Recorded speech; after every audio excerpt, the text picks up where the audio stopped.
the Otumba Solomon Oladoni, the Ashwaju of Okeabela. Daddy, we are happy to have you, Daddy. You are welcome as the chairman on this occasion.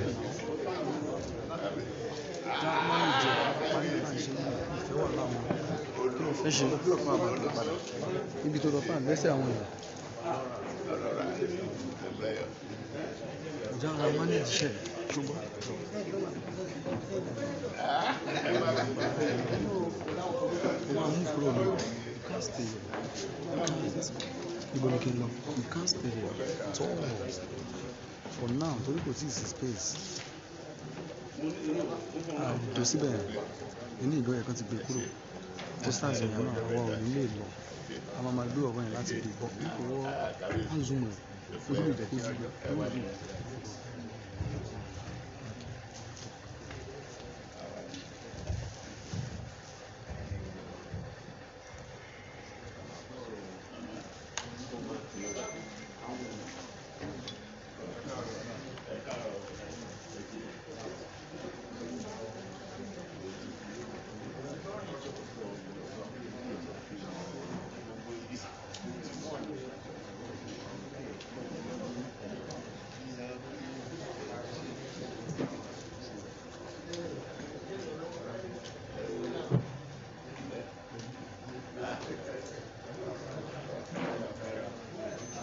Well, distinguished ladies and gentlemen, we are using this medium to welcome every one of you here. Today's amiable Maiden Summit of the Akoko Security Peace and Development Council, in which we know as the HSPDC, in which the theme is Social and Economic Development of Akoko Land in a Secure Environment. Glory be to God Almighty for this wonderful and a beautiful day. And we glorify the name of the Lord for giving us this beautiful day, this amiable and important day in the Akoko land. Adúpẹ́ lọ́dọ̀ Ọlọ́run fún àánú àti oore ọ̀fẹ́ pé a dá ọjọ́ òun pé a sì dá oṣù ọ̀hún sì kò mímọ̀ ṣe wakọ́ oore ọ̀fẹ́ àti àánú Ọlọ́run lárígbà. In a jiffy, the program is going to commence fully. As we are still expecting some of our guests, some are arriving now. Also, we are still expecting some more guests to come in. Immediately, in fact, we have the full house. The program is going to commence fully. But the main reason and why we are here today, I will just try to just bring in or to share a little light on it. We are here to discuss how Akoko can be developed in different areas, financially, in the security wise, how Akoko can be developed. That is the main reason why we are here for today. And also what have drawn Akoko backward financially, in the security aspect. That is why we are here today. That is the main reason, the main goal and the main objective why we are gathered here. As I've said earlier, in a jiffy, any moment from now, the program is going to commence fully. As we are still expecting some girls, while also some girls are arriving now, we have some KBCs joining us now. Any moment from now, the program will commence. Thanks. Please, the DJ, please let's have you on stand for just a cue metro of DJ.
Why don't you let's test?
Yeah, distinguished ladies and gentlemen here present.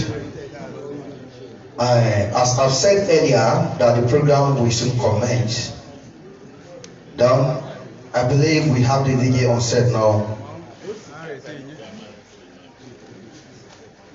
Let's go straight away to the opening prayer.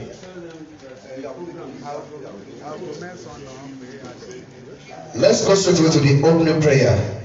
Then please, my fathers in the house, my moms, my mothers, please at the back, the first page of the jotter, we have the program of the event there. The first page of the jotter, we have the program of the occasion. the first page of the jotter, please. Can we open, please?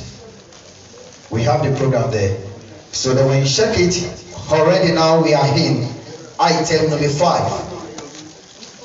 Already we are in item number 5 now. Item number 5. We are in item number 5. We are in item number 5. We are in item number 5, which is the opening prayer. Item number 5, which is the opening prayer. The program will commence now, as we are still expecting some more guests to come in. As the program continues, all the guys, they will join us. We don't have the whole day. If you look at our time compared to what we have in the program, our time will be fast spent. So permit me to bring in to the podium here General Ayola for the opening prayer. Please, let's join us together as we have General Ayola for the opening prayer. Please, General Ayola, where are you, sir? For the opening prayer, sir.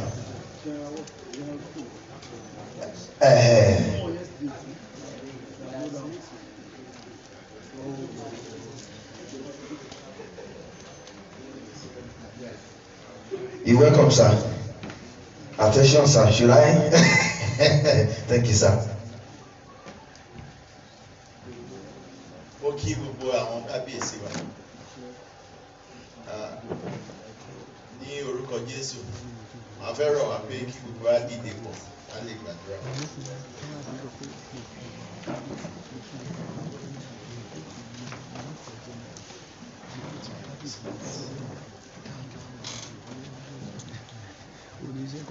Let us pray. Our Father in heaven, we hallow your name. We acknowledge that you are God, Elohim, God of creation and power. We acknowledge that you are Jehovah, the self-existent one, the eternal one, the Lord God of covenants. And that you have made this day and you have made it possible for us to gather here today. Accept our thanks in Jesus' name. Amen. Father, we, in submission and in total appreciation of your goodness and your faithfulness to us, the Akoko people, a people highly endowed, highly favored by you. We acknowledge this, Lord, and so we are putting you first in this gathering today. That you have made it possible, perhaps the first time in history, to have such a summit focusing on security and development of our people. Father, we ask that you will superintend over this meeting, this conference, this summit, in the name of the Lord Jesus. Amen. We ask that your presence will be here with us, and that you will open the windows of heavens, that the wisdom and the strategies from above that will put us light years ahead of our adversaries, that you will devote them upon us in the name of the Lord Jesus. Amen. We ask, Lord, that everything we will do here today will be to the glory and honor of your name. Amen. Thank you for our leaders, the traditional leaders, our elder statesmen that are here, and all of them together that will be able to brainstorm and come up with things that will chart the course, that will stand the test of time, that will help generations unborn to key in and be able to realize their potentials for the betterment of our people and for the glory of your name. We ask and pray in Jesus' name. Amen. Thank you very much. Thank you, Sir General Ayola. May you be blessed in the mighty name of Jesus. As we continue now, we are in item number 6. But before we go straight away to that item number 6, I will go straight away to the recognitions of some dignitaries we have in our midst. Honorable sir, please, your attention will be needed beside me here, please.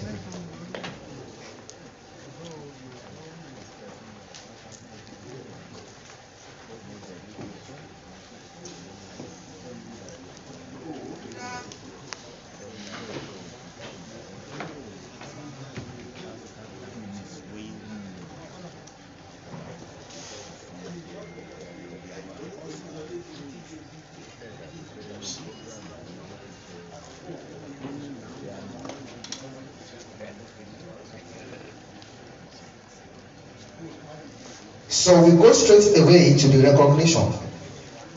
Recognition of all the dignitaries. I will start from the royal fathers because they are our father. Permit me to recognize the Kábíyèsí, the Olúṣùà of Akoko, His Royal Majesty Ọba Adésùnlóyè. Ọba Adésùnlóyè Ọ̀yọ́lọ́lá III. Kábíyèsí o, let's say Kábíyèsí o.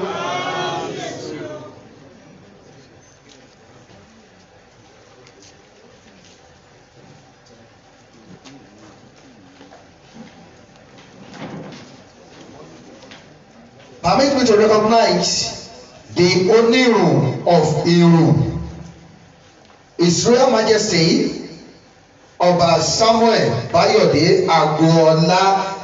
Please, let's say Kábíyèsí o.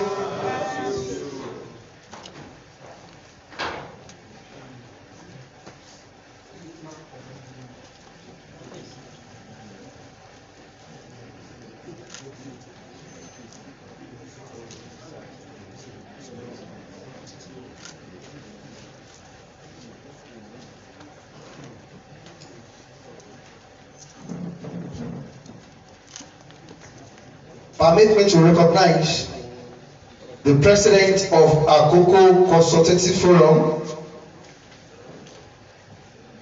Pa Robiton. Daddy, you are welcome, sir. Daddy, Ekabo, sir. We are happy to have you, sir.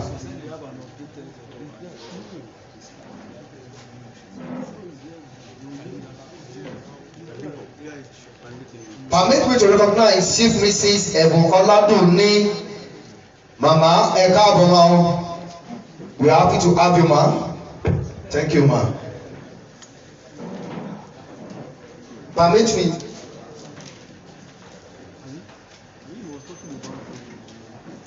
Permit me to recognize the spiritual fathers we have in our midst. Alhaji Sheikh Batuta, the Grand Mufti of Ondo State, Ekabosa. This week, yes, we are saying this week, newly the pride of scholar of Yoruba land. You are highly welcome, sir. We are happy to have you, sir, our father.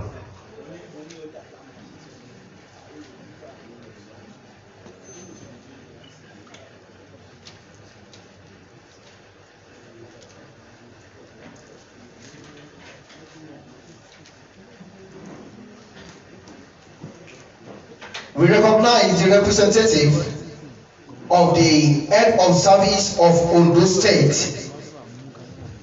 Mr. Bankole. Please wave your hand anywhere you are sitting. We are happy to have you. You are welcome, sir.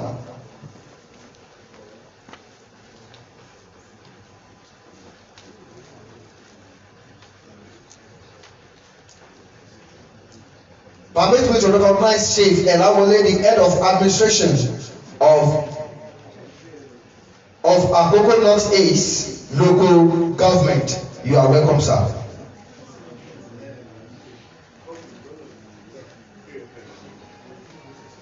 Permit me to recognize my father, my daddy, man of the people, man of integrity, a great man of honor, man with a great humility, man with a pure heart, man that is ready to help at any difficult time. Ní ọ̀rọ̀ person náà, bá mi Ọ̀túnba Ọládùnní Solomon, the aṣáájú of Òkè Àgbélà. Daddy, you are welcome, sir. Praise God. Hallelujah.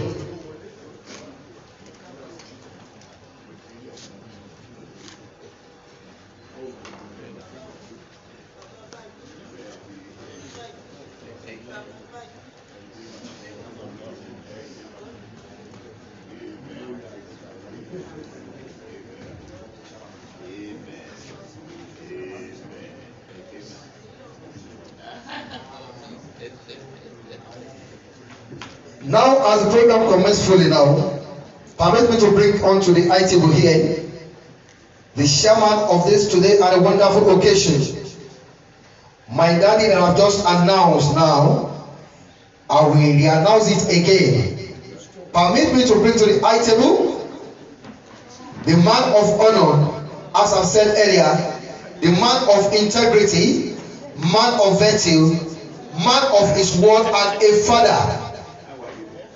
My daddy, Otumba Oladori Solomon, as the chairman of this today's occasion. Daddy, Eba Fuma Bani Atewo, as the chairman of this wonderful occasion. Daddy, Eka sir.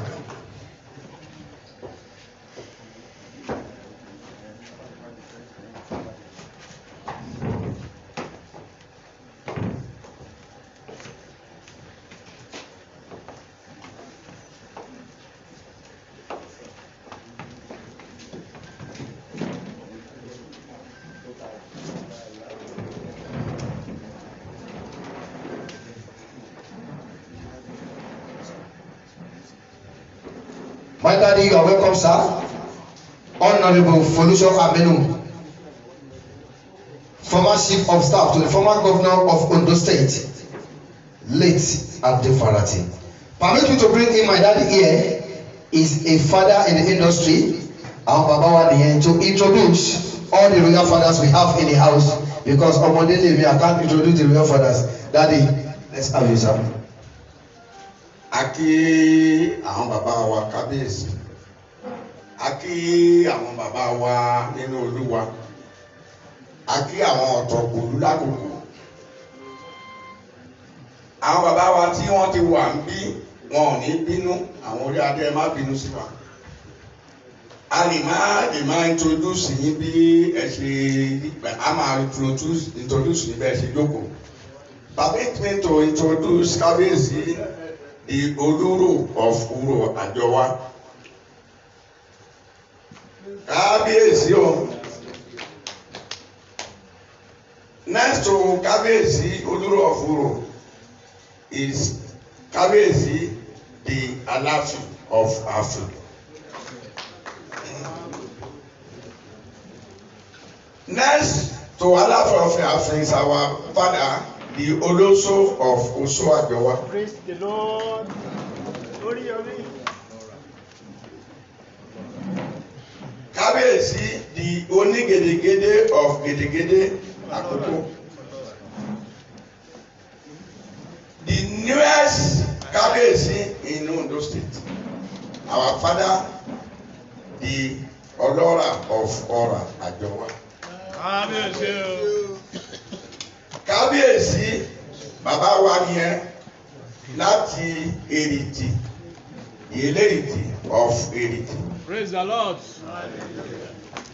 Kábíyèsí bàbá wa the Èwí of Àgbè Òkè Àgbè. Praise the Lord.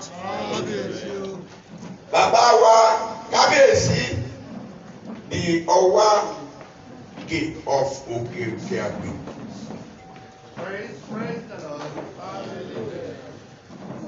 Bàbá wa Kábíyèsí aláṣẹ àbí àṣẹ. Kábíyèsí de Ilé-Ifẹ̀ of Ifẹ̀ Àjọwá. Kábíyèsí the Olúdọ̀tun of Àjọwá. Praise the Lord. Kábíyèsí the Olúpè of Òpè Àkókò. Màá tún padà pé bàbá wa di Olúṣùà of Ìṣùà. Ẹ ṣé bàbá.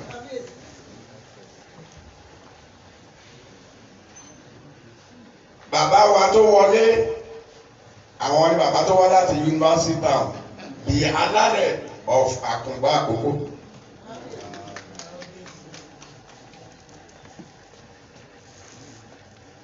Kábíyèsí the Onírun of Irun Àkókò.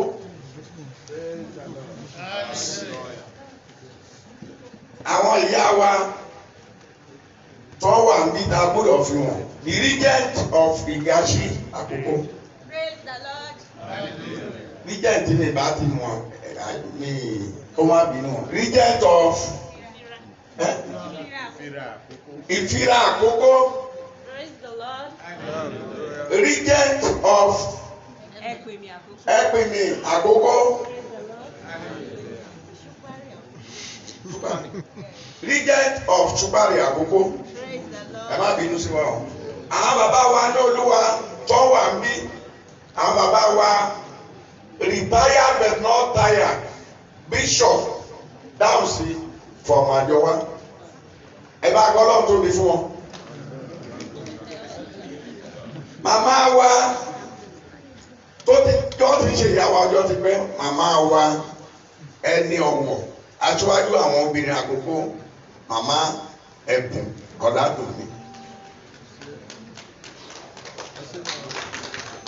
Bàbá wa ṣe Bàtútà adúpẹ́pẹ́ wá àárọ̀ ẹni bàbá ṣe ẹni invitation tó fi wá. Àwọn olóyè tuntun àwọn ni wọ́n fi ṣe olórí àfáà ní gbogbo ilẹ̀ Yorùbá, Ẹdó àti Delta. Sàámọ̀ lẹ́kọ̀ọ́ bàbá.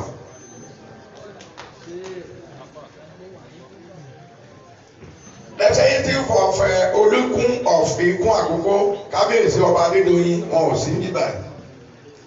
Representative wọn yẹn kábíyèsí o. Àwọn ọ̀tọ̀kùlú àwọn èèyàn ló wà ń bí tá a lè lè mọ orúkọ gbogbo wọn. Alhaji Kìlání Adéolú àwọn náà wà ń bí, you are recognized. Chief wa látàjọ wa nílé ìsọ chief bàbá wa olúro nìyẹn o. Chief Adégòkè from Àjọwá. Chief Adúlójú from Àjọwá. Àwọn bàbá wa bishop ẹjọ ẹ má bínú àmọ́ ẹ ti recognize wọn. Okay, we will do that.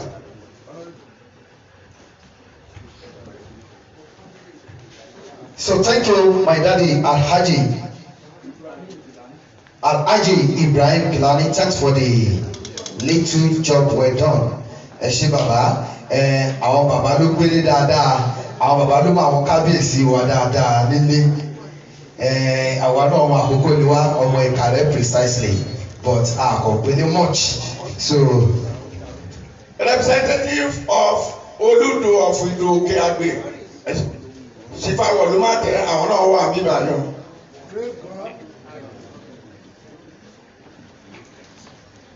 So thank you, sir, my daddy Alhaji Ibrahim Kilani Eshupupo, for the recognition of all the KBCs we have in our midst this morning. We are going straight away to the next item, which is item number 6 now. But before we go straight away to that item number 6, we have to continue with the item.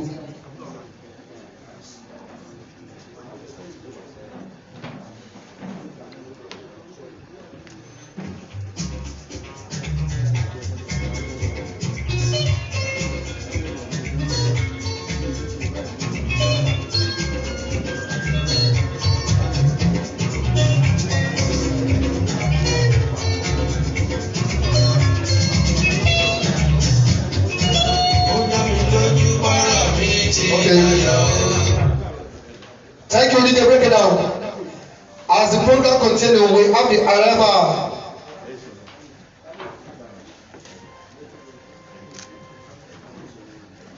We have the arrival of Kabiyesi or Wale. Kabiyesi, you are highly welcome, sir. We are happy to have you in our midst here. You are highly welcome, sir. His Royal Majesty Ọba Adeleke Adefemi Adegbite Adedoyin. You are highly welcome, sir. The Owale himself. You are highly welcome, sir, Daddy. So now let me continue with the item now. On the item we have the chairman of this occasion, my father, my daddy, in person of Otumba Oladoni Solomon. Permit me to bring on to the item the special guest of this today's occasion, in which the first is the amiable governor of this beautiful state, Arakunrin Oluwarotimi Akeredolu. If we have his representative here available, please, let's have you on the item, the representative of the executive governor of Ondo State. we are waiting for that, permit me to bring onto the high table the representative of the special guest of honor, our amiable and a wonderful son in the land of Akoko, Honorable Dr. Olubumetunji Ojo, the Honorable Minister of Interior. If his representative is here, please can we have him? So as we are waiting for his representative,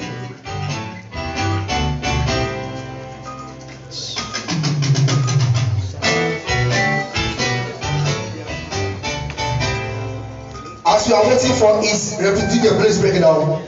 As we are waiting for his representative, permit me to bring onto the high table the representative of the head of service of Ondo State. The representative of the head of service of Ondo State. Please come together as we have the representative of the head of service of Ondo State.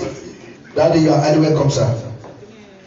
As we are still expecting some donations that will be on the high table, the likes of the chairman, Akoko Council of Obas. As we are expecting His Royal Majesty, Oba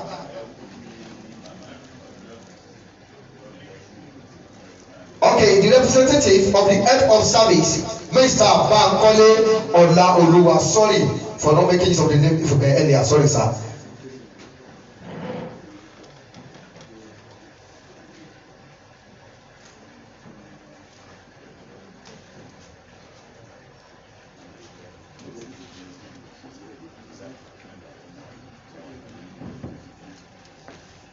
So let me continue with the recognition as we are expecting some of our guests to join us in a jiff.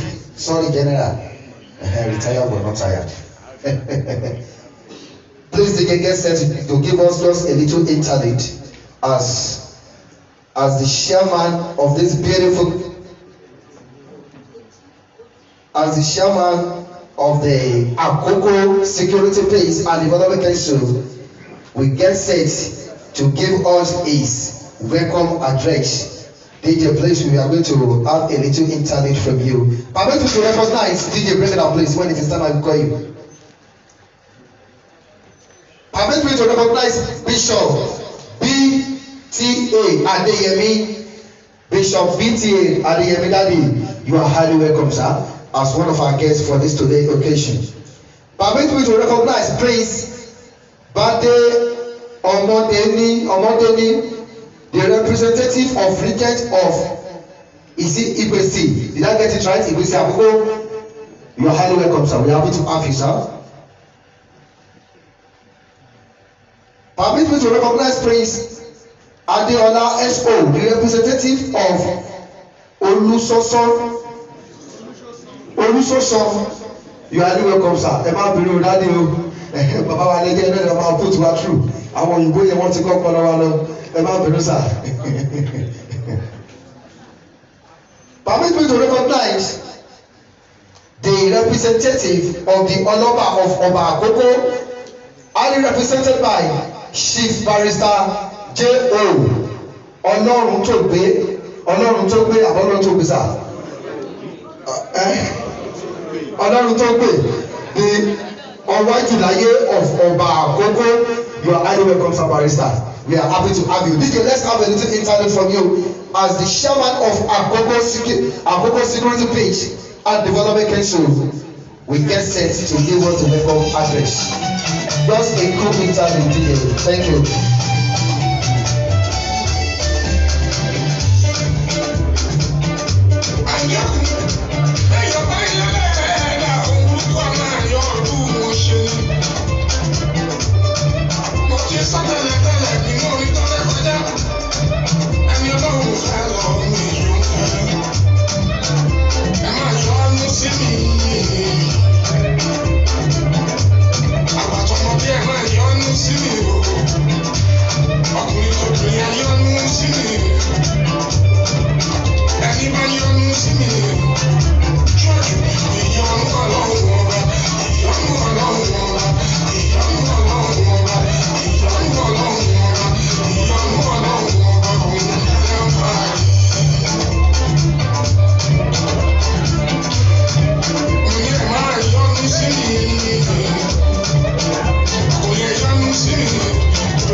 Thank you, DJ. Break it down.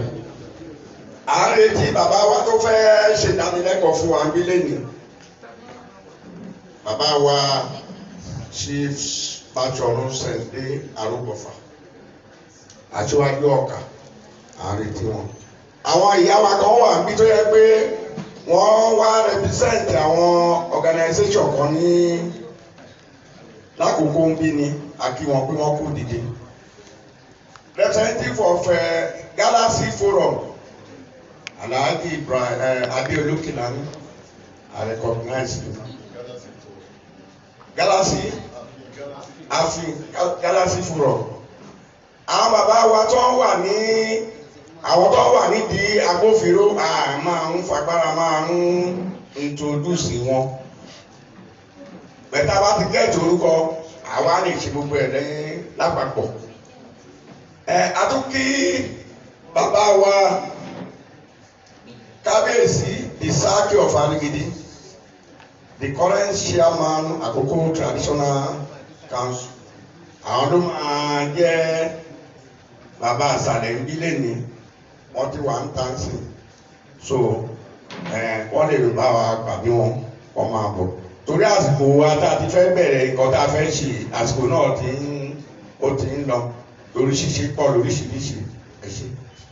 Thank you so much, Daddy Alhaji Ibrahim Kilani Baba. We are still in the mood of recognition of the dignitaries we have in our midst.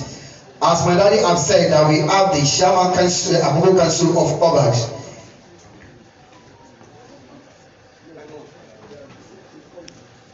So now let me continue with the introduction of the guests. Let me have on the high table the Chairman, President, Akoko Security, Peace and Development Council, no other person than the man of honor. Daddy, I have caught you, sir.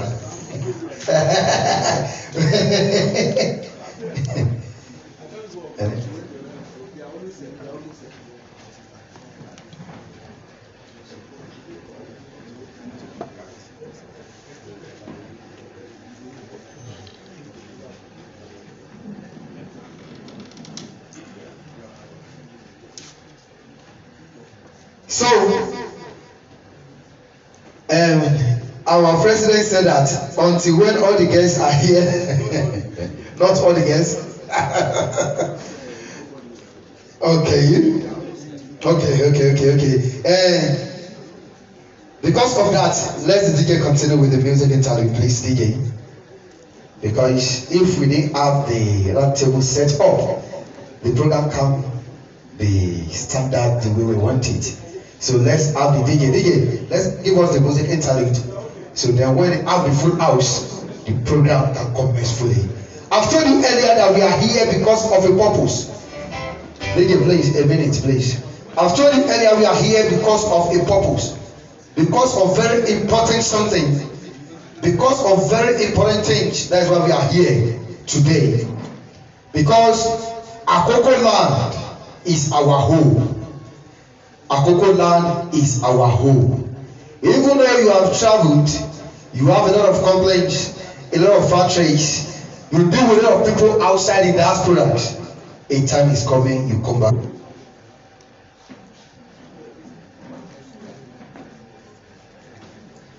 So that is why we all gathered here to know what happened, why Akoko is like this. What happened? Why Akoko remains stagnant in one position? That is one of the reasons why we are here. And what we can do to move Akoko forward. What are the strategies? What are the plans? We are here to brainstorm some ideas together. To bring in different kind of ideas from different kind of brain. So when we bring in this idea together, we can arrive in a positive way in which Akoko can be developed. Economically, financially, Akoko have to be developed. In the security wise, we have to develop this Akoko. Akoko must not be like this. He has to move forward. Aṣíwájú ni wá àní dèrò ẹ̀yìn lé Akoko. DJ, let's have you please. Adúpẹ́ lọ́wọ́ ọmọ wa tí ó ń sọ̀rọ̀ àwọn bàbá wa Ọ̀túnba Ọládùn ní tí wọ́n jẹ́ aṣáájú ìlú Òkè Àgbè bàbá wa Dr. Ọládùn ní aṣáájú of Òkè Àgbè land àwọn ní alága ọjọ́ ìlú tí gbogbo adé mọ̀ àárín tí àwọn kábíyèsí wa ò kábíyèsí di Olúbàkà of Ọ̀kà land àárín tí wọn. So lẹ́yìn eléyìí àwọn míì tí a tún ń retí tí wọ́n wà lójú ọ̀nà.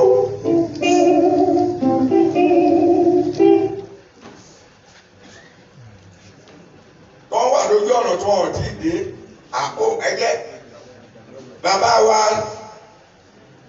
Báṣọ̀run Sẹ̀ǹdé Arógbọ̀fà bàbá tó fi gègé máa ń kọ oríṣiríṣiríṣiríṣiríṣiríṣiríṣi ní dáadáa bàbá tó jẹ́ pé olùkọ́ títí dé gbogbo ibi tẹ́ bá lè sọ̀rọ̀ bí wọ́n ṣe ń kọ́yàn lẹ́kọ̀ọ́ ni aṣáájú wa ní Àkókò ni bàbá wa Báṣọ̀run Sẹ̀ǹdé Arógbọ̀fà aṣíwájú Ọ̀kà land bàbá ẹ kújọ́ mẹ́ta bàbá àwọn bàbá mi yẹ jára Arógbọ̀fà nìyẹn o ẹ jẹ́ àgbàdo fún wọn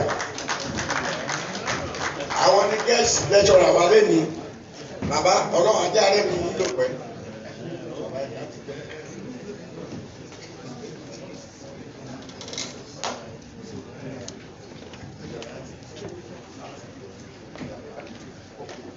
Yeah, thank you. As the program continues, we have the keynote speaker, the keynote presenter for this wonderful and a beautiful summit. My daddy, in person of Báṣọ̀run Sẹ̀ǹdé Arógbọ̀fà. Daddy, you are welcome, sir. The aṣáájú of Ọ̀kà land, Ọ̀kà Akoko in general, Daddy, ẹ káàbọ̀ sir. Also in our midst here, we have General Arógbọ̀fà. Daddy, you are highly welcome, sir. This program is a beautiful one. Oh. General, I don't know say Akoko get general like this. Èmi náà máa join sójà àbúdọ̀là. Èmi náà ṣe general. Permit me to recognize Chief Adebisi Abraham, the Alaja of Okegbe Ikare. You are highly welcome, sir. Daddy.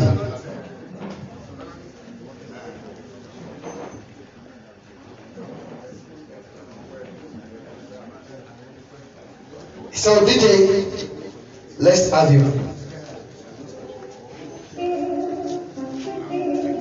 Thank you. DJ, break it down.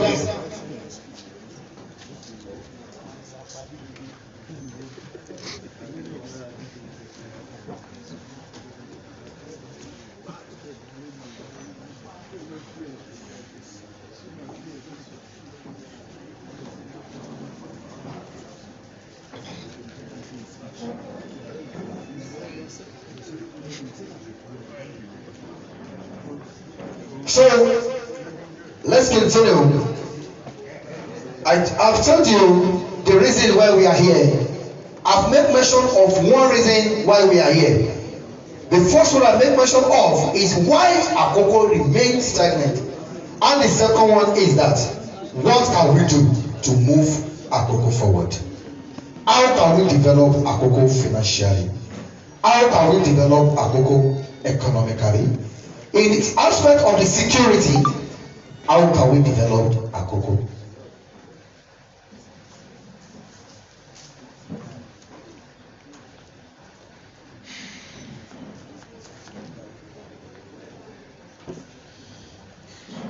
So that's the reason why we are here today. And I know that my daddy, the keynote speaker for today's occasion, I know my father is fully loaded with the solution to the problem of Akoko land. Because we are based in Lagos, as a journalist, radio presenter at Lagos, we have been hearing about Baba through the Afenifere and other social groups like that. Baba will be performing wonderfully well.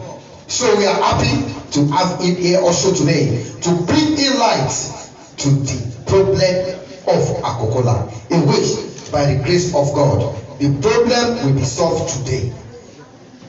Permit me to recognize the FRSC Sector Commander, Corps Commander Ezekiel You are highly welcome, sir. Okay. Represented by Roads Commander Olujayeola. Please, let's just wave your hand. Thank you. We are happy to have you. Is the one representing the sector commander of the FRSC. Permit me to recognize the NSCDC. The NSCDC Spark Commander, Commander Olayinka M. Oladudu. Okay, Oladudu. You are welcome, sir. Amotekun Ikare Area Commander AC Ogunlana Owabori Aye. You are highly welcome, sir. Department of the States.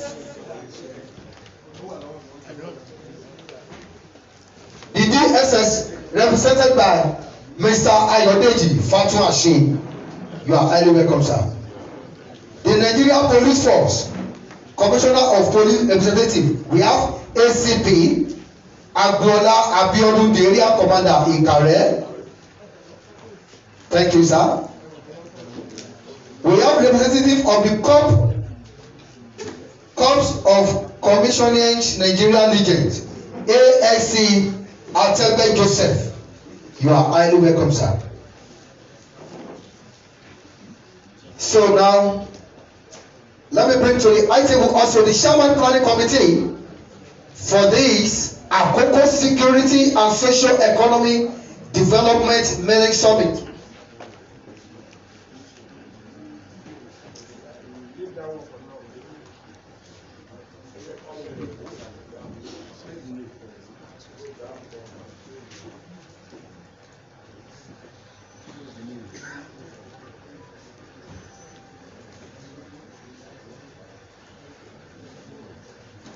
We have a representative of the executive governor of Ondo State in our midst here. In the person of Honorable Dr. Mrs. Juliana. Stand us together as we welcome to the as we have on the table Honorable Dr. Mrs. Juliana Osadaru, the Honorable Commissioner for Women Affairs. She's here to represent the executive governor of Ondo State. The Ayakuri Oluwarotimi Akeredolu. Please, let's come together for Honorable Dr. Mrs. Juliana Osadaru, the Commissioner of Women Affairs of Ondo State. Mommy, you are highly welcome. We are happy to have you in our midst. Thank you, Mommy.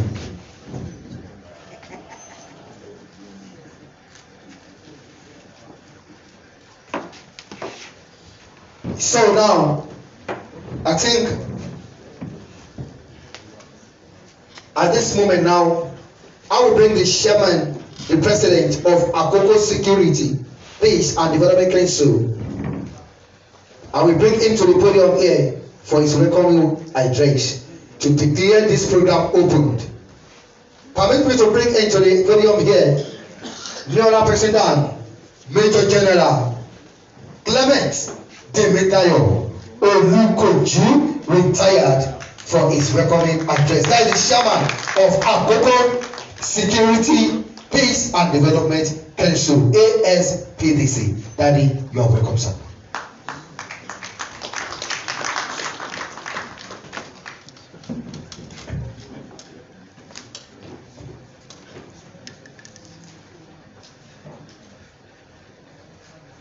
The special guest of honor, Arákùnrin Oluwarotimi Akeredolu, SANCON, ably represented by our mother, Honorable Dr. Mrs. Juliana Osadaru. Our royal fathers,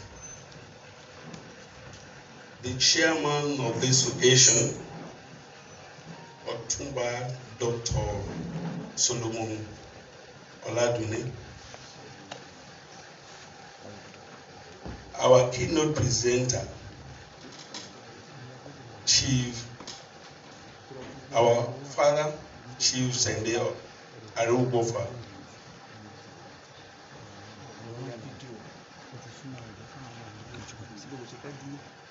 members of Akoko organizations here present. I will not forget to name my boss, General Jones Arugofa, CFR.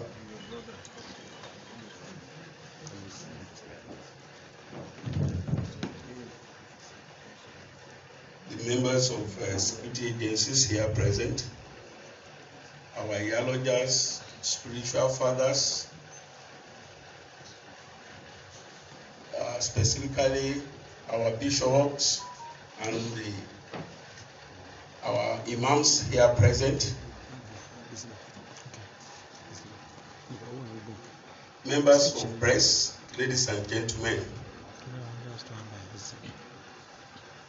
I heartily welcome you to the and Socio-Economic Development Summit, which is organized by the Akoko Security, Peace and Economic Development Council to interrogate and advance solutions to contemporary issues that are crucial to the sustainable stability, coexistence and overall development of our land, Akoko land. I deeply appreciate all our districts, and I believe your presence and contributions will be a huge booster to the theme of this summit and our effort to deliver our security and socio-economic development to our people.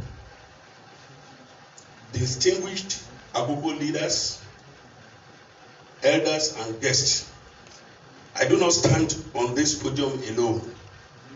I carry with me members of this council, eminent sons and daughters of Akoko and renowned experts in their various fields of endeavor, who have not only served, are still entirely serving humanity, but are also resolved to give back to their own people. I thank these respectable ladies and gentlemen for the honor accorded me to lead. These are the members of the... Please, can you stand up for the recognition? Thank you very much, sir. Sit down. The history of the security, safety and development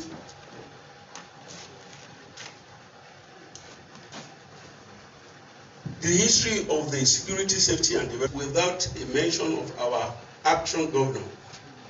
I must, at this juncture, therefore sincerely appreciate our amiable governor, Arakunrin Oluwarotimi Akeredolu SANCON, for rallying his brother governors to establish Amotekun,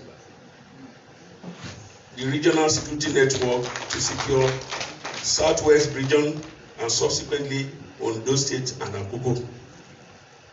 As is characteristic of institutions world over, Akoko sons and daughters of like minds at home and in diaspora had formed themselves into groups in the past to seek ways of advancing the development of Akoko. We thank these groups for their leadership, sacrifice, and investment in Akoko. Groups like Akoko groups, we thank you very much for what you have laid as a foundation on which we are building our council. Their salutary initiatives have bred development commensurate with the dictates of those times, especially in the areas of socio-economic development of our fatherland. Akoko is a deliberate creation of Almighty God, complete in its unique potential and peculiar characteristic for its development. God created population, tribes, power, wealth, religion, villages, towns, and cities, and made us managers over them for our good and the good of humanity. It is not by accident, therefore, that we were created in Akoko and in any part of the state or the world. Indeed, our God, who knows the end from the beginning, created us in Akoko because he was aware that we will face the ongoing security challenges. And he not only equipped us to tame them, but created this day to achieve his purpose.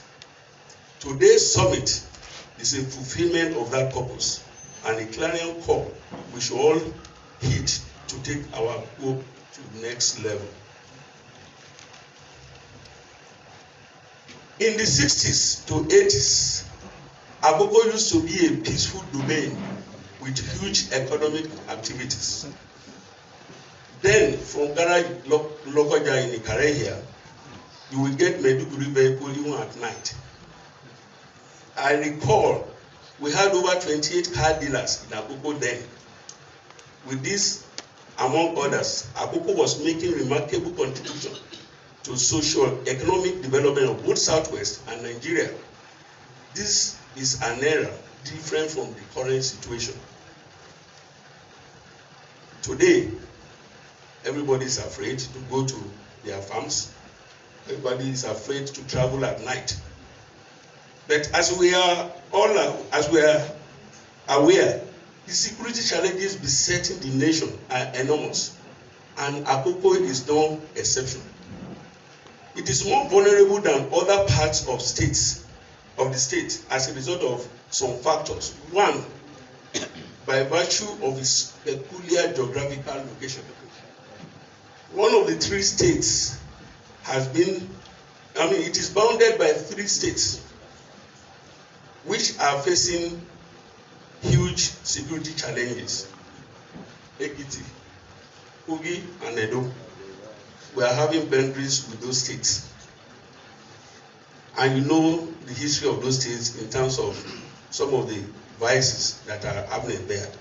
So those criminals easily leave those states. They come to Akoko, do whatever they want to do, and go back. This is one of the, if you see one of the video that went around, one man that was confessing that they came to Ikare to rob. I don't know, the video was viral.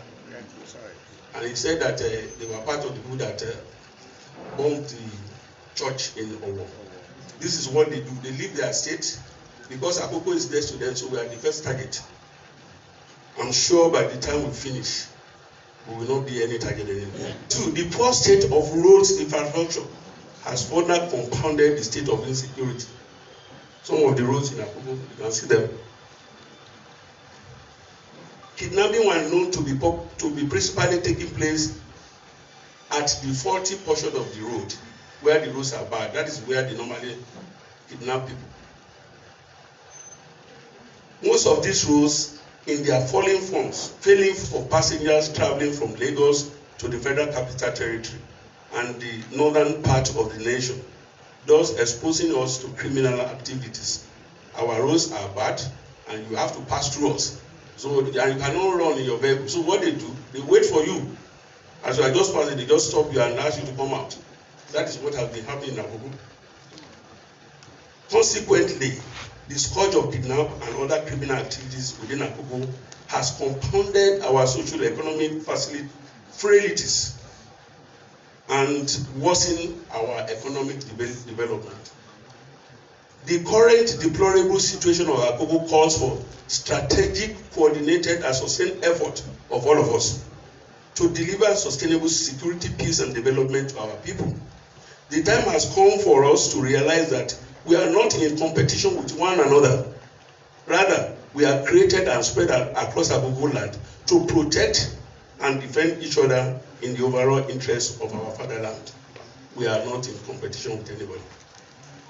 It is on this premise that Akoko Security, Peace and Development Council was formed in the thick of kidnapping and other forms of insecurity in 2022, with the sole aim of enhancing the socio-economic development of Akoko in a secure environment. On its founding in 2022, the council took the bulls by the horns and promptly adopted coordinated community-based security approach through maximum use of vigilantes. Kabiyesi, you are welcome, sir.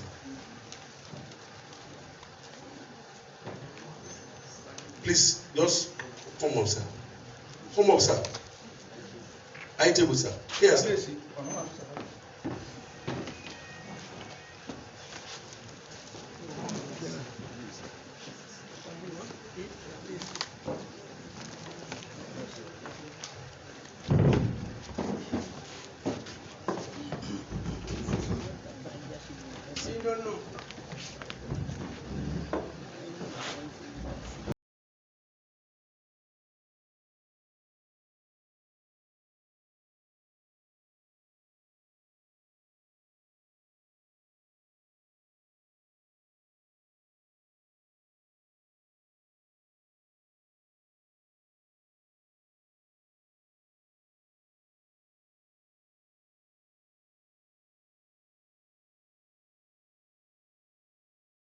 On its founding in 2022, the Council took the bull by the horns by promptly adopting coordinated community-based security approach through maximum use of vigilantes, OPCs, and hunters under the supervision of security agencies.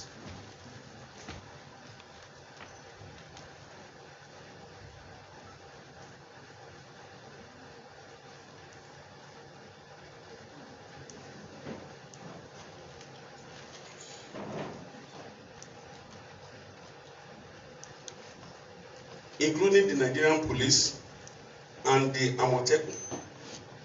Just show all the security agencies that we normally coordinate with.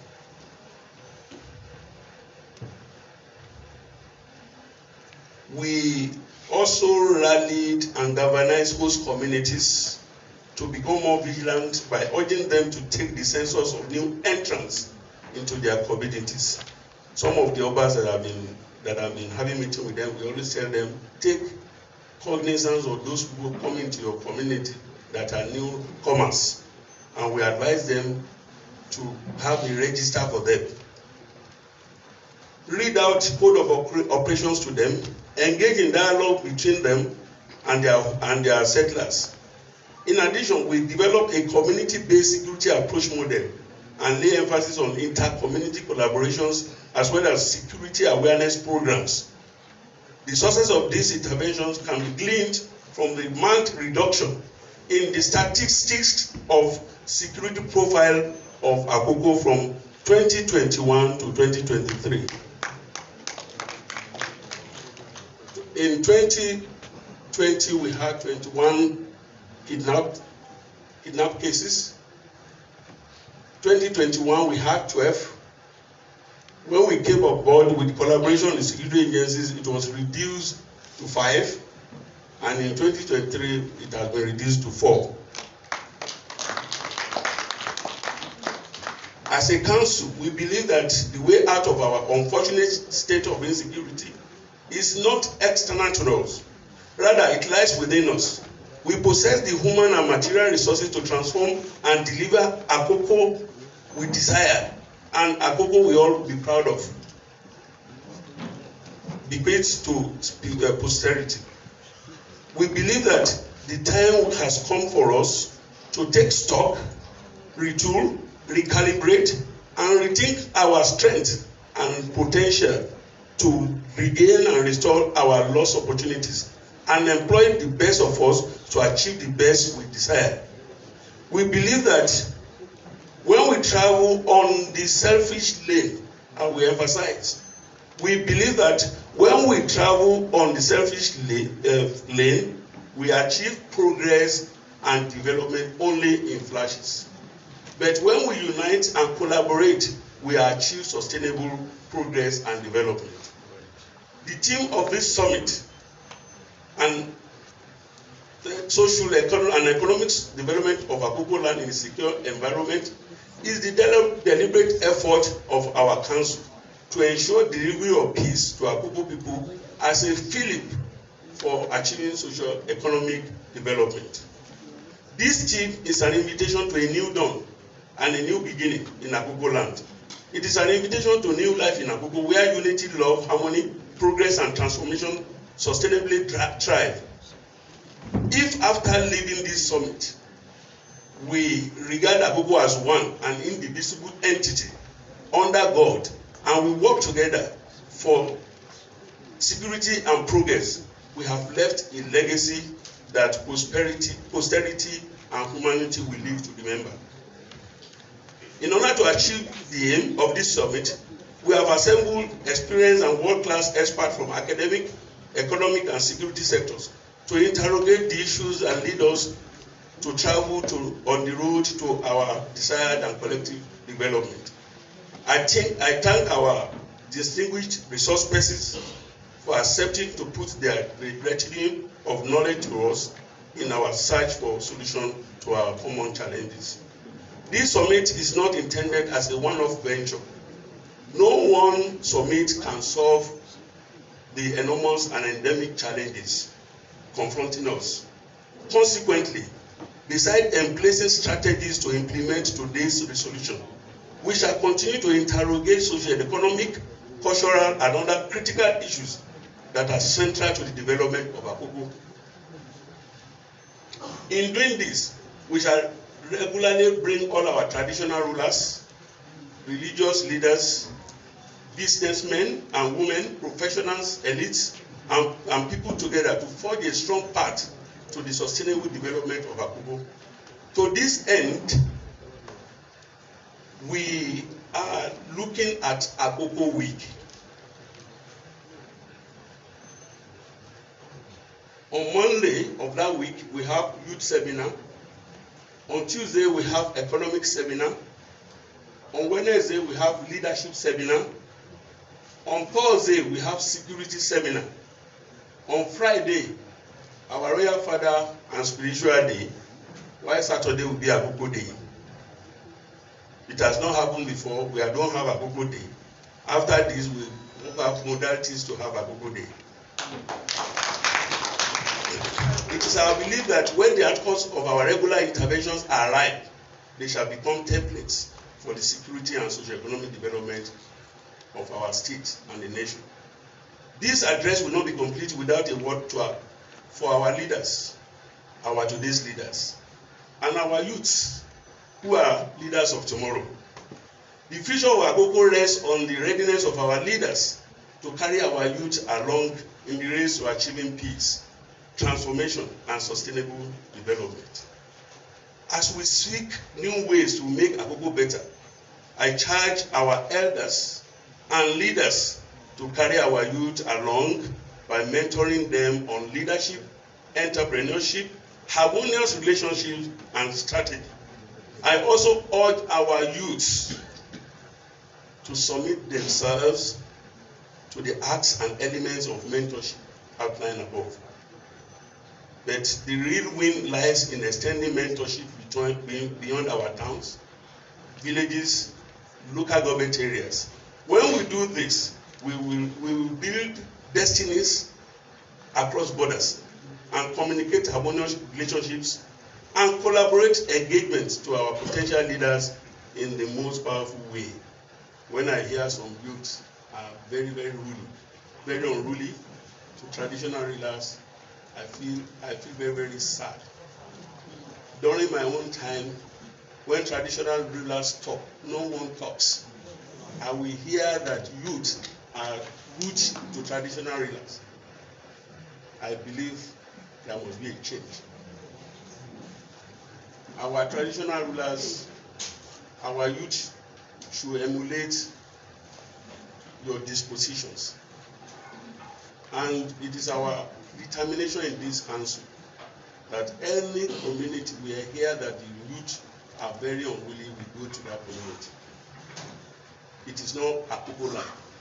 Akoko people are supposed to be respectable people, and we observe tradition. Distinguished guests and participants, permit me to once again thank you most profoundly for honoring our invitation for the transformation of Akoko. History and posterity shall be kind to you all for this honor and service to our people.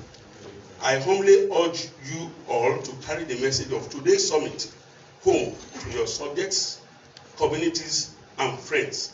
It is a new beginning and a new dawn in Akoko.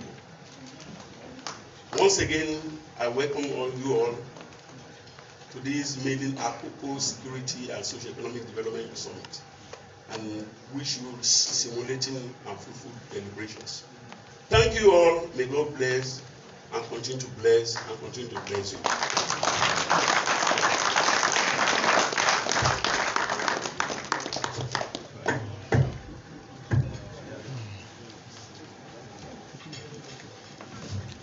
Thank you, sir, Mr. President. Please once again jam us together for Major General Timidayo Olukoju, retired.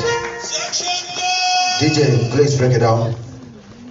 As the program continues, let's continue with the recognition as we have the welcoming speech or welcoming address from the president of Akoko Security Peace and Development Council, We have some dignitaries in our midst, and then we have the arrivals of the KBCs, the royal fathers. Permit me to recognize the chairman Akoko Council of Obas, no other person than His Royal Majesty Oba Yisa Olanipekun, the Saki of Arigidi. Please let's say Kabiyesi o. Hallelujah. I continue with the recognition.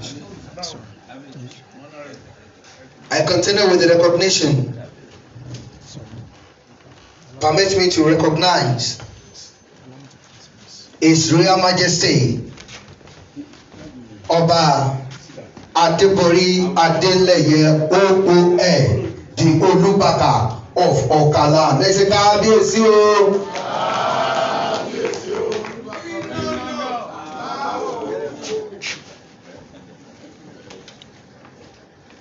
I continue with the recognition. Permit me to recognize another royal father on the high table. I've recognized Daddy before, but I will still recognize him again. Permit me to recognize His Royal Majesty Oba Adesuluye Oyolola, the Onishua of Ishua. Ẹ ṣé Kábíyèsí o. Thank you, sir. Permit me to recognize Chief Mrs. Iyabo Bameke Adeniran, all the way from the United States of America. You are highly welcome, ma'am. Thank you, ma'am. We are happy to have you, ma'am. I heard that the occupancy of Ikare land, that is a wonderful and a beautiful chieftaincy. So I continue with the recognition.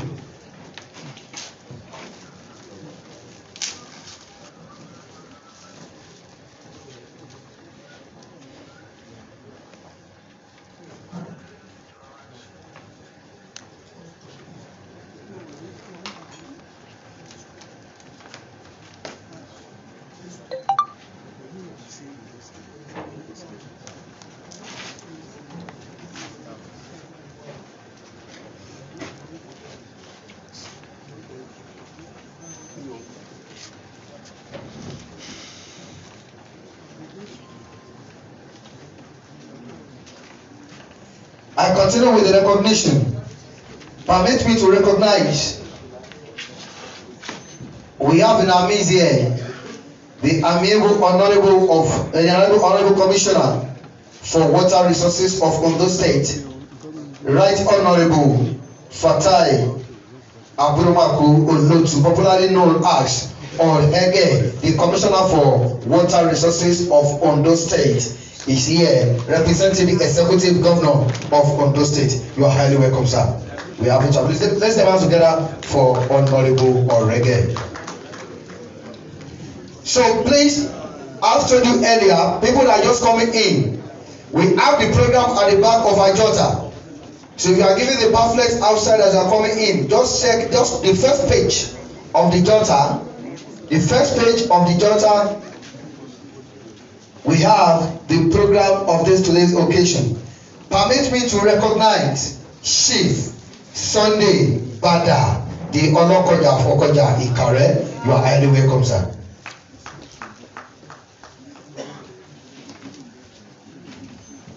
Okay.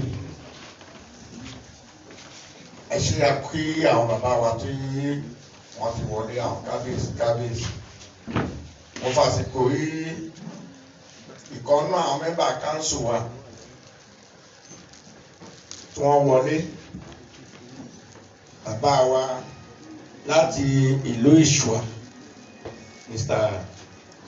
Mr. Ogidan, that is the proprietor of Ugbe Hotel, Ìṣùà Hotel and Parliament Hotel in Akure. Ẹja àpàtẹ fún. He's a member of our council also.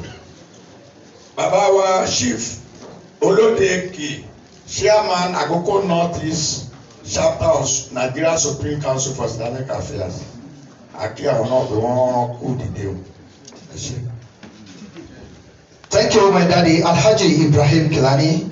Permit me to recognize Barrister Tolu Babaleye, please, anywhere you are. Order from Kabisi now. Barrister, ṣe ló fi pamọ́ sí pípé kan. Èmi náà sì gbogbo sì rí yín lọ́ọ̀kan. You are highly welcome, sir, the law.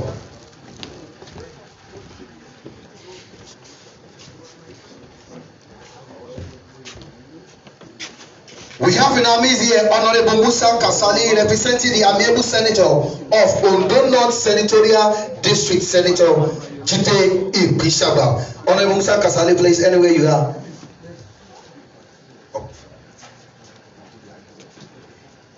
So let's go to the next, number 7 now. We don't have the whole day. But the royal father that's going to lead us in this aspect is the Chairman Kabiyesi. Please keep on clapping as we have the Chairman Council of Akoko Obaj. Thank you, sir.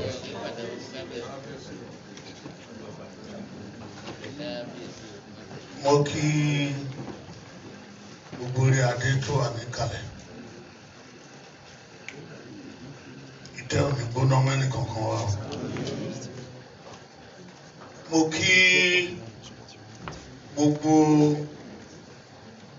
àwọn tó parapọ̀ mọ́ general láti gbé ètò yìí kalẹ̀. Torí kì í ṣe nǹkan tó rọrùn. Iṣẹ́ takuntakun tí general ń ṣe, Ọlọ́run ọba láàánú kò ní fi yín sílẹ̀ o. Torí ó wọ́pọ̀ ní gbogbo alájọ alákòókò.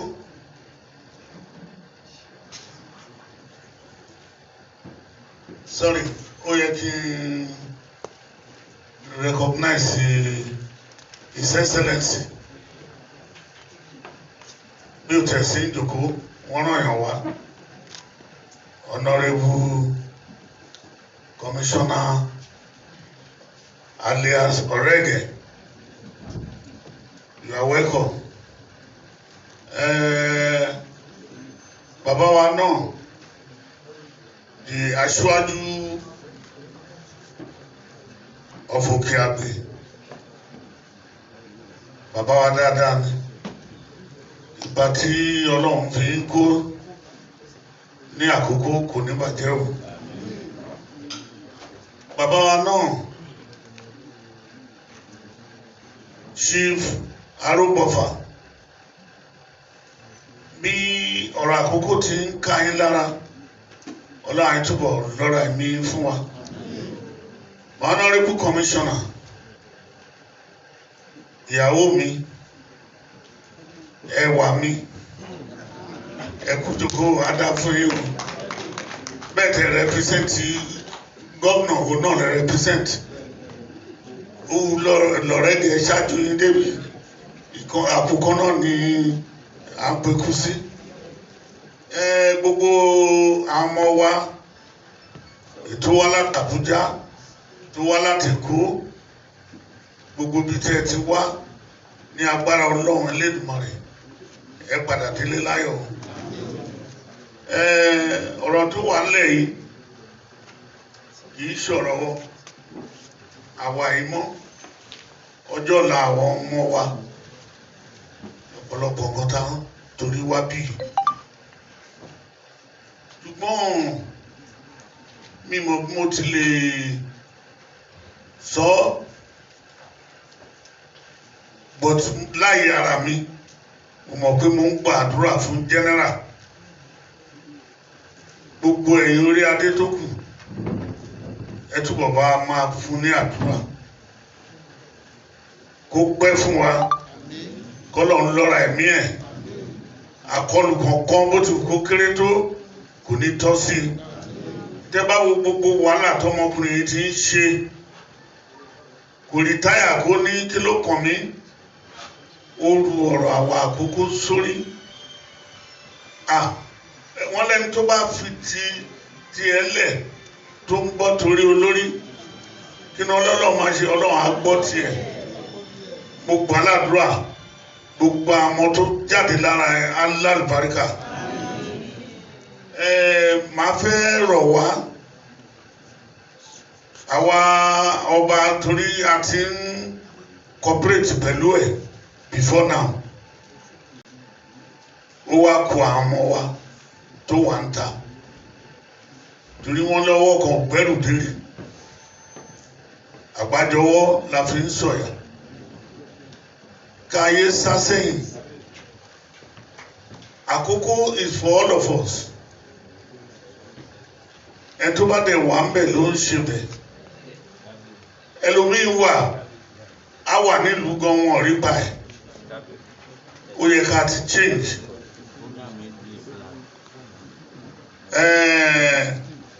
àwa ń bílẹ̀ ní ọmọ ẹlòmíì ló tún máa kàn lọ́la ṣùgbọ́n kó tó kàn ọmọ ẹlòmíì ǹjọ́ tẹ gbégbèsè tábàjọ gbégbèsè èyí tí ò bá yé ń bẹ̀ á ti máa yé kó tó di kó tún kan òun náà tá a jẹ́ aṣáájú bíi ti general gbogbo ìmọ̀ tó mọ̀ níṣẹ́ ológun gbogbo ẹ̀ ló ń lò fún wa lénìí mo fẹ́ kó olúkálùkù béèrè lọ́wọ́ ara ẹ̀ pé kí ni ipa tí mo kó fún Akoko pé kí ni ipa tí mo kó fún Akoko mo dẹ̀ fẹ́ rọ̀ wá àwa kábíyèsí túmọ̀ torí ọ̀pọ̀lọpọ̀ ìgbà là á pe ìpàdé Akoko tá a ní kò ó púnlẹ̀ ló ń sọ yìí bí ọ̀rọ̀ kábíyèsí Olúṣùwà á ní ta ló àwọn ló ń jà Akoko náà wọn òun fẹ́ mọ́ ẹ jọ kọ́dún yẹ kí n sọ léyìí ni pé orí ni wá a ní lọ́kì tá a nírú ọmọkùnrin láàrin wa tọ́lọ́run fi jíǹkì wa ọlọ́run ló mọ̀ọ́mọ̀ fi jíǹkì wa so ẹ jọ wọ́n ní nǹkan tá a bá sọ ọ̀pọ̀lọpọ̀ ọgbà kò sẹ́ni tó lè change ẹ̀ tá a bá pàṣẹ sí àwọn ọmọ wa. The second one again ni pé mo fẹ́ rọ̀ wá lákòókò oríṣiríṣi ẹgbẹ́ tá a gbà ó ti pọ̀ jù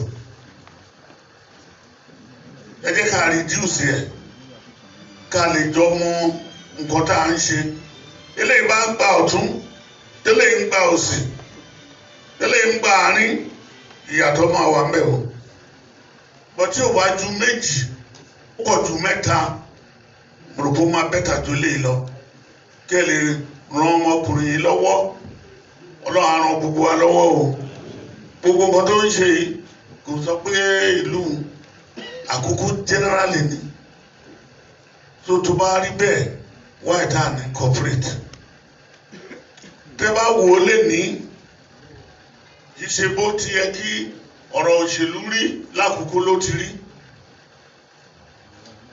gbogbo ẹgbẹ́ tí mo wí wọ̀nyí pẹ̀lú bí tá a bá jókòó sí bá ń lọ Londo state lákòókò mo rò bó yẹ kó lè ṣiṣẹ́ but àìfimọ̀ ṣe kán àìpapọ̀ àwọn kan dìde jọ sí wọn ni wọ́n rẹwà jẹ lẹ́wà kan tó máa rẹwà jẹ tálájọ ń ṣe pọ̀ tí mo wá ṣe kan á ti rí lúpọ̀ yẹn á ti tẹ ọ̀bọ̀ láti tẹ ọ̀bọ̀ àmọ́ bí tá a lọ kì í ṣe pé ìgbà tó ṣe wá tí ẹ̀kọ́ yẹn ti ń hu ewu láṣẹ wá ń tú tá a fẹ́ jẹ́ so mo fẹ́ kí Akoko wò yẹn tá a bá ti pọ̀ jù a lè sọ̀rọ̀ ìmọ̀ wa ṣe kan tí ìmọ̀ wọn bá lè ṣe kan kí wọ́n pé ara tẹ̀síwájú ni lórí ọ̀rọ̀ olóṣèlú wa àmọ́ wa wà níbi tó dáa a lè rẹ́nu sọ̀rọ̀ Àkókò ló ń sọ̀rọ̀ yẹn o wọ́n súnra kì no matter ẹni tí gómìnà yẹn jẹ́ tó bá gbóhùn Àkókò tó bá wà lè a ní nǹkan báyìí ló l'Àkókò sọ bọ́tí ìgbà tí wọ́n bá ti wò wá tí wọ́n rí pé ìmọ̀ wa ò kò tó bá ti wù wọ́n náà àti treat wa ọba mélòó kan nílùú ẹ̀ wáyé pé báyìí ni wọ́n fẹ́ dáadáa lóhùn kò dẹ̀ yẹ kó rí bẹ́ẹ̀ so my honourable commissioner a lò yín láti jíṣẹ́ fún àwọn olóṣèlú wa àwọn la bí yín àwọn la ń gbé yín síbẹ̀ tá a bá ti gbé yín síbẹ̀ ó yẹ kẹ́ lè máa gbọ́ tiwa in sense that kì í ṣe pé a ní a fẹ́ tọrọ owó lọ́wọ́ yín nǹkan tá a bá ń fẹ́ ẹ lè gbé dókè fún wa kì í ṣe pé mo ṣàtìrí tèmi ẹ jọ̀ọ́ kò sí jíjẹ tó lè ní ló máa lọ́la o nǹkan tó bá ṣe ayé ọ̀dà láàyè ẹ̀ so ìgbà yín ní báyìí ìgbà yín ní ẹ bá máa gbẹ́bọ wa dé òkè báwo lẹ ti fẹ́ gbé dókè tẹ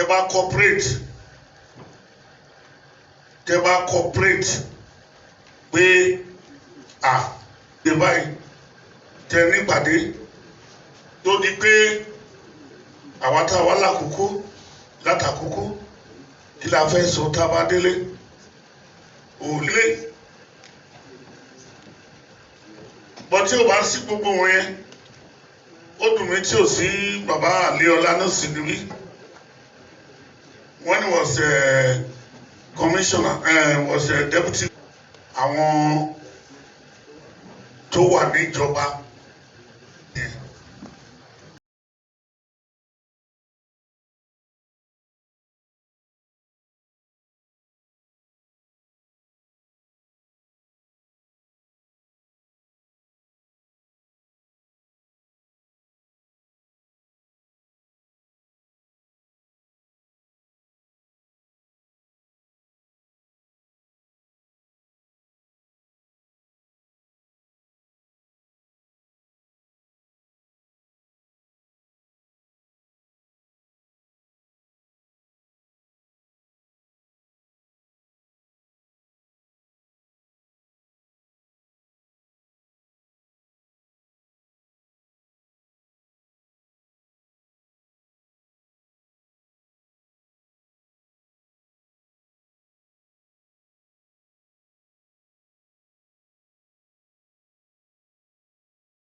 ẹ lè fọwọ́ sọ̀yà pé èmi ń ṣojúṣe mi nílùú mi ìlú gbogbo wa ní kíni àpèlà Àkókò eléyà àyọ̀lú kan sọ̀tọ̀ àyọ̀kàrẹ́ àyọ̀lúṣù àyọ̀bì kankan Àkókò la pè ẹ jọ̀ọ́ ẹ jẹ́ ká túbọ̀ fọwọ́sowọ́pọ̀ pẹ̀lú general. Mo fi ìyọ́nú Ọlọ́run bẹ̀ yín ni o torí ẹ̀bẹ̀ ni mo bẹ̀ yín ni ìlú Àkókò ò ní bàjẹ́ o mo ní ìlú Àkókò ò ní bàjẹ́ o àwọn ọmọ wa ṣé ọmọ wa gbọ́dọ̀ ṣe vice president ni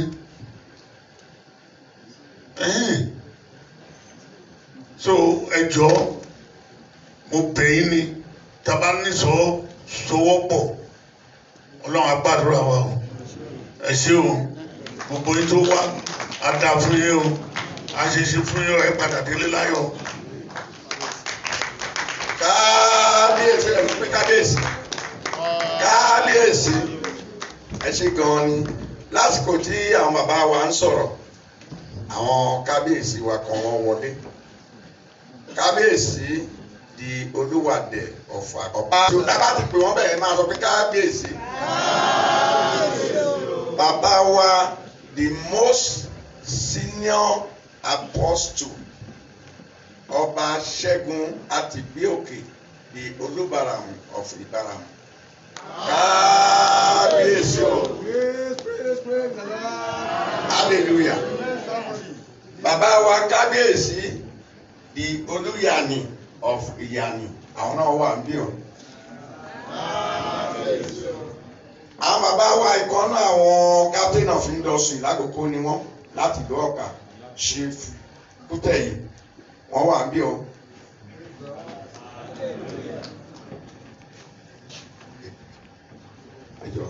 àwọn bàbá wa àbúrò wa Folúṣọ́ Àmínú former chief of staff to late Adéfarati àwọn náà wà ń bí báyìí.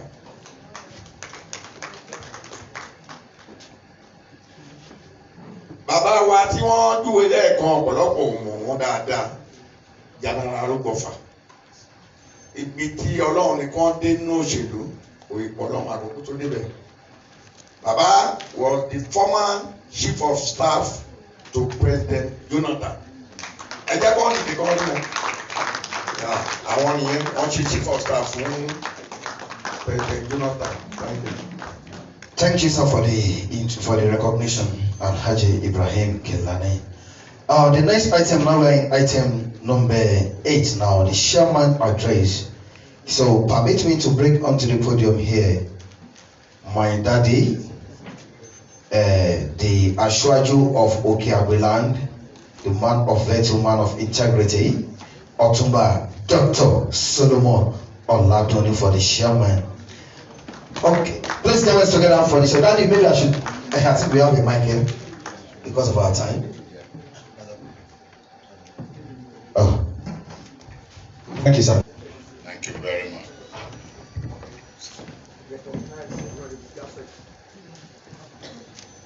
Our amiable governor, represented here by Honorable Renge. Our real fathers, using the chairman of Akoko Obas in council as point of reference to the other Obas. I greet all of you.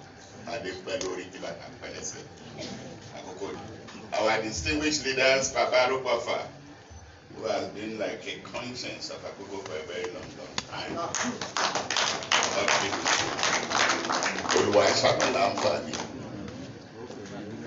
General Olukoju and his team, who have worked assiduously to make today's event into reality. I also commend your effort and I greet you. Mama, God bless you, Mama. It's also a big mobilizer of women in Akoko and has been an inspiration to many, many people in several towns and villages. I greet my brother, my friend, General Jones Arubofa, former Chief of Staff to the President. You are welcome. Distinguished ladies and gentlemen, all Akoko sons and daughters here present, you are all welcome. My role here today, as discussed with me, was to be chairman of this ceremony and give some remarks so as to serve as a tonic that can move Akoko forward.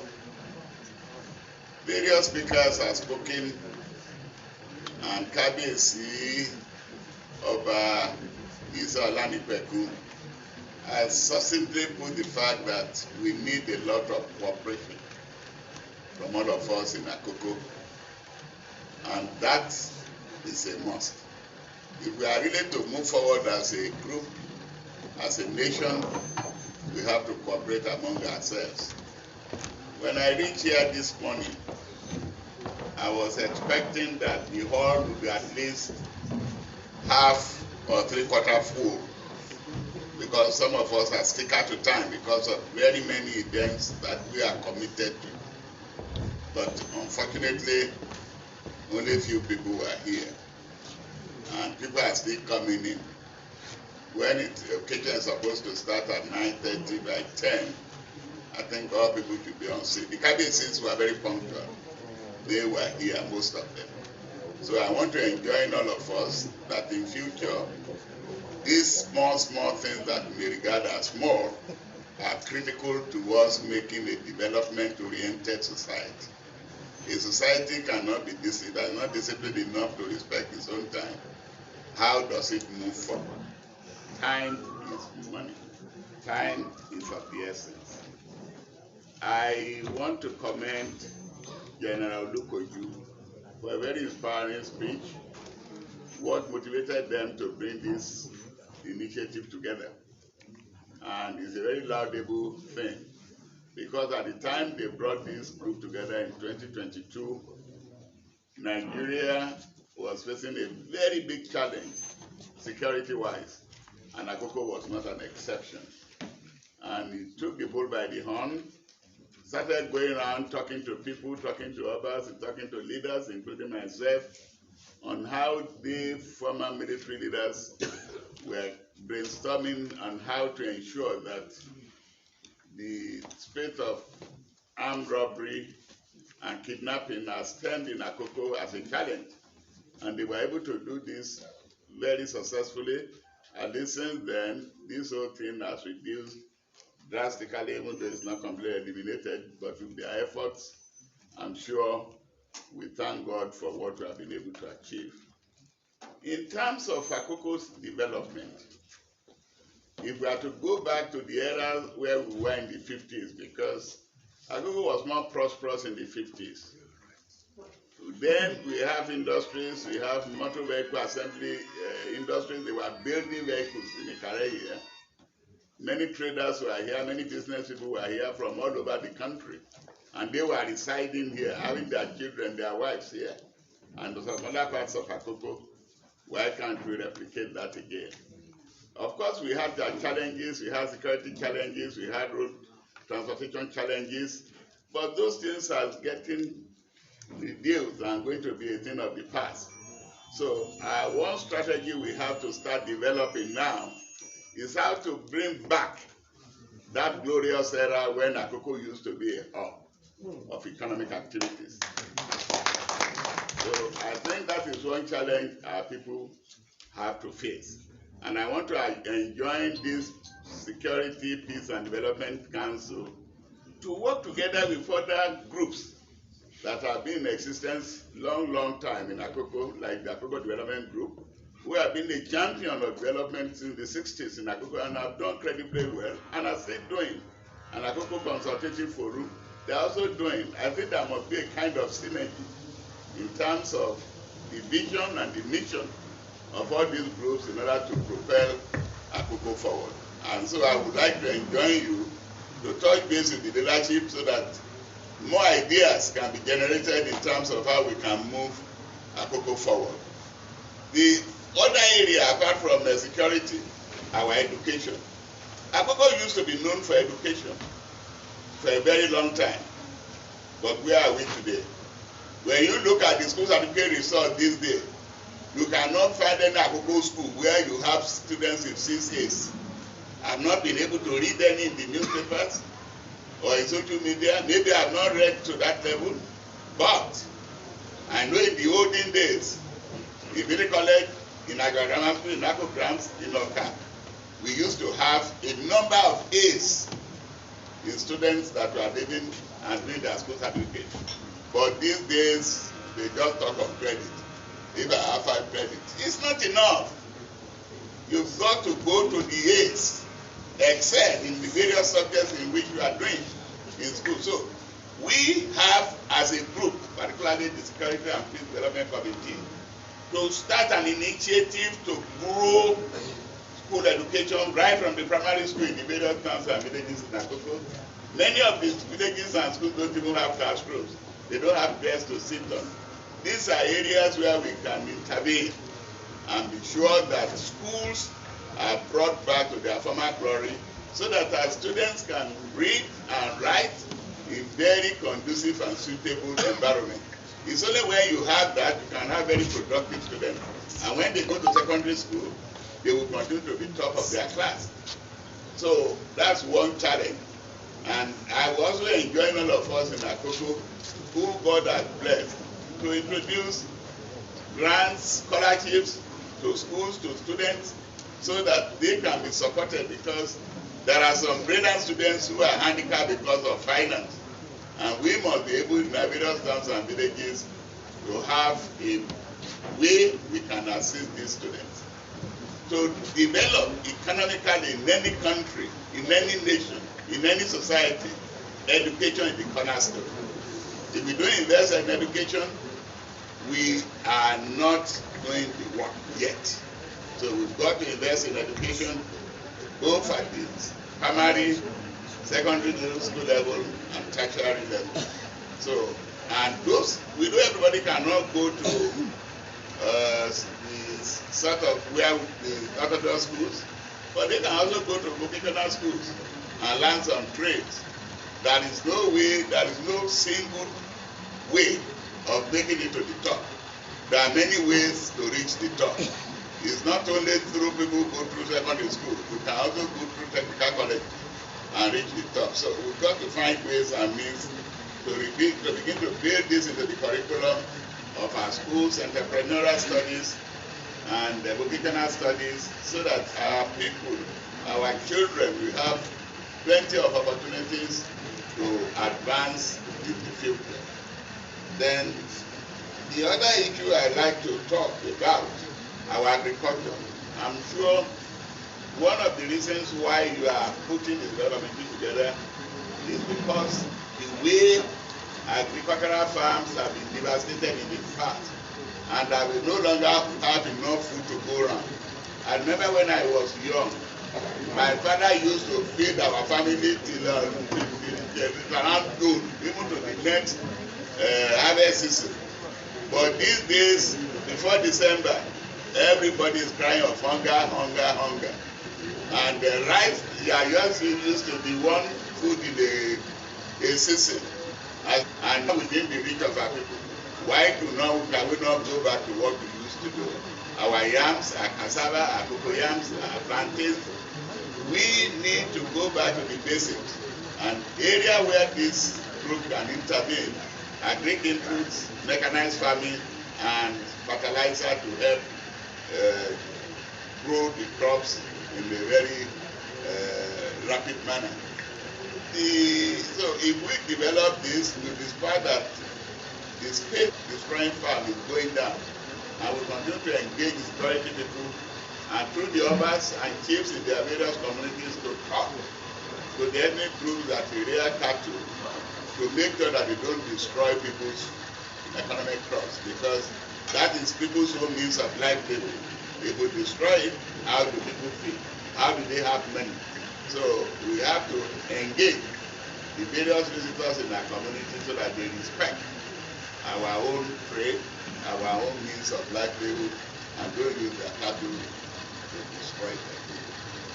Then we have a number of young women and men. There are something that is creating problems even in Akoko, and we've got to stop that time. The things like cultism, alcoholism, all these things are a danger to the body, are a danger to the health of our people. They even injure the brain, apart from injuring the health of individuals. So as much as please, I want to appeal to the young folks, shun cultism, avoid alcoholism, smoking, all these useless things that people talk about like cannabis or Cowan, skunk or Colorado that people talk about.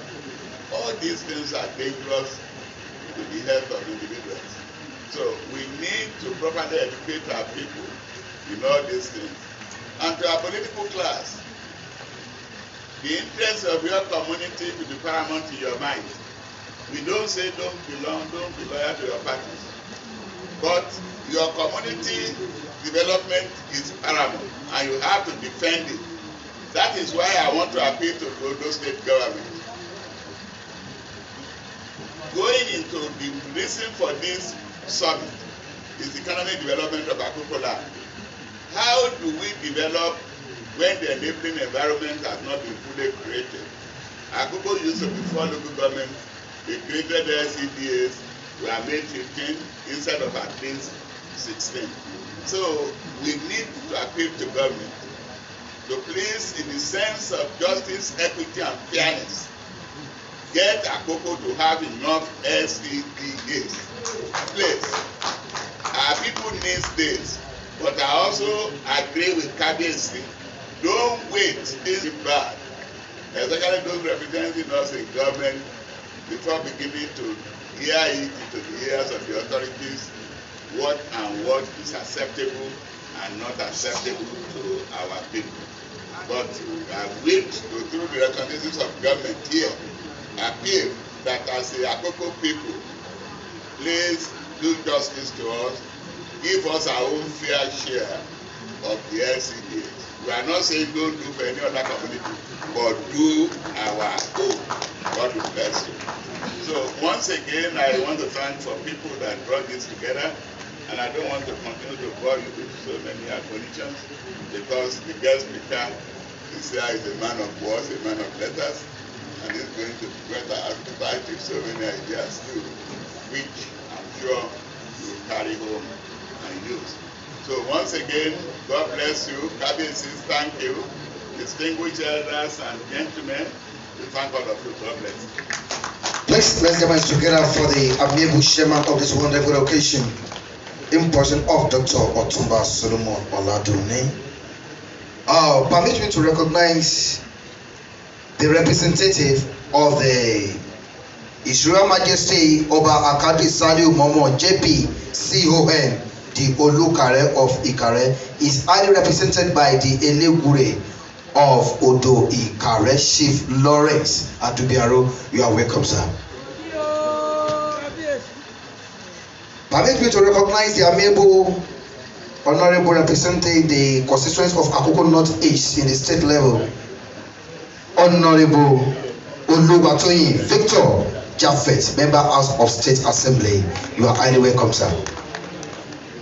So we are in item number 9, the keynote address. Item number 9, the keynote address. But before, I'm going to bring in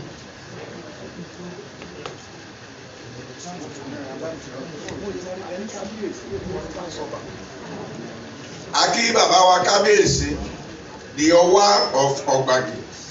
Wọ́n wà láàrin wa bí o. Kabiyesi, you are highly welcome, sir. Ẹ jẹ́ sọ pé Kabiyesi o. The Owa of Ogbagi, Kabiyesi, ẹ káàbọ̀, sir. Okay, permit me to recognize the Akala of Ikara, His Royal Majesty, sir. Kabiyesi, ẹ káàbọ̀, sir. Kabiyesi o.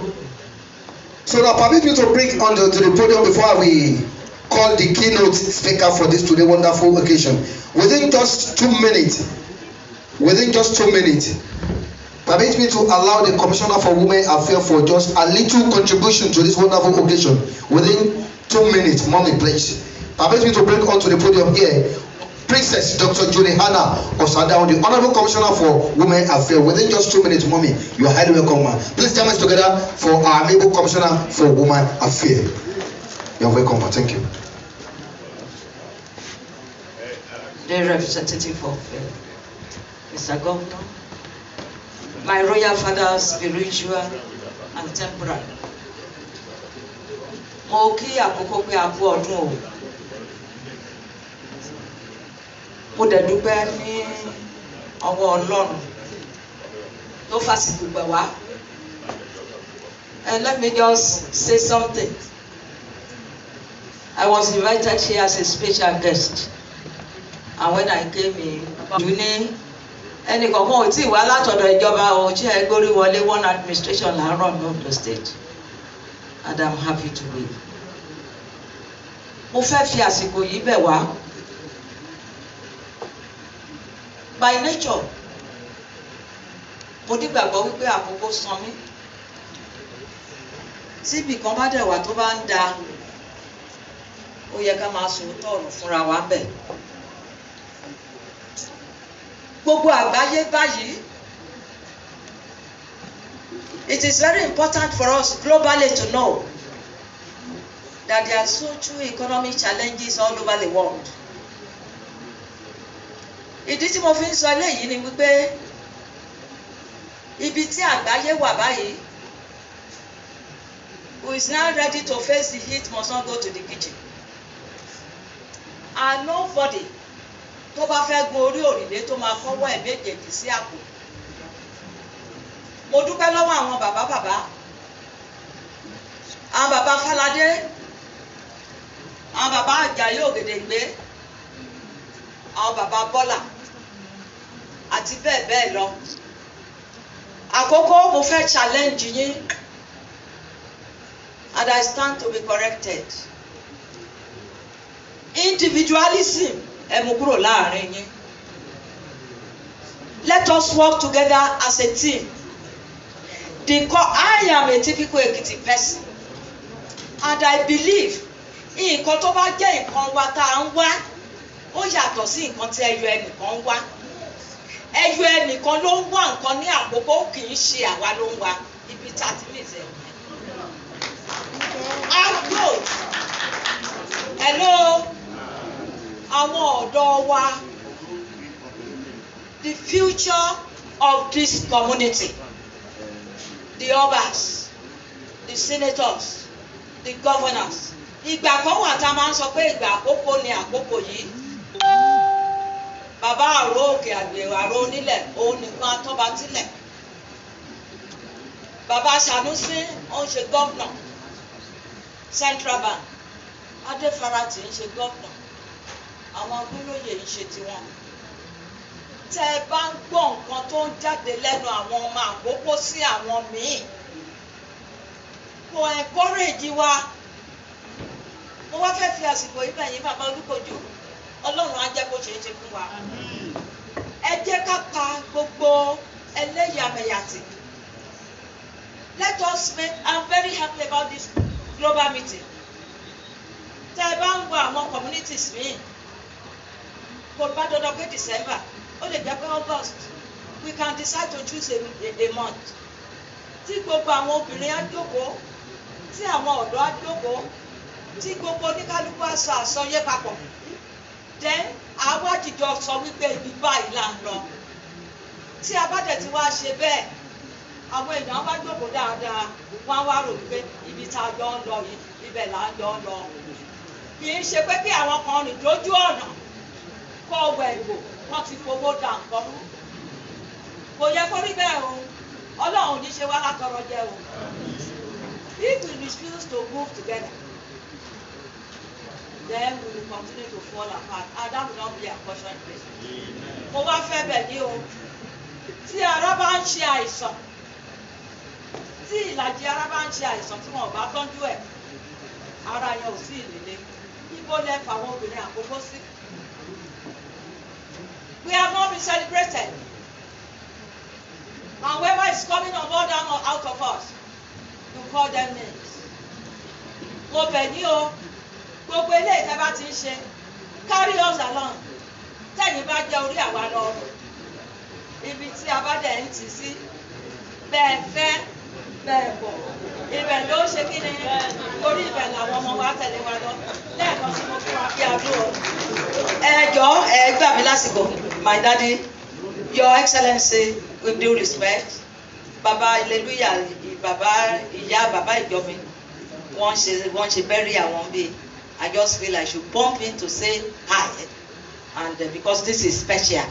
Tí ìlú bá rọrùn, tí gbogbo nǹkan bá lọ ní rọrùn, ní ó rọrùn náà làwa ń jẹ ń bẹ̀. So mo gbà ládùúrà Àkókò ò ní dàrú o, Àkókò ò ní bàjẹ́ o. Eléyìí tá a dẹ̀ ń ṣe kò dẹ̀ ní hun wá. I seize this opportunity to recognize my Bishop Downsy, and the Royal Highnesses. Thank you, God bless you. Ẹ ṣé o. Thank you, Mommy, the Commissioner for Women Affairs of Ondo State. So we go straight away to the item number 9. We don't have the whole day. Permit me to call on our keynote speaker for the keynote address, my daddy Bashoru Sende Arugbofa OFR, for the keynote address. My daddy, within just 15 minutes.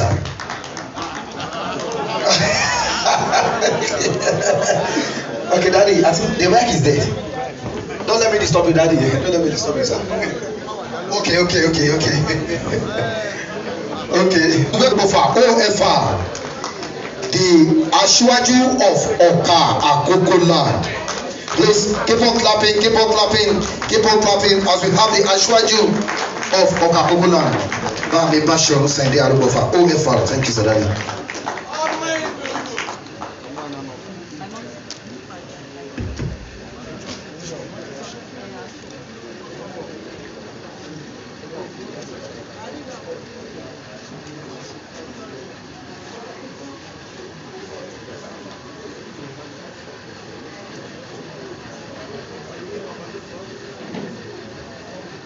Akí ọ̀rẹ́ mi tímọ́tímọ́.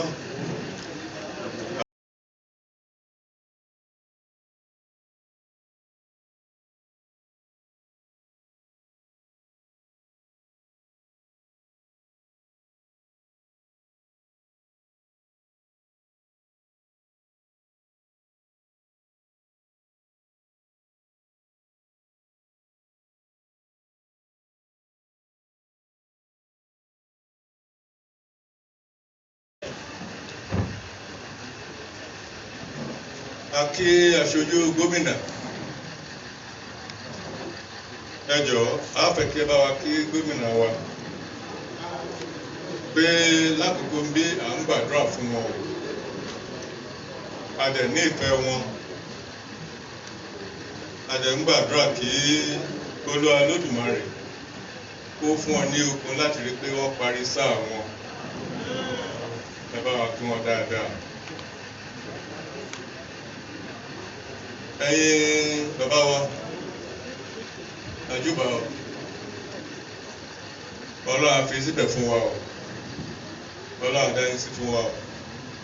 Ẹ dẹ̀ kú ètò ìlú kò rọrùn o, rárá kò rọrùn. Ẹ kú gbìyànjú, Olúwa Olódùmarè lè máa ràn lọ́wọ́ o. A kí ìyá wa, Mrs. Ọládùnní, fún akitiyan wọn nígbà gbogbo ní Àkókò. Wọ́n gbìyànjú o, wọ́n gbìyànjú. Ọládẹ túbọ̀ wà pẹ̀lú yín o.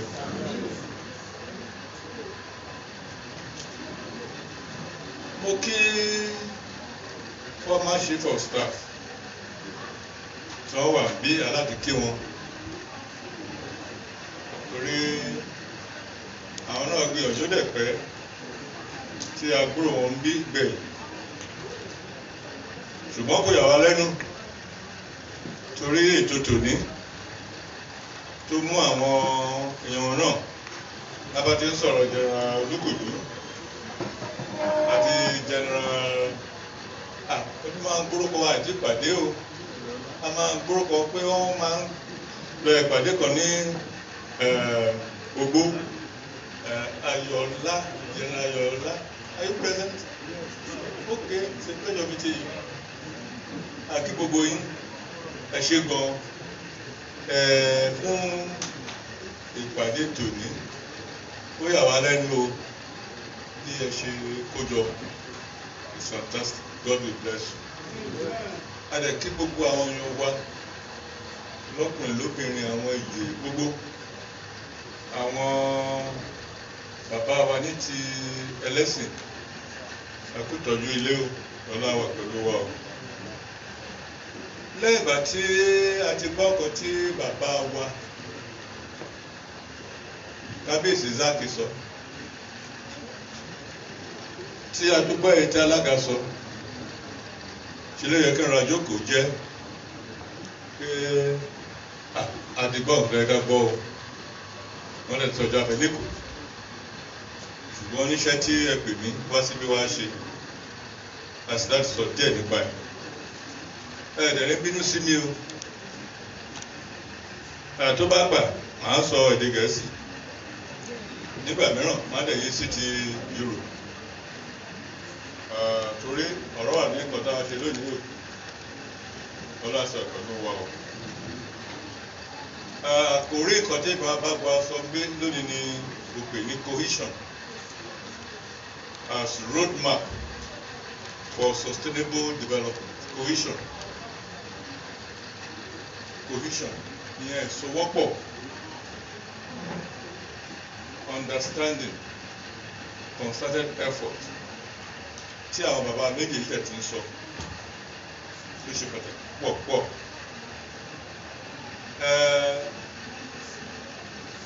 Ìpàdé ètò ló máa ṣe ẹlẹ́kẹta láti 2010 tí wọ́n ti pè mí wá ṣe irú iṣẹ́ eléyìí lẹ́rìn wà lákòókò ní November 2010 ní Victory College. Àwọn Akoko renewal group náà pè mí ní May 7 2016. Àwọn kan náà Akoko consultative forum wọ́n pè mí ilé ìyẹn lẹ́kẹta mo dẹ̀ dúpọ́ lọ́dọ̀ gbogbo yín tí ẹ pè wọ́n. Nítorí mo fẹ́ sọ ní kíákíá kó ba lè yé wa pé ṣé eré ìtàdó a ṣe lónìí o àbí ìtàdó a ṣe tí ò bá sí ìsowọ́pọ̀ lẹ́ẹ̀rin wa o kò síbi tá à ń lọ. A dẹ̀ dúpẹ́ lọ́dọ̀ àwọn bàbá wa Zaki àti alágàdo ìsọ̀rọ̀ débẹ̀ tí a bá ní ìsowọ́pọ̀ síbi tá à ń lọ. Ìsowọ́pọ̀ ní gbogbo nǹkan o. Tí ọ̀tún bá ń fà á tó sì bá ń fà á tí a bá níbi tá a jọ fà sí ìrọ̀lì o. Ìyẹn mo kọ́ fẹ́ síwájú yẹn. You need cooperation náà wò. Mo lè fẹ́ sọ fún gbogbo wa pé èyí tó ń ṣẹlẹ̀ yìí ní ṣàwọn nìkan ló ń ṣẹlẹ̀ sí o. Pé nǹkan rọgbá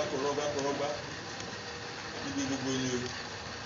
Kò jẹ́ pé tiwa yàtọ̀ díẹ̀ ni.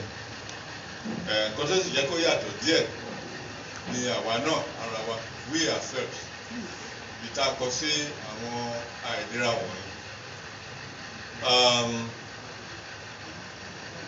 Pàápàá àwọn èyí tó ṣe pàtàkì jù ní wàhálà tá a ní sìn ó ní àwọn àbúrò wa àwọn ọmọ yín tí wọ́n dojúkọ báyìí ìyẹn nípa insecurity of life and property, which is the single biggest problem affecting development in Akoko and in Nigeria as a whole for now. It's a serious issue. And adẹ̀ nígbàgbọ́ pé tí gbogbo wa tá a bá sowọ́pọ̀ bí a ṣe ṣe tẹ́lẹ̀ a ò rí èèyàn sí i. Bàbá wa Zaki wọ́n sọ ọ̀pọ̀lọpọ̀ ọ̀rọ̀ a kàn fi díẹ̀ kún nípa ti ìyẹn kábíyèsí. Àìsàn lákòókò bùtì lè tí a mọ̀ àti tí a bá àgbẹ̀mí gan lákòókò ìyẹn gan ló ṣe ká tẹ̀ tá a bá ń fẹ́ ìlọsíwájú ká rán ara wa létí pé alájagun ni wá ní Àkókò. Màdẹ̀ fún ní àwọn bí ìdáàbò tó pọ̀ díẹ̀ ní márùn-ún. Ó kàn jẹ́ pé bí àwọn ẹlòmíràn ṣe máa ń ṣe tiwọn nígbà mìíràn máa ń yàtọ̀ sí tiwa. Kábíyèsí Olúbàkà wà níjòkó nǹkan bí ọdún márùn-ún àbọ̀ mẹ́fà sẹ́yìn àwa kan gbáradì nípa kílẹ̀ ká ṣe ní Ọ̀kà. Àwa fi àpẹẹrẹ ti Ẹ̀kíbògún ní Oǹdó pé tá a bá lè lò yẹn bóyá ọ̀rẹ́ mi bá wọ̀ a máa ti rí pé lábẹ́ gbé ìwé jáde pé bọ́n ṣe ṣe lóǹdó tó yẹ wọ́n a lè ṣe bẹ́ẹ̀ lọ́kà tó yẹ wọ́n. Ó wá ṣùgbọ́n kan ta ni ó máa gbé ẹbọ dé ọ̀run? Ta ni? A lérò pé a ó ní ẹnìkan lákòókò ń gbà yẹn tó yẹ pé pẹ̀lú ìrànlọ́wọ́ Ọlọ́run á di gómìnà pé ló bá ṣe ń débẹ̀ yẹn bá gbé fún pé arákùnrin wa káàbọ̀ Ọlọ́run yẹn lọ́wọ́ o wàhálà ta ní nìyí ò bá wa gbọ́ o ṣùgbọ́n ìjà àwọn èèyàn wa lákòókò àwọn afẹ́wọ́n ǹjẹ́ wọ́n gbà wọ́n gbà yẹn ara yẹn náà ló ń jẹ́ ọ̀tún ọlọ́run wa lọ́wọ́ o. náà síbẹ̀síbẹ̀ à ń gbìyànjú àkókò ní àkókò kan ìsọ́pọ̀ ló fà á tá a fi ní kọ́lẹ̀jì akọ́ni o kọ́lẹ̀ ìsọ́pọ̀ ni o Ìkàrẹ́ Ìrùn Ọ̀gbàdì Ọ̀kà Ìrúṣù gbogbo ọ̀nà sọ́pọ̀ ń gbà yẹn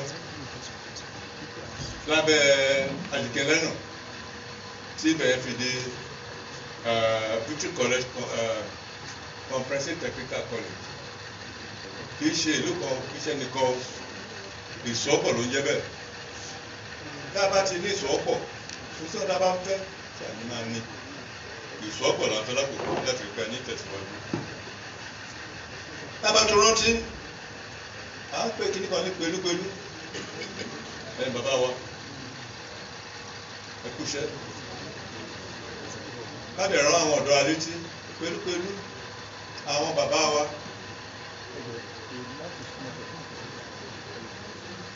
àwọn ọba aláyé wọ́n bẹ̀rẹ̀ nígbà yẹn tó yẹ pé àjọ àwọn ọba kúkú ni tó yẹ pé ní wàhálà kọ̀ọ̀kan bá ṣẹlẹ̀ they will all rally round to solve the problem kì í ṣe pé wọ́n rally round láti solve problem yẹn nìkan màá tún ní àwọn ọkọ̀ tó jẹ́ ká tó jẹ́ bí ìtẹ̀síwájú lẹ́ẹ̀rin wọn láti rí pé nǹkan lọ gẹ́rẹ́gẹ́ they will just come together and rally round for that time and they are still doing it ẹ ṣe kábíyèsí kò ní rẹ̀ yí o ṣùgbọ́n kọ̀ọ̀kan wà torí ẹ̀rọ àbáyà ọ̀kọ̀wé ni wá láti dúró kọ̀wé yẹn a máa ń wo we study the characters studying their mood their mean their everything inú àwọn ọba wa ò dùn they are not happy and it's very very unfortunate very very unfortunate kì í ṣèjọba tó wà lóde ló bẹ̀rẹ̀ o ìgbà tó ń bẹ̀rẹ̀ ń gbà ya kìlọ̀ o fún wọn báwo lẹ ṣe lè ní kí àwọn ọba tó máa ṣètọ́jú ìlú tẹ́lẹ̀ gbàgbára kúrò lọ́wọ́ wọn this is very wrong you don't have to make them toothless bulldogs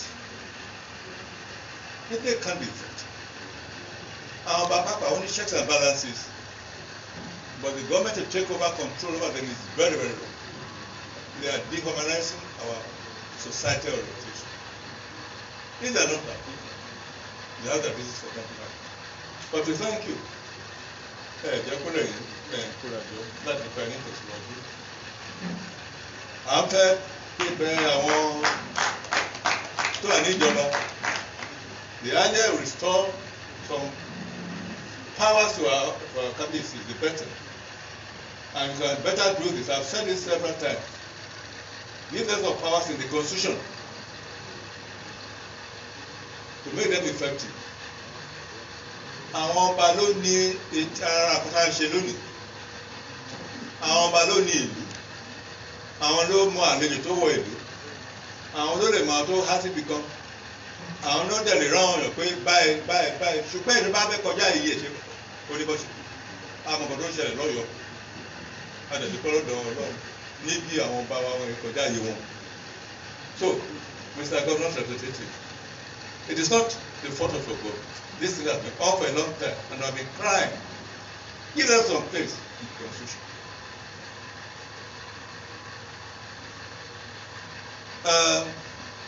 Torí tí ẹ bá fún alágbára ọ̀rọ̀ security wọ́n lè bá wọn handle dáadáa. Bákan náà fún èso ọ̀pọ̀ wọ́n fẹ́ ká rántí ẹ̀yin bàbá wa nígbà tí àwọn bàbá wa bíi lé Ògèdèngbé ọ̀gá mi àti bàbá mi àti olùtọ́nà mi late Harry Olusa àti Dick Olúmọfin nígbà tó wà ní House of Assembly táwọn ṣe aṣọ táwọn àwọn ọba aláyé late Zaki of Arigidi àti bàbá wa ní ìṣúra ọba Adésọlóyè àwọn méjì àwọn máa gbìyànjú fún alákòókò àtàwọn tí mo dárúkọ wọ̀nyí tó bá ti lọ House of Assembly House of Chiefs they will come together to fight for Akoko. Why can't you do the same thing now? Ẹ̀yin legislators wa, kí ló dé? Gbọ́ ọkàn tí ká lọ. We are not happy. Àwọn ìsà níbo lẹ́yìn wà táwọn kan ṣẹlẹ̀. Why? Why should that happen? Ẹ máa ń tì wá sí wàhálà ni. Bí sàwọn nípa ẹ máa ń tì sí wàhálà, ẹ á ti tì ìjọba sí wàhálà. Níbo lẹ́wà? We don't have to fight for ourselves alone. We are there to fight for people, for everybody. But if, like the former government was doing about security, when there was any problem about security, what was the former government doing? Máa kọjọ síbi mìíràn. Máa jẹ́ kí kan kí ò dá máa ṣẹlẹ̀. Ẹ má jà ṣe yẹn. Torí bí o kàn wá lónìí, á kàn wá lọ́dọ̀. Ẹ já ṣọ́ra o. Àwọn bàbá tá à ń wí yìí, they will always come together. I was very, very close to them. I lead Papa Revolution. I need to thank him. So they always, don't forget that at that time, Papa Eogudembe was the minister. Papa Revolution was also a minister. Out of the 3 people we had, cooperating. And when you saw Zaki, there he was also saying the issue. They will move together. Are you doing the same? That's all the problem. And until we're able to have some cooperation one another, look at the man going to river. Ẹ̀yin tẹ́ sọ pé ẹjẹ́ mẹ́rin, àwọn méjì á máa borí wa. Kò sí dáa. Tá a bá ti ń sọ pé àwọn kan rẹwà jẹ, ọ̀dọ̀ ló ti ń bẹ̀rẹ̀. Ta la rí wèrè tó ní kò lẹ́sẹ̀.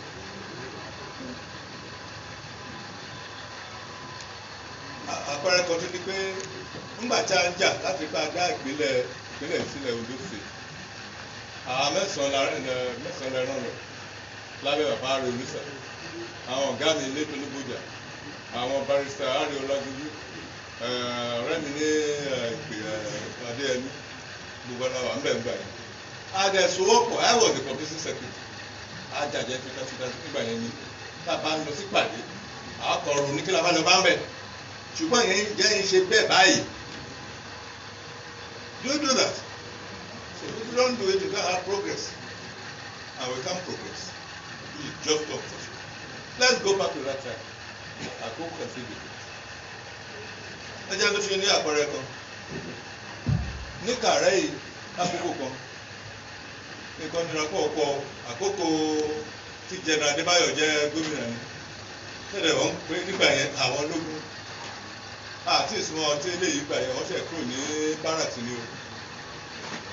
Àwọn tó lè dúró dè wọ́n kọ̀ General Adébáyọ̀ ó ń wá sí ó ń rìn gbogbo kirikiri. Ó dẹ̀ pẹ́ tí Àkókò tì wọ́n là kí iṣẹ́ èèyàn wọ́n fẹ́ káwọ́ ní fẹ́ gbọ́dọ̀ lẹ́nu wa. Ṣùgbọ́n a ní akíkanjú tó dìde ńgbà yẹn àwọn dábàá rántí ẹ̀gbọ́n ilé ìsẹ̀ni tó gbọ́lẹ́yẹ ọ̀nà ṣáájú wa ní nígbà péré hàn yẹn gbà yẹn kọ́dọ̀ wà mẹ́yìn ibẹ̀ láti lọ wèlé wọn the central despite his military or a federal office he stood by the road so Mr. Governor o lè kọjá láìsí tó bá gbọ́ ìkọjá fẹ́ sọ kò dé ní choice he had no choice he listened to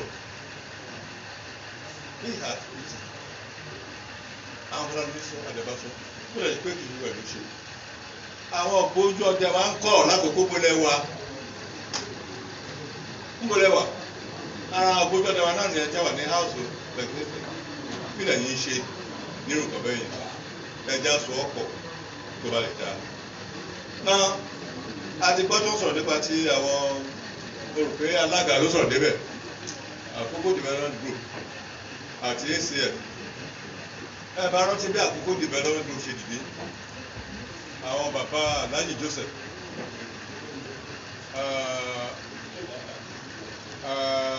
bàbá Aliu later ọba Aliu CSO Àkàndé late Professor Balógun Kọ́lá Bọ́láyan dọ́kítọ̀ nígbà yẹn wá ṣe alága nígbà yẹn ìyá ń jẹ Lákòókò náà ti dìde especially nípa economic development bí ìṣòro politics ibi táwọn kan tó wà nílé láti yàtọ̀ sí wọn gbà yẹn nìyẹn ìgbà tó máa yé wọn pé ó yẹ kó pa àwọn táwọn nílé papọ̀ ó dàbẹ̀ ni pé àwọn ACF àwọn náà ti dìde ló jẹ́ pé àwọn ACF àwọn náà gbìyànjú bí àgbóde ọlọ́pàá ṣe tí wọ́n tó gbìyànjú ACF lábẹ́ bàbá Falade nílé wọ́n dìde àwọn ìyá aládùnní náà wọ́n àbẹ́gbà yẹn pé kí ló ń jẹ́ bẹ́ẹ̀ dídé tí wọ́n dìde tí ACF dìde at least àwọn kan méjìlá rí gbàǹgbà yẹn ọ̀rọ̀ iná tá a sọ yìí national grid òkèlè àwọn náà jẹjẹ wọ́n dẹ̀ provide solid background fún regime late governor Adefrat irú àwọn groups báyìí let's come together don't be antagonistic tọrọ bá wà nílẹ̀ èyí tí Akoko development ní ACF lè ṣàlẹ̀ ní but wọ́n forí barí pé ìyá ńlá ni o ẹ̀já àjà sábà lè rí pé àgbàrá wa lẹ̀ that is cooperation that is cohesion.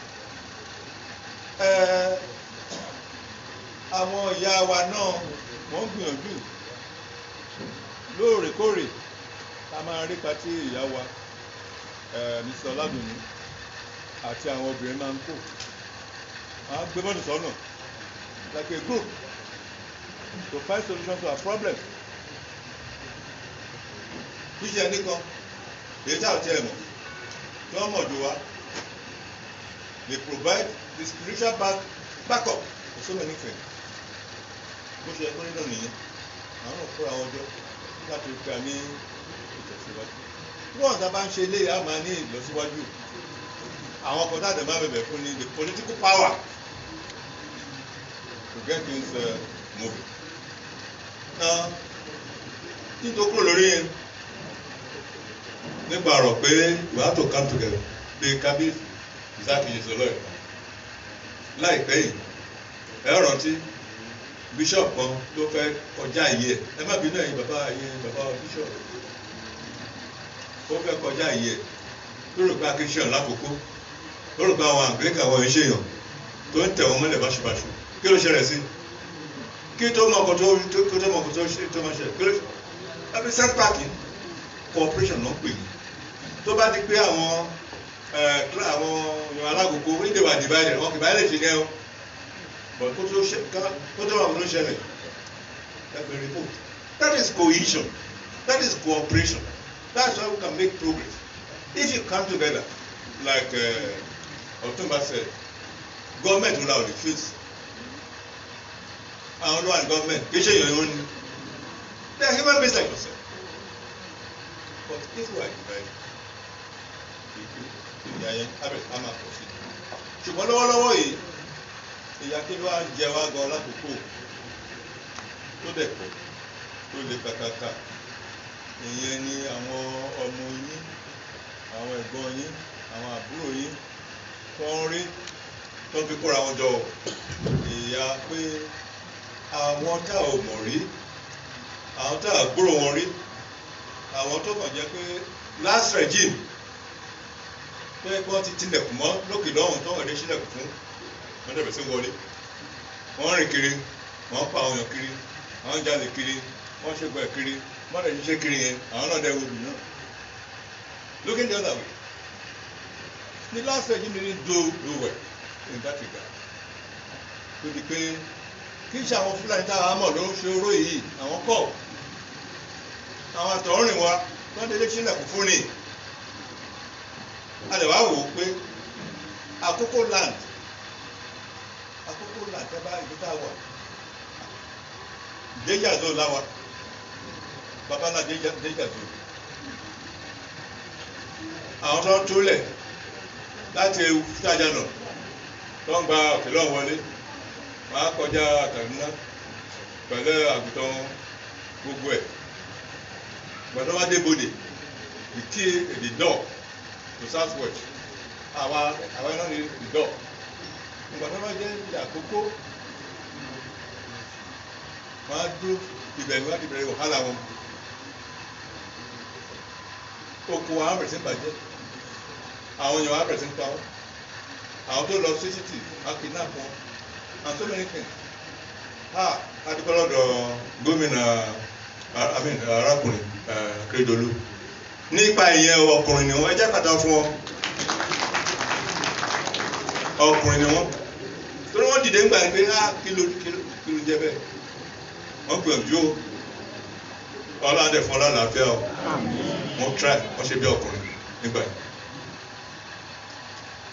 Bí àwọn ìṣe fẹ́ gbọ́ fagbára wọlé ní ilẹ̀ wa torí ilẹ̀ wa ni that is the danger zone. Àkókò were the belt. Àwọn ìpínlẹ̀ bíi mẹ́rin àmárùn ní Yaba Sàlà, Ekiti state, Kwara state, Kogi state, Edo state,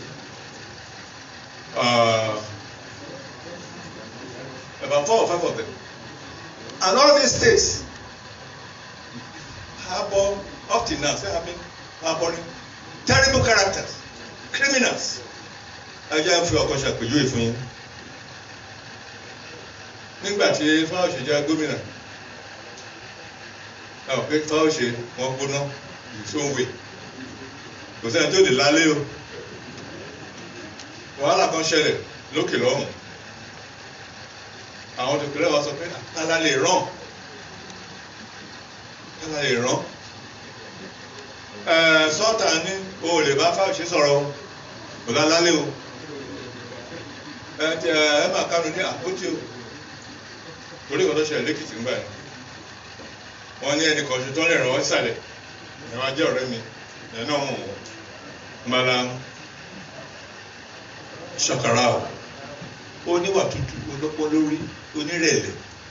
Wọ́n dẹ̀ fẹ́ràn ẹ̀. Òun wá rán wá sí tó bá kí ni tú mi. Why did you invite me here?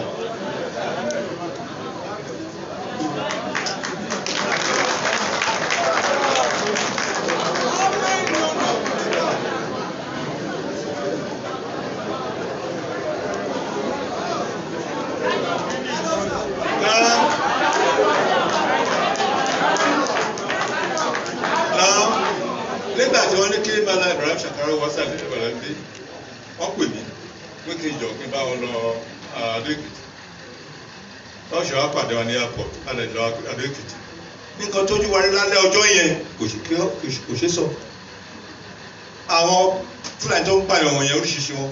From all parts of 6 states here, they were all assembled in Adó-Èkìtì. All of them. Different categories. Old, young, babaláwo, all of them. At the end of the day, àwọn kan jáde ni wọ́n tó ń testify ẹ̀kọ́ tó ń ṣe. And they were driven where? To our forest Akoko here. That is what is happening.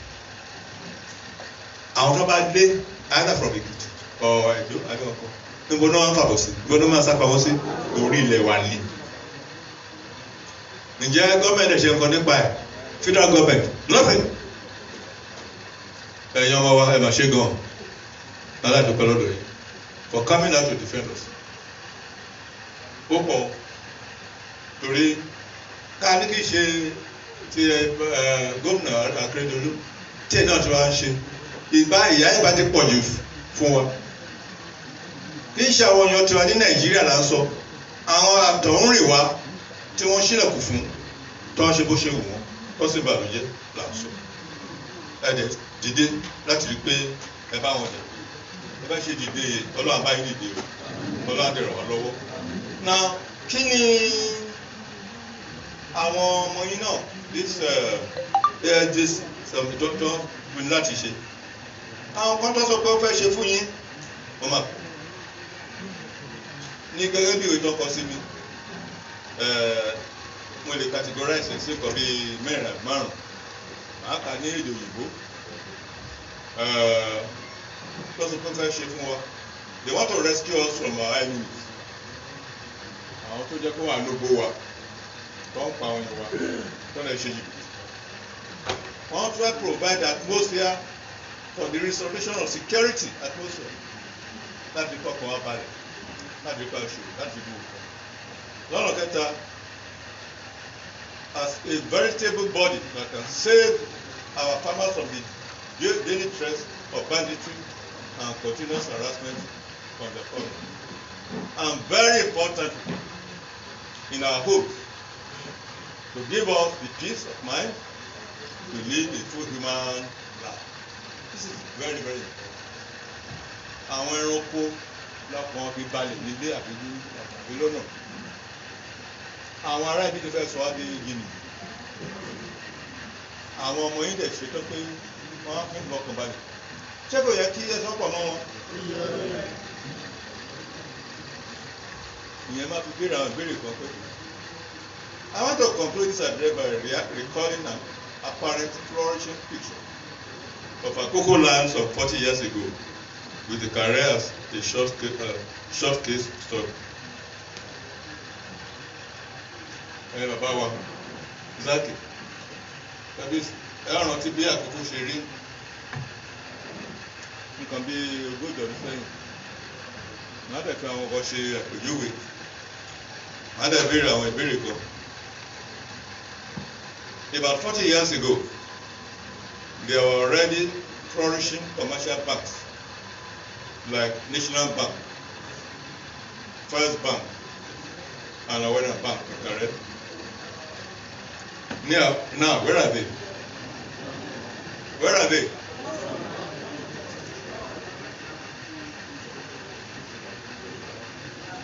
Then, there were already flourishing industries like Agbaluk paper industry, the Alabilogo, Adagodo, and Anlaita Cocoa industrial venture. Abeko, pursued and resealed by the growing local entrepreneur of Jobifele Akoko initiative. There was also Sodako Motors, almost a replica of parent Kaduna venture, and the Nodara Market Center, serving and providing special needs to the adjoining states of Ekiti, Kwara, and Benue. Nígbà yẹn tó bá wáàtì ní Benue, wáàtì ní gbogbo fọ́nà tí máa ń rí. What has happened to them?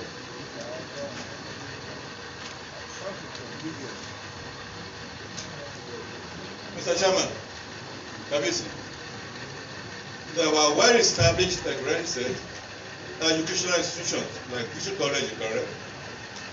AC Grammar School and Matamel, Harigedi, just to say a few. And of course, Oscars was there. And a dream I said because I knew of it, a dream polytechnic by our representatives in the Ondo State Provincial Movement.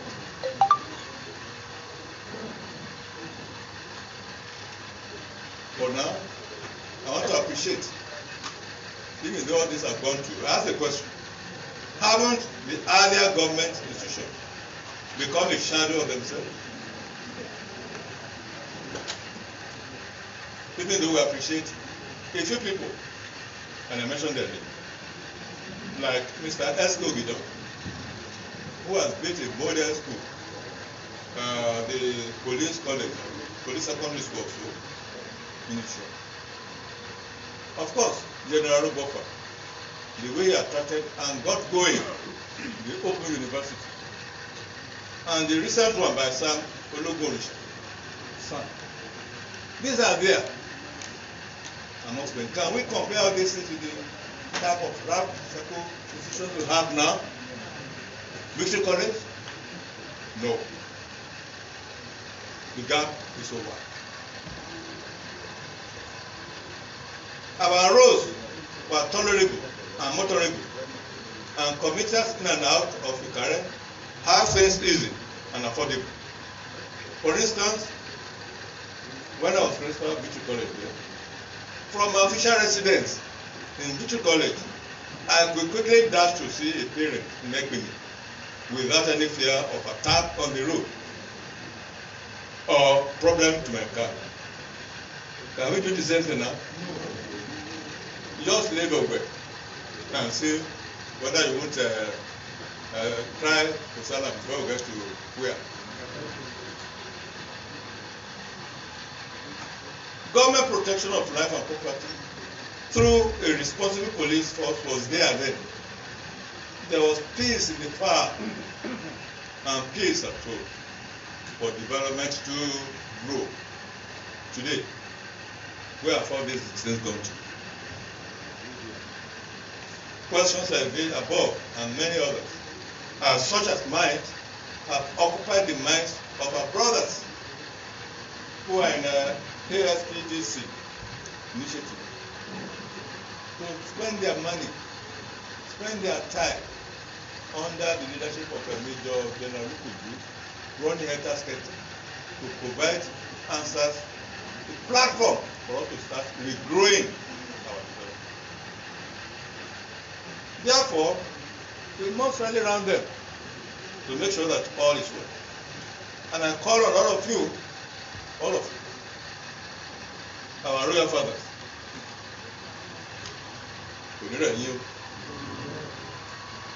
our religious leaders,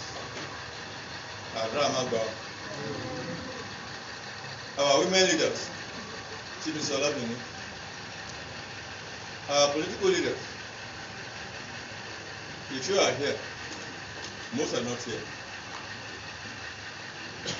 Do I say I'm surprised? I won't say I'm surprised. I will still talk about that briefly. Our businessmen and industrialists, our professionals and technocrats, and all citizens, clubs and associations, to hearken to the clarion call of this group, these gentlemen, who are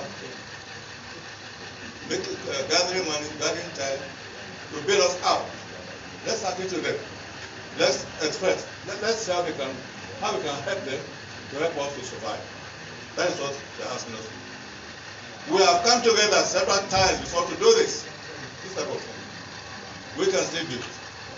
ASPDC is inviting all of us. And let those social scientists or whatever tell me there is growth in Akoko. There's no growth. Such has disappeared from our land and gone elsewhere. Perhaps there is quantity, not quality growth. We can match the quantity with quality growth. If there is peace on the land, that is the wake-up call. Let's rise up and reduce. On the side of the government, I call on the federal government to grant state police, even police, who know and understand the local terrains very well, to complement the efforts of the Nigerian police. For our Montego or Akoko SPDC, this self-assigned task of providing security is very important. The cost of achieving it has also been very heavy. Such responsibilities are really meant for the federal government. They should come and assist us. But we thank these gentlemen for what they are doing.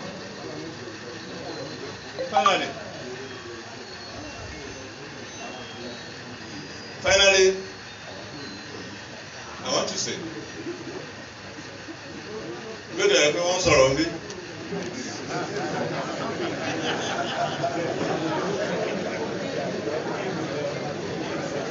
Good day, everyone surround me.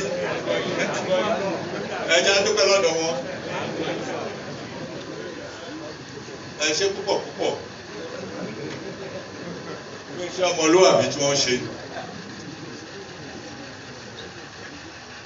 Àgbọ̀rọ̀ dùn ni wọ́n rí ìyà tó ń jẹ alákòókò, wọ́n dẹ̀ gbára dùn alábìgbọ́lọ́dọ̀. Àwọn kan wà tó ń pè ní àwọn olójú mátì tó jẹ́ pé ojú kìí tì wọ́n, àwọn ọmọ kan wà bẹ́yẹn o. Bí ọ̀tá gbé ìyá wọn nílẹ̀, wọ́n á rẹ́rìn. Bó sì jẹ́ bàbá wọn ni wọ́n kùnìkùnà kan bìkítà. Ṣùgbọ́n àwọn ilé wọn rí bẹ́ẹ̀ yẹn o. Ẹ ṣe púpọ̀ púpọ̀. Ní ìlú mi kan ní Akoko ní Agùnà, irú àwọn ọmọ bẹ́ẹ̀ náà pè ní ó di ìgbónáṣe. Ó di ìgbónáṣe.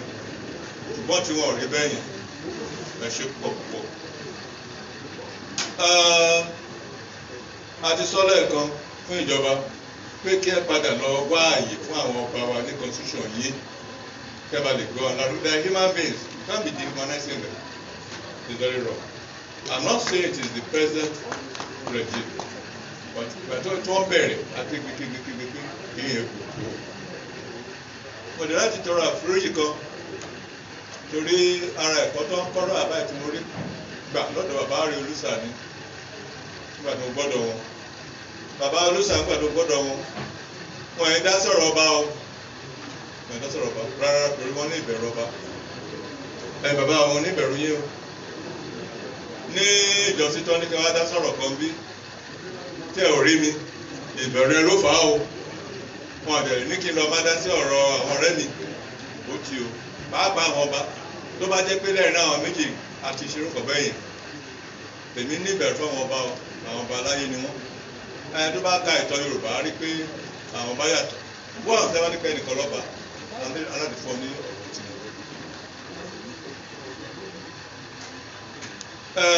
mo ń gbọ́ta ọkọ̀ máa ń sọ lákòókò tó máa ń ṣáta gómìnà lórí gómìnà Akérédolú yà lọ dákẹ́ ẹ̀ńtẹ́ ṣáta wù ṣèbẹ́ ní ààyè láti di gómìnà ẹ ò sọnù tẹ́ ò sọnù òwò kí lè wá sọ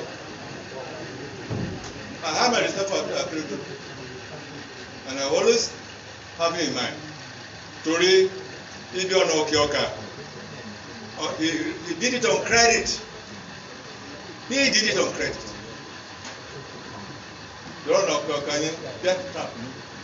But any opportunity lákòókò àti di gómìnà nígbà yẹn ẹ ò sọ́nù bí. Jẹ́ lọ ronú ara wa. Ní ìlà sọ nípa cooperation. Ó túnbọ̀. Èyí tẹ́ ẹ sọ nípa ọ̀rọ̀ ADC ọ̀dọ́ ADC. Ẹ ronú ara yín. Ẹ jọ ẹ ronú ara yín o. And finally, mo fẹ́ bẹ̀ ọba ọ ẹ jọ and this is very important àwọn tá a bá ní agbára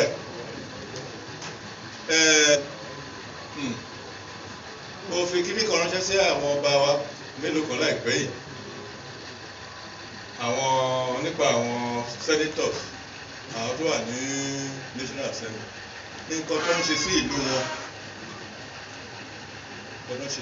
àgbáyé ni ọ̀kan lára wọn àwọn tó kìlọ̀ wọn ní ìbọ̀wọ̀ fún wa ayàtọ̀ nísàlẹ̀ ní wọ́n yẹ sọ a ò náà ní ara wa bí à ní ìbọ̀wọ̀ fún ara wa nísàlẹ̀ ní wọ́n àti kìlọ̀ no ìdáná fẹ́ ẹ bá nìkan tó ń ṣe sí Kano one single time senate àgbàyanu ni náà mo fẹ́ bẹ̀ yín tiwa ní bí o mo rò pé oníṣòro ọdún méjìlá ni wọ́n gbé ẹ wo orú yunifásitì kábíyèsí ẹ mọ̀ pé ẹ lọ sí Àbújá méjì ẹ wà ń bẹ̀ èmi náà wà ń bẹ̀ nígbà tá a lọ defend ń bó ní ọ̀rọ̀ yunifásitì ẹ wà báyìí. What is happening to the university? Social university.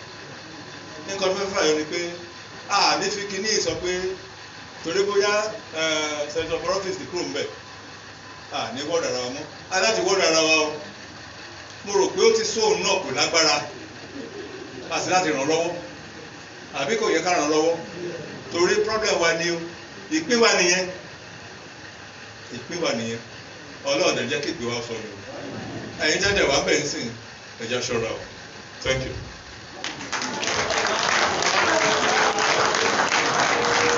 Thank you, sir, Daddy. Thank you, sir. Thank you, sir. Thank you, sir, Daddy. Thank you, sir. We're in item number 10 now. So, then in item number 10, we have the special guest of honor address. Then, as we all know that the special guest of honor of this amiable and wonderful occasion is the executive governor of Ondo State, Arakunrin Oluwarotimi Akeredolu, highly represented by the Commissioner of Water Resources, Right Honorable Fatai Aburumaku Olotu, popularly known and called Orege. So for the special guest of honor address, My honorable sir, my honorable is not a politician, he's a barrister before. So I will plead to you, sir, because of our time, sir. Maybe when you're in the court, you follow time. Okay, you're welcome, sir. Mo kí ní pàtàkì àwọn bàbá wa ní item abẹ́rẹ́ látòrí bàbá wa di Olúbàkà ọ̀fọ̀kà ìnànà kúkú kábíyèsí màá kí bàbá wa the erudite Papa Sẹ̀ndé Arúgbọ̀fà. Each time tí a bá ń listen sí wọn ọ̀pọ̀lọpọ̀ nǹkan la máa mú lọlé, and that's why I'm not particularly happy when the organizer was trying to stop our Baba. Don't do that in this kind of gathering. We have come for a very big business, and we can spend the whole day here listening to our Baba because we don't have opportunity of meeting people like this often. Baba, Allah Alora Emenyo. Maki, the representative of Kábíyèsí Olúkàrẹ́ of Ìkàrẹ́, Àìṣègbèdé Gure of Ogun.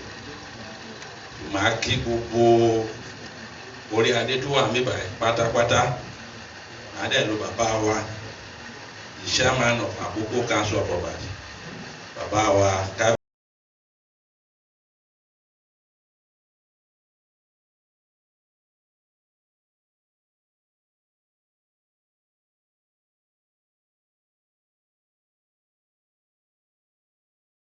Aki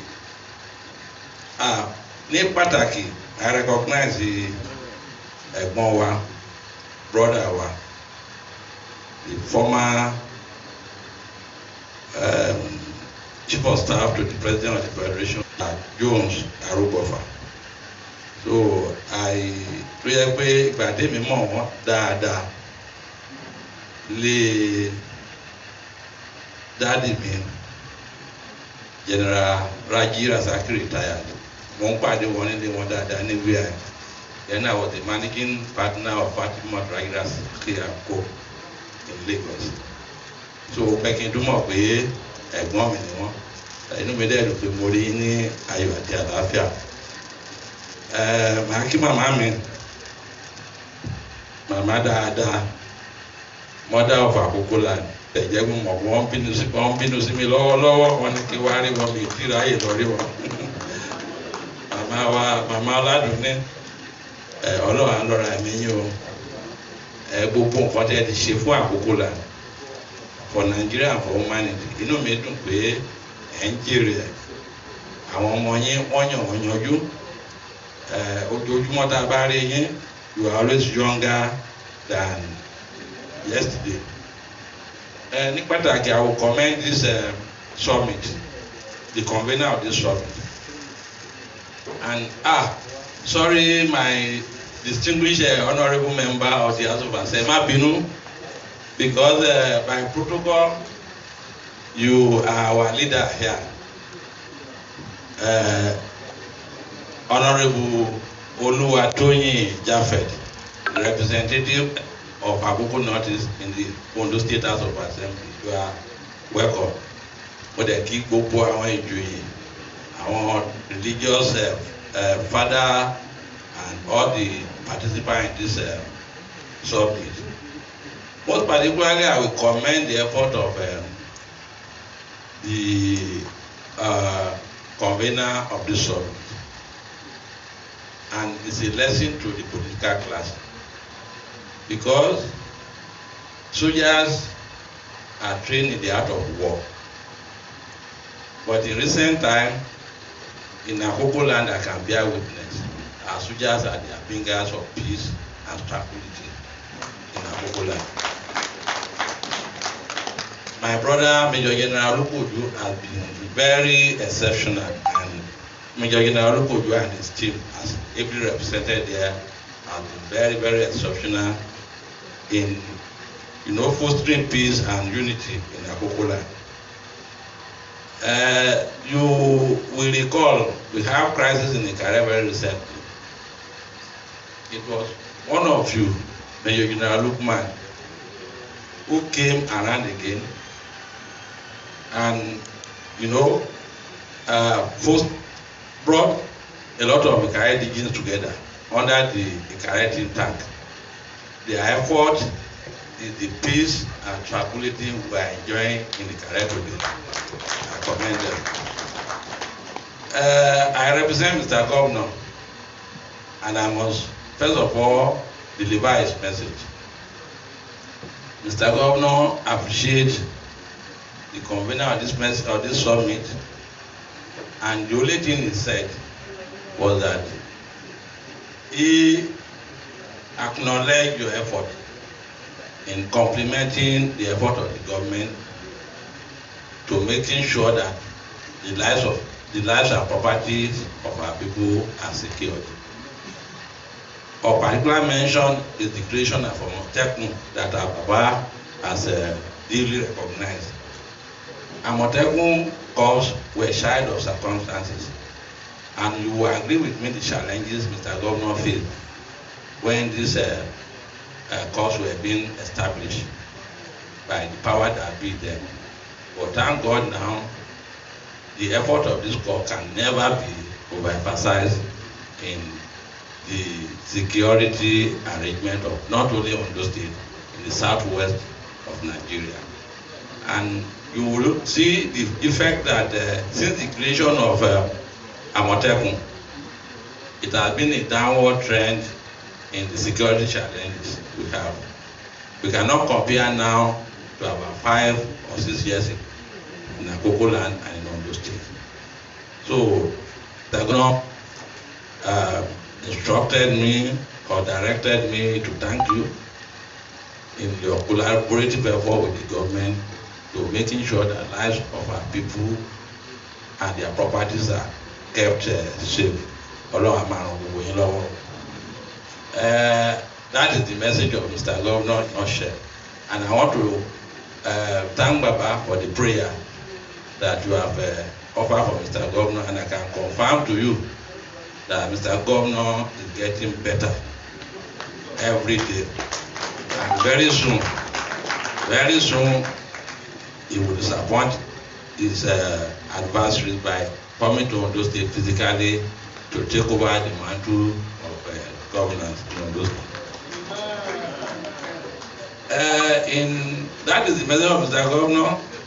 But to my own comment, and I'm still enjoying the privilege of talking as Mr. Governor, so as the organizer cannot stop me from talking.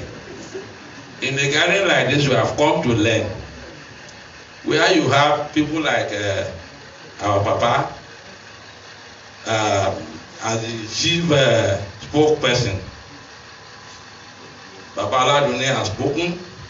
What do I have to say other than to listen to them and learn? It's kind of unfortunate that it seems this generation has lost it. Since you can imagine the ages of this Baba when they are being struggled. I'm sure when I do imagine that they were in their late 20s and 30s when they started this struggle, and they are still the people we see at the forefront of struggle. They ought to have been consultants in their homes. But we thank God for their lives. They have given us their experiences over a long period of time. Particularly in Akoko and in Ikare when we are going up, things were not as worst as this. And that word our Papa has recapped. So that one will be its syllabus for Akoko, for this gathering, and particularly for the conveners of this gathering in ushering a new life and a new lease of life for Akoko land. And nígbà tí bàbá wa Ọládùnní ń sọ̀rọ̀, he ran through what Akoko used to be in that education, Socio-Economic, Scholarship, Agriculture, empowerment of our youth and women. And while we were sitting down there, Papa told me that because these things were in order then, that's why Akoko society could produce people like them. He said he was a director in National Bank in those days before he moved on to join the oil industry. And you can see their footprint everywhere. And they are still very agile and contributing to the development of Akoko. The most important thing is that these people were brought up, they were born and brought up in Akoko land, not in London, not in America. Abaro Gofa has been a seasoned educationist, and I was very aware when he was the principal of which you collect then. I was already in my A-levels in Oscars. We could see what we felt. We could see what we enjoyed. My brother Tajudin Okin was my senior in secondary school. And I come to know a lot of the products of Ansarudin Grammar School there, and where they have been and where they are now. We were all born in Akoko land. We were not born in London. We were not born anywhere. But the reverse is the case. So why addressing all these malaise now? Baba has come to tell us that the solution is that we have to go back and learn from the olden days. That's why he titled is this thing as cohesion as roadmap to sustainable development. He made mention of the effort Akoko Renewal Group, Akoko Consultative Group, and this group now who have come at a very difficult time in our life. In those days, through the effort of all this cooperation, British College was established, and we know the impact of British College now in the lives of Akoko land. British College produced people like Anipa and very eminent professors, medical doctors, really the life of Nigerians. Of course, the importance of Pelu in those days and the love and unity that Pelu brought into bear in the collaborative effort of our helpers in those days. Where are the Pelu today? Where is the Pelu and the gathering of helpers? And how have they been very effective in fostering unity and understanding among our people? Of course, Baba actually advocated for constitutional rules, restoration of constitutional rules for ours. You can't blame our. But when you don't have power, what can you do? Most of the Oba's power have been quite eroded by all the succeeding government. And I agree with Baba until something is done with this regard, because the essence of any community is the traditional institution. Because the traditional institution will know its citizens and they can easily curb any misbehavior among their citizens. Then cooperation with one another. Then, of course, people like Baba they were the fighters for the creation of Ondo State. I think last or so, when the 7 or 8 remaining, or about 3 or 4 remaining, fighters for the creation of Ondo State were honored at Akoko conference. 2 of them were from Akoko, Papa Robofa and Alaji Animashao, and they are still alive today. So we thank very much. We thank God very much for their lives. And Baba,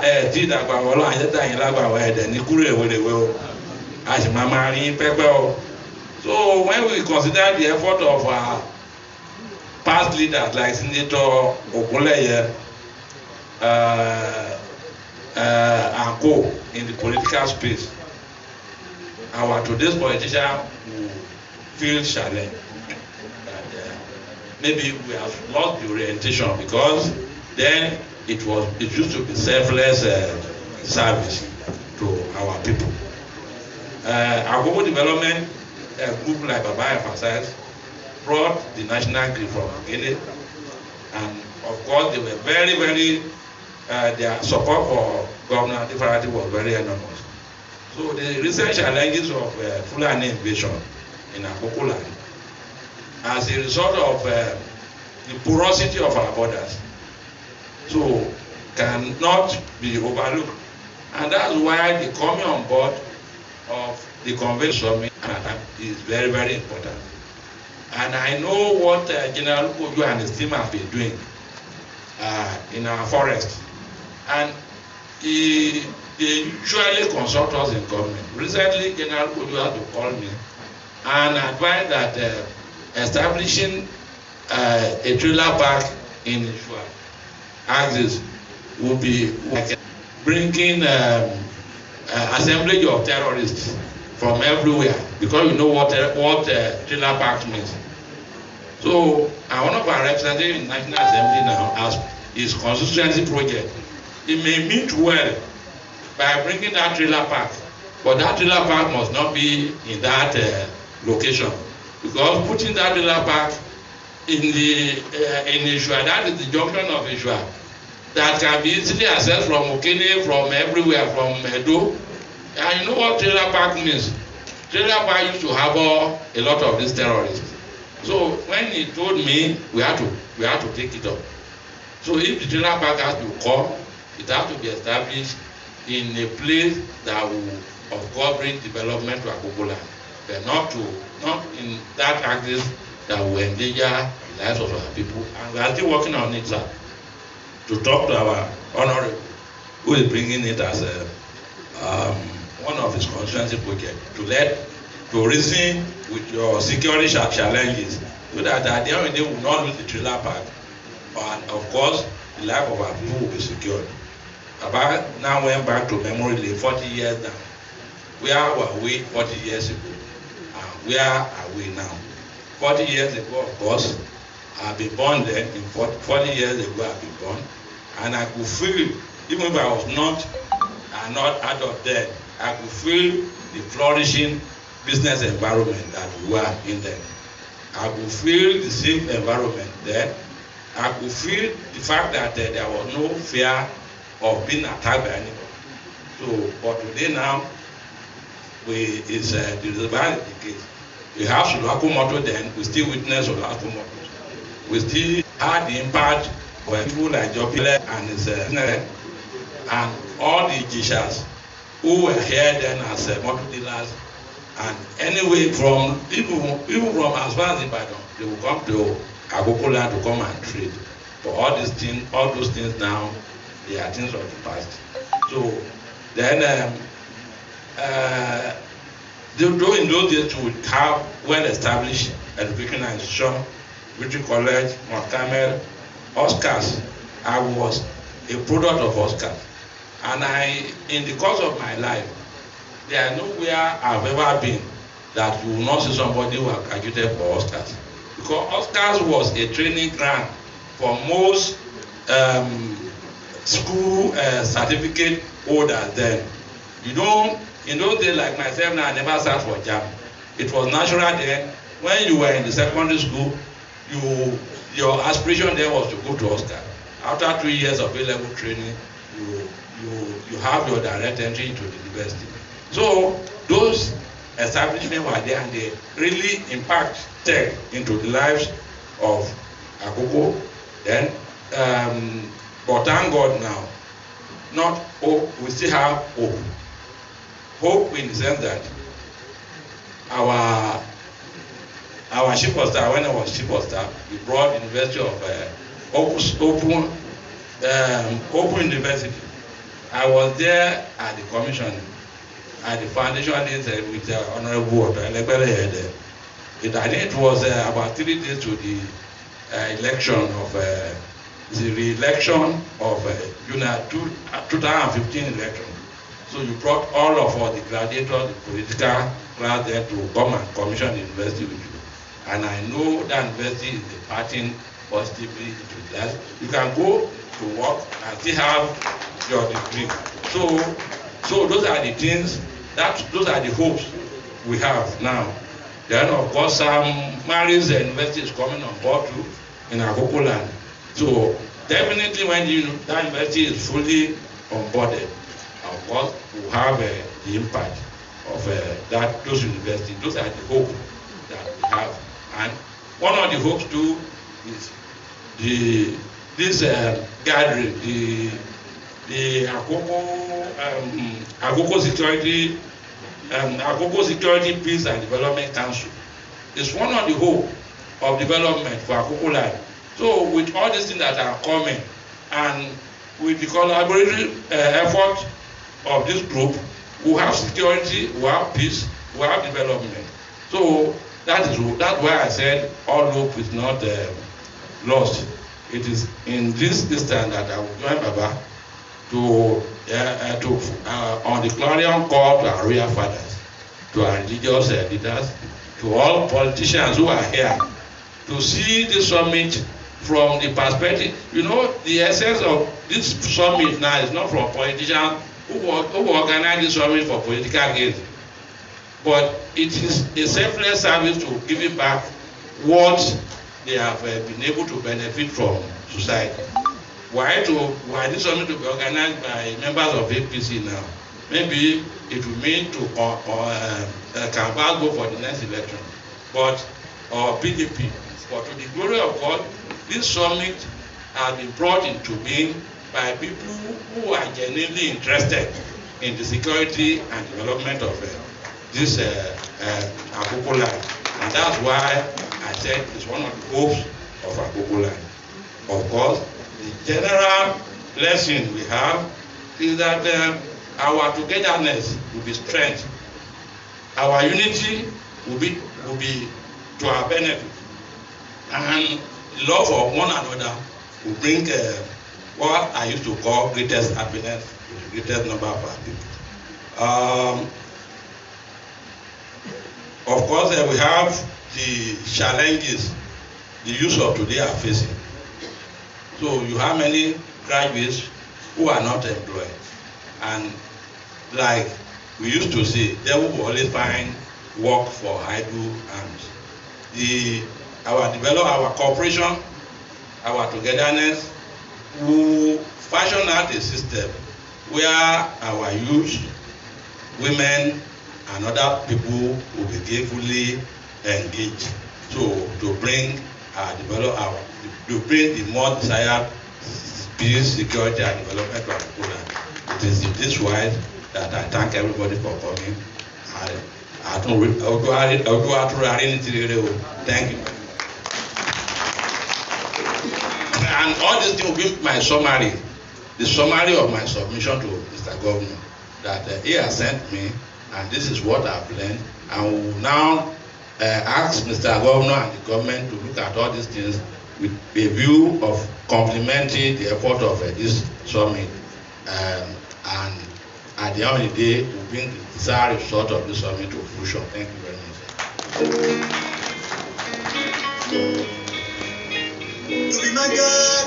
Thank you, Right Honorable Olotu Fatai, popularly known as Orege, the representative of the special guest of honor, which is the executive governor of Ondo State. Permit me to bring in the president of Akoko Security Peace and Development Council for the announcement of the tea break. Thank you very much.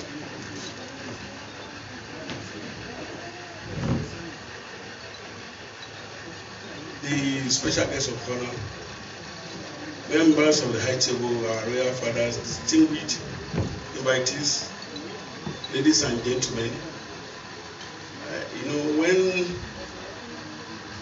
a father is talking, a son cannot say it's okay, you can't talk any longer.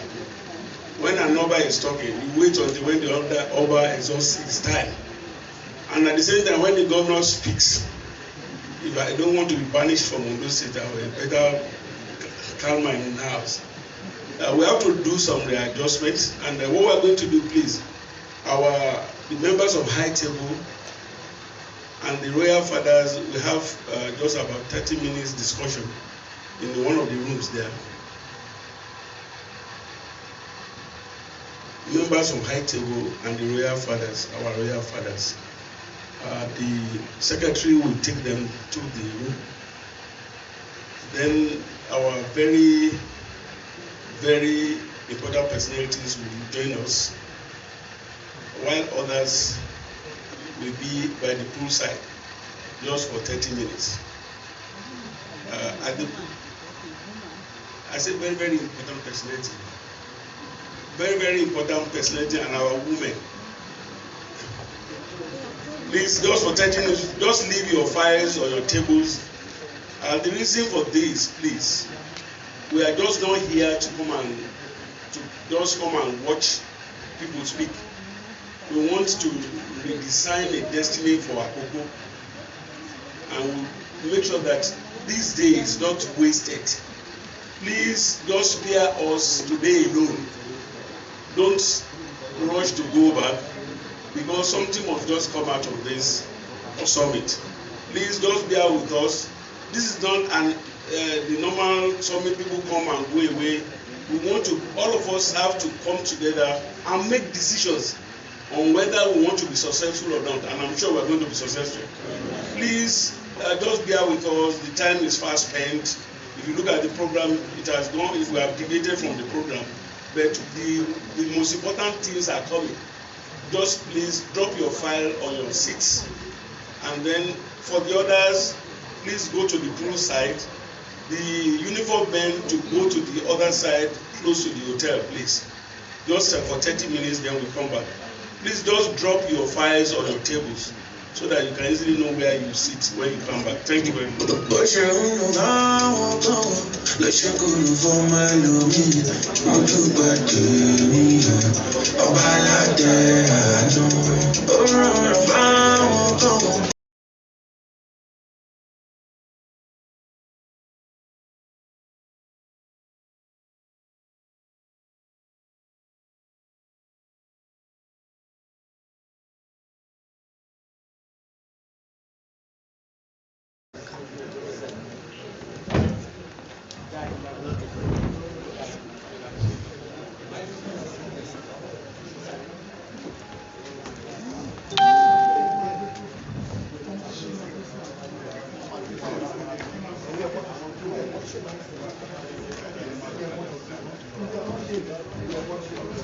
Please, the projector, please, let's work on it in a proper arrangement now before we have the full house.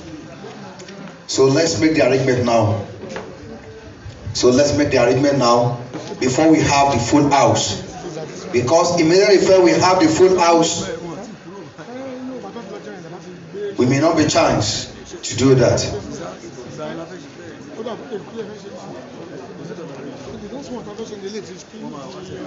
They have to come down.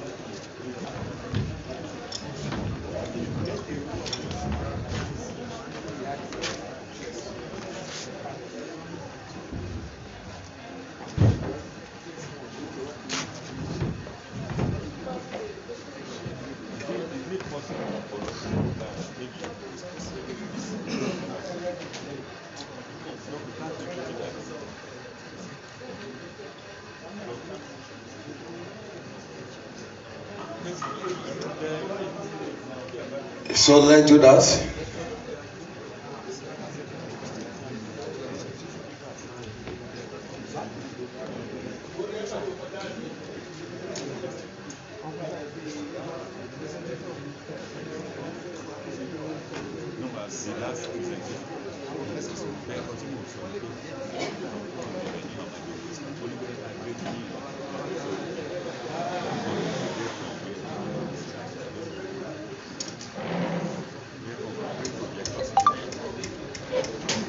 Yeah, thank you.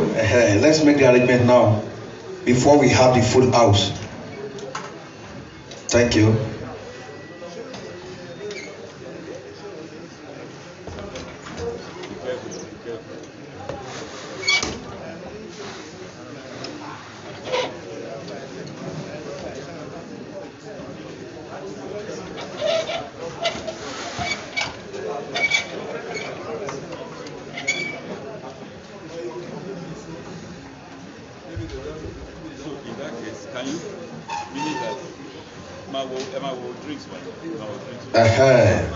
Yeah, I think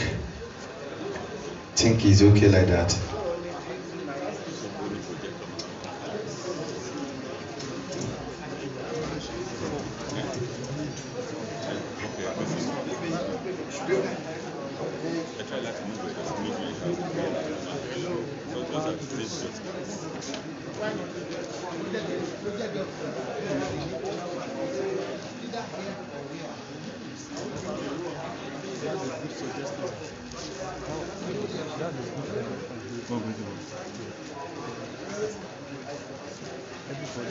And then you remove that your.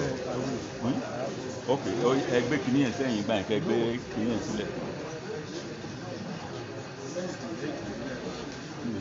No, ẹ shift sẹ́yìn.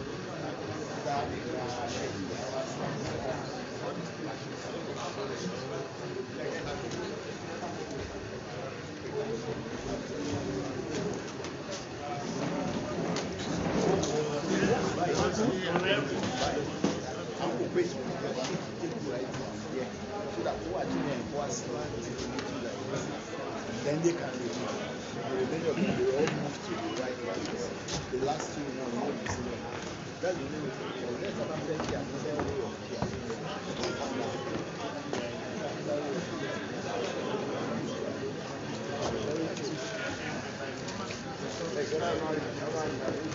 But I'm actually like, people can be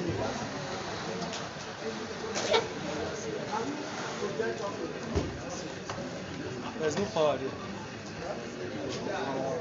No, the old people don't mind making work, no, the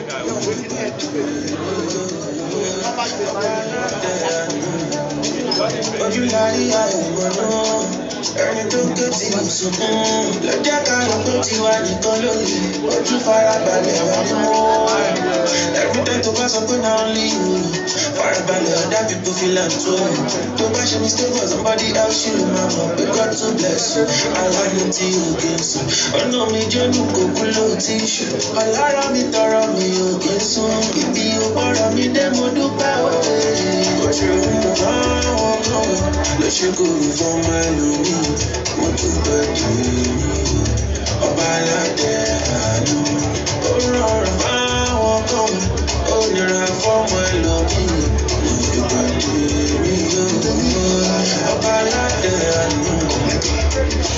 Ewu ń bẹ lọ́tún, ewu ń bẹ lósì o. Àwọn ọlọ́run ṣàtọ́jú mi o. Ebi táwọn ọmọ kìnìún.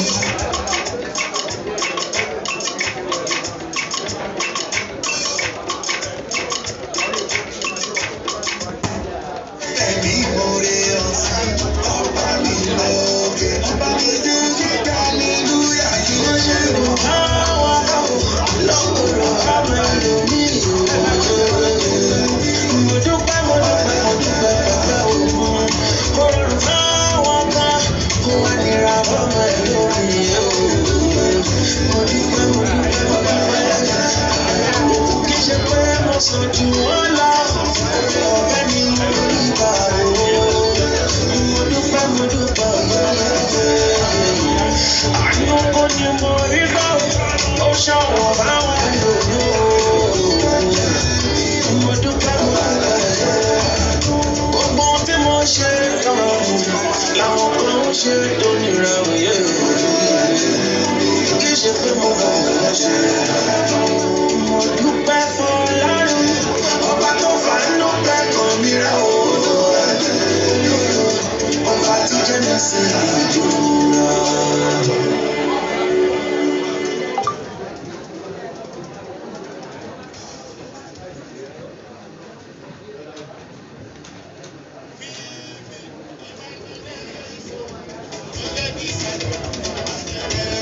DJ, thank you. DJ, break it down.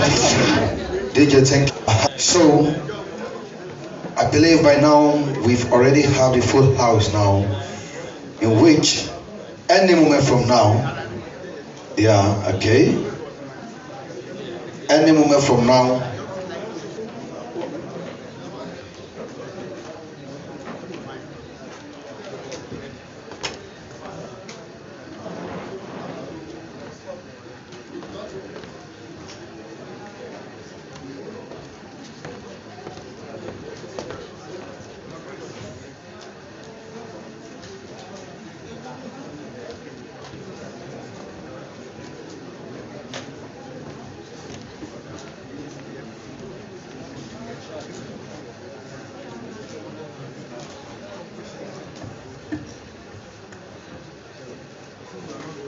yeah, please, are we good to go under the media department? You are the one delaying us now. The media department, are we good to go now? Huh? Okay. Now we are the second part of this beautiful summit organized by the Akoko Security Pace and Development Council, ASPDC. So if you look at our order of the program, we are in item number 11, which is the first presentation. We are having two presentations here, presentation 1, 2, and 3. So we are going for the first one, for the first presentation.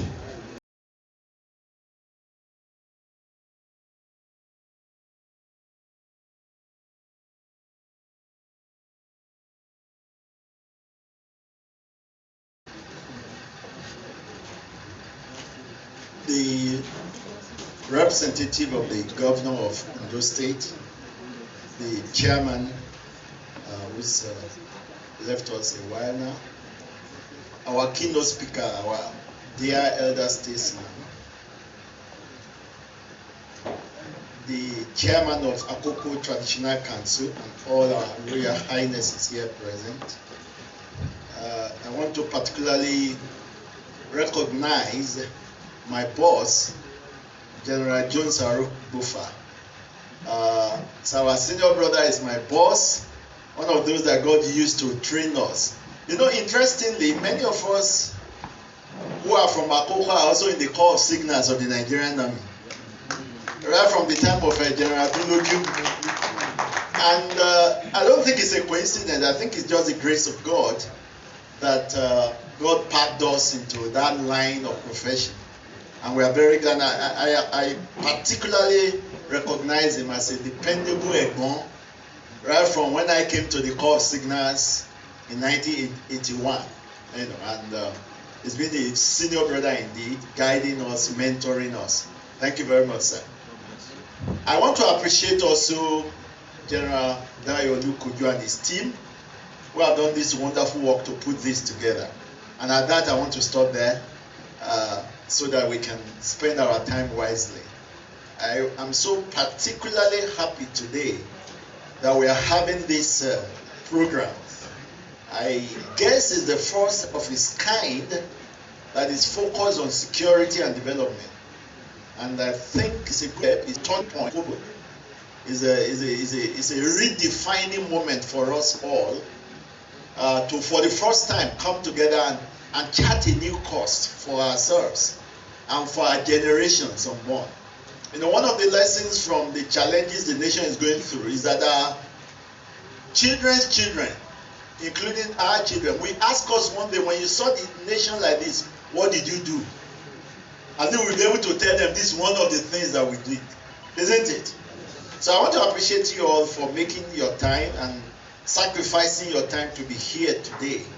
And I pray that at the end of the day, it will not just be another talk shop, but that it will be a time well spent that will lead us to taking some pragmatic steps that will change not just today, but the future, and the future of our children unborn. So thank you very much. That's what I'm going to do so that I can jump into my work. So let me start with a joke. I know we've had a little refreshment, so I think it's a good time to have a joke. Maybe you have heard of the joke of the Jamaican Christian before. You know, who, when they were leaving Jakarta, there were 7 and 2 others. He went to America, one of them went to London, and the other went to France, somewhere in France, maybe Nice or Paris. And they agreed when they were leaving home in Jamaica that when they go, in order to remind themselves of the other 2 brothers, anytime they go out to a pub to drink, each one must order 3 bottles of whatever is drinking, with the representation that the other 2 brothers are there with him. Okay? And so this guy, the one that went to America, got into a bar and he told the bartender, give me 3 bottles and open the 3 of them. The bartender was wondering, what kind of style is that? Nobody, orders for 3 bottles of beer and want the 3 bottles to be opened all at once. Usually you drink 1 bottle and you open the next one. So the bartender was wondering. And then he got close to him. Excuse me, sir. Is there a reason why you do this? So, you don't know what I'm doing. We are 3 brothers. When we left home, we agreed that we will always drink together. So, and you see, I got born again a few days ago, and I don't drink anymore, actually. These 2 bottles are for my other 2 brothers, and I'm just going to drink it on their behalf. And that's a nice way of stopping to drink, isn't it? I used to just home the importance of cohesion, which our keynote speaker emphasized on, unity, caring for one another, knowing that as much as the dignity of humanity could be said to be sacrosanct, if it's violated in one person, then it's violated in all. And so if we understand that, then we then need to know that the security of one is not sufficient. And that it is the security of all that guarantees the security of one. And I pray that as we do that, and at the end of this discussion time, we'll be able to come up with some way forward. Now, next is the fact that what I'm going to be sharing with you, even though as a soldier, we celebrated 50 years ago that I started wearing uniform, just some months ago. And just for you to understand where I'm coming from, I was in the north as a small boy, and I did primary 7. Remember, we used to do primary 6 in the south, but they used to do primary 7 in the north. So I did primary 7 in the north, in Kaduna, and then went from there to Zaria, to the Nigerian Military School Zaria, and came back to Kaduna to the Nigerian Defense Academy. And I spent 6 times in my career in Yaji. 3 times as students, 3 times as a staff. And then I spent 2 times in Jos. 2 different tenures, 2 different appointments. Now I'm giving you this background to know where I'm coming from, so that when I say certain things, I'm not talking from what I read. I'm talking of what I touched and saw. It's not some propaganda somewhere that I picked up in some paper. And when I talk, I say with some level of authority, even though I know in part, because we know in part and we prophesy in part. So I know, I'm conscious also that I know in part. And that's what also is responsible for a meeting like this.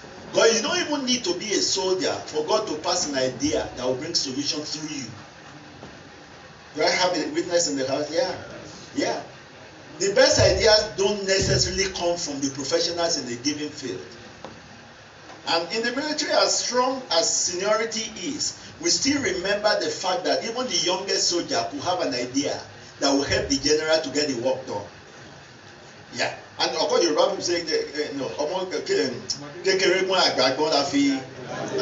so that is the openness I want us to approach this. So that during the interactive session, please feel free to come up with ideas that will address the issues that will be raised in this discussion. All right, so let's start. Okay, it's like we're having, okay, so I can, while they are getting that ready. So my aim really is to engender a robust discussion and conversation among us, but with a definite direction. of being able to come up with way forward. Because I'm also tired of people just lamenting and giving a litany of woes of what the nation is going through. Rather, we should be preferring solutions. Is that not why we are here? Yes. We all know what the problems are, more or less. What do we then do is the issue. Okay? And so everybody should put on his or her own thinking cap right now, and let's think together. And so doing, we'll be able to get going somewhere. Okay, while we get ready for our people, let me just give this a little more gist. I'm so convinced, and I'm sure you are too, that Nigeria is a carefully crafted, painstakingly packaged, and divinely delineated nation for a great purpose. God is a purposeful God. I usually tell people that God is too loving, too purposeful, and too busy to create anyone or anything for nothing. But why will he do that? So that Nigeria is so configured the way we have seen it. And people have said several things about whether we are an accident or a geographical Alright, maybe it was that manifest as at that time. But I'm sure God has kept us in this generation up until now so that we can see better some of the things that our forefathers didn't see. And it will be a disaster and a calamity if in our generation we do not know better than what our fathers saw. And I'm sure we do. One of the reasons why God allowed the last government to rule Nigeria, take note I say rule, I didn't say lead, to rule Nigeria and even rule Nigeria, is so that it can open our eyes to see what we have been blind to for so long. And it's not enough. It's not enough if you learn lessons from an incident. It's what you do with the lesson you have learned that matters. So that's part of where we are. Can we go on now? Are we good to go? All right, thank you.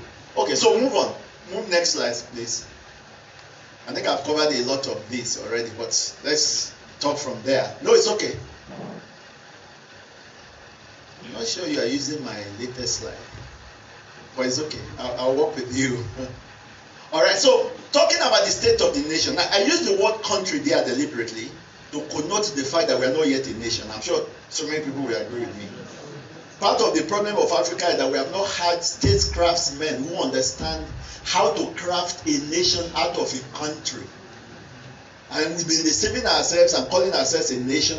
And I hope it's becoming increasingly clear to us that we are not a nation yet. A country, delineated by, Florence Shaw, who called it Nigeria, who gave the name, Lugard and all of that. All those are accidents of history. It now behoves leaders, statecraftsmen, to sit down and find a proper set of core shared values that will be the foundation to make a nation out of the country. That's how nations are crafted. Nations don't happen by accident. And we are yet to do that. For 63 years, we wasted all of those years pretending to have a nation. And that's how we're taking one step forward, two steps backward. When it comes this way, one step forward. When it goes that way, two steps backward. And we will continue like that until we address this. Until we actually become a nation. We'll be working across purpose. We'll be working at sectional interests, sectional, ideologies, which has, what we see that prevailed the last government. And that's been our state of the nation. Okay, and of course, you will agree with me, security is so important, so key, that is a major indicator of the state of a nation. You can be doing so well, in fact, you can't really be doing well in anything else if you are not doing well in security.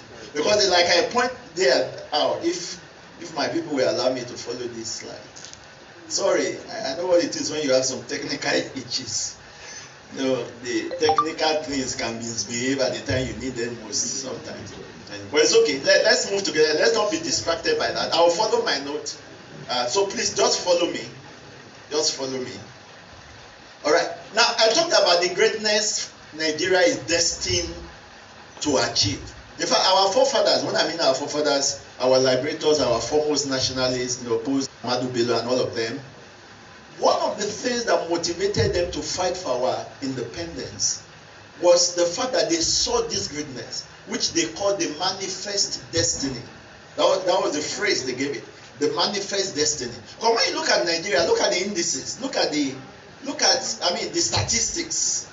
In terms of our geographic size, 768,000 square kilometers of land, total land, okay? Over 200 population. Our geostrategic location, having the Gulf of Guinea to the south, having French countries surrounding us, being at the trigger point. If you turn the map of Africa, if you look at the map of Africa, can you picture that for us, the map of Africa? And you look at, if you turn South Africa forward, and you turn that map horizontally with South Africa looking forward, you will see that Nigeria is like a place that looks like the trigger of a pistol. And so I put it together that, for me, I would say that Nigeria, or God's purpose for Nigeria, is for Nigeria to emancipate and emerge as the consolation and the pride of Africa and the black race at large. So you can understand why, of course, the adversary, we want to fight that happening. But it's left for us to be more determined when we see a future that is promising. That should strengthen our resolve to do everything that can be done to ensure that we fulfill that purpose. And I'm sure that's why we are here. Okay? Now, let's move on. And that leads us to the summit. And once again, I salute my dear brother Dio and his team. They have worked assiduously. I know what it is for you to work with people who are scattered all over the place. Yeah, it's different from when you work with a team that is all put together in one place. You know, you have to cajole some people to get their contribution. You have to harass some to get their inputs. You have to plead with some, you know, all that to get the work done. So I appreciate you guys. Thank you so very much. God bless you all. Okay? Now, but look at the theme. Okay, are we good to go now? All right, so move on to the next slide. Yeah, good. Look at the theme that they gave us. Fantastic. Social and economic development of Akoko land in a secure environment. Okay? That theme and the summit actually sum up the importance of security for development. And I tried to put them together in a kind of sequence. Without security, you cannot have peace. Without peace, you cannot have development. So you can see that chain. Okay, so you can walk it backward, you can walk it forward. If you walk it forward from security, peace, development. That means security is a prerequisite or a precursor to peace, and peace is a necessity, is an expedient for development. Okay, that is very clear. And that's why the wisdom of giving this as the first presentation is also, I really salute that initiative and that wisdom, so that we can put first things first, and then we can then get on with other things. And of course, you will see that the other two lectures are actually addressing the issues of social and economic development, which will naturally follow if there is peace granted on security. All right, so that's very easy to agree on. Now, so in order to do good justice to this topic, I've listed about 7 sub-to here. The first, that we have a quick conceptual clarification, just for us to be on the same page, in which I'll try to, calibrate your understanding so that we can have a common perspective of the things we are talking about.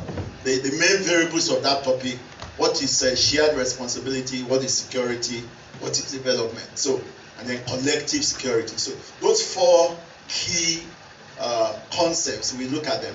Then next, of course, we look at the general security environment from the global to the local. We look at the global, the national, and then the local for us here in Akoko. And then next, we look at the big question: how did we get here? But if we dodge that question, we've been dodging for ages, and that's why we're still where we are. Okay? Then we look at way forward, and way forward we take the rest of the time. The pragmatic actions we need to take, the individual and collective responsibilities that we can outline, and then lastly we wrap up with recommending to us once again the Ajowa model. The Ajowa model has been touted around already, it's been branded, it's been adopted by many of the Akoko communities already. Okay, and of course it's just a start point. Nobody is saying it's perfect. Nothing is perfect, it's only God that cannot be improved upon. So we know that it can be improved upon. But you improve on something when you have even tried, you have applied it somewhere, and then you see some flaws, then you can think about how to improve. So that's what we'll be looking at. That's our scope for the day. Then following that, so let me start with security under the conceptual clarification. Okay, that's the scope I just run through. So let's start with conceptual clarification. Security. All right, next slide. Okay, well, the dictionary, definition of security is the concept of security literally refers to a state of being free from danger or threat. Being free from danger or threat. Yes? Now, there is what we normally refer to as the traditional notion of security that's got to do with physical security, the use of military force or threat of force and all of that. And that's in the area of defense, basically. But of course, soon the world has gone beyond that. So we naturally talk about security of virtually everything else. Food security, job security, even emotional security. The fact that you are free to do what you like to do and you are not under compulsion or intimidation by anybody else to do something different. Now that's very important. I mean, you talk about all nations being equal, but we all know that all nations are not equal in reality. America has a way of getting nations to even do things against their own national interests because they are a big nation, they are a powerful nation.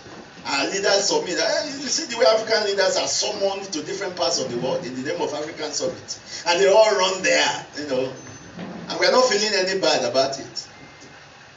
We are even at home with it. Now that's some level. Okay, so that's talking about security. But to agree on one concept that we will take as our seminar view today, please go to the next slide if you can. Yeah, I love this concept.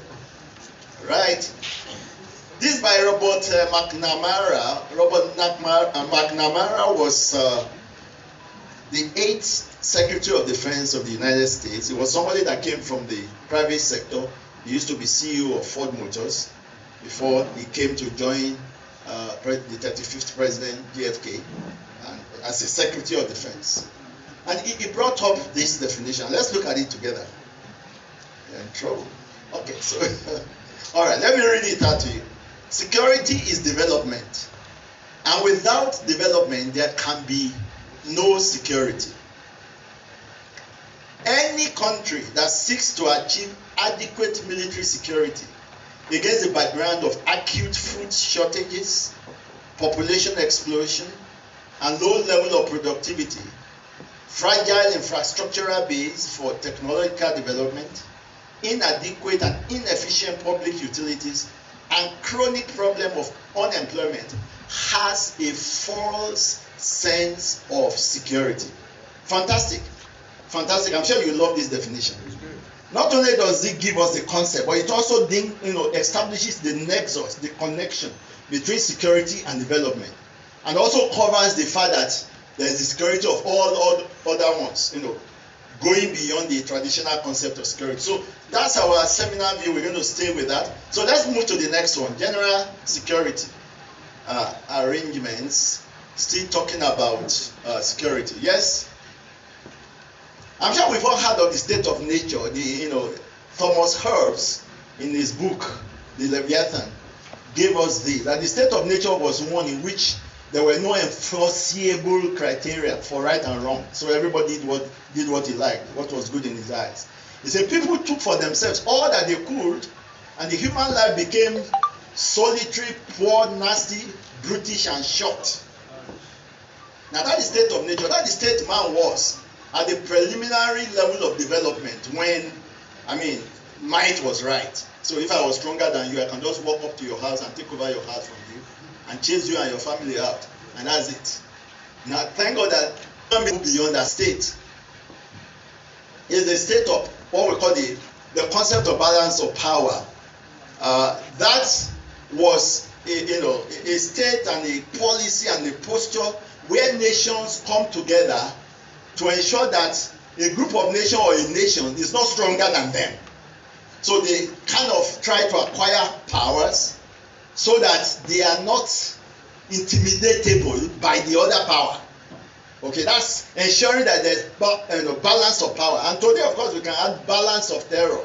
But as at that time, the concept of terror was not yet an instrument of state like it's being used today and was not this popular.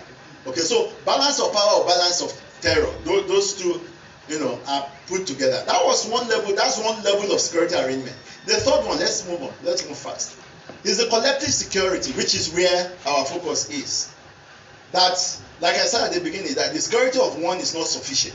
So what you do is a system where states attempt to prevent war. Now, is this concept that led to the creation of, you remember the League of Nations that didn't work well, and then the United Nations. All of that is how do we all prevent war?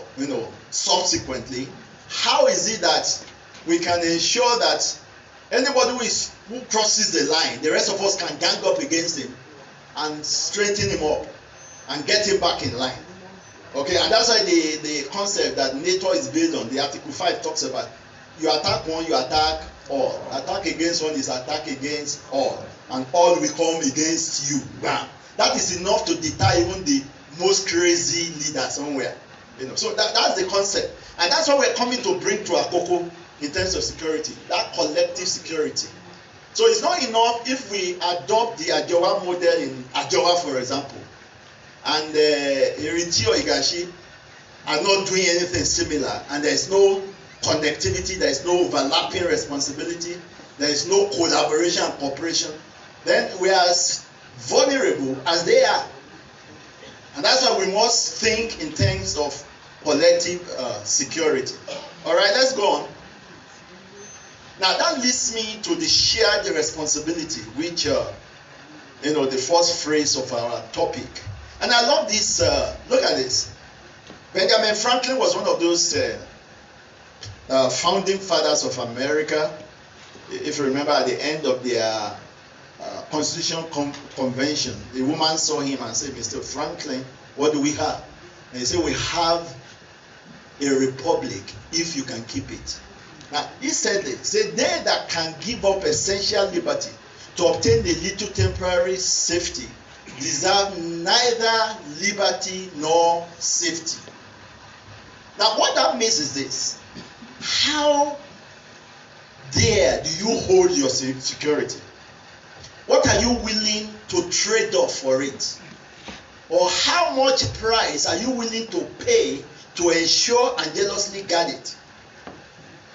Because that's our problem in this part of the world. That's the same thing that underlies why we were taken as slaves, the same thing that underlies why we were colonized, because our leaders at the time didn't think that if one person's son is sold as a slave and it's not their own son, they don't know that that actually diminishes them as a person, even though it's not their own son that is concerned.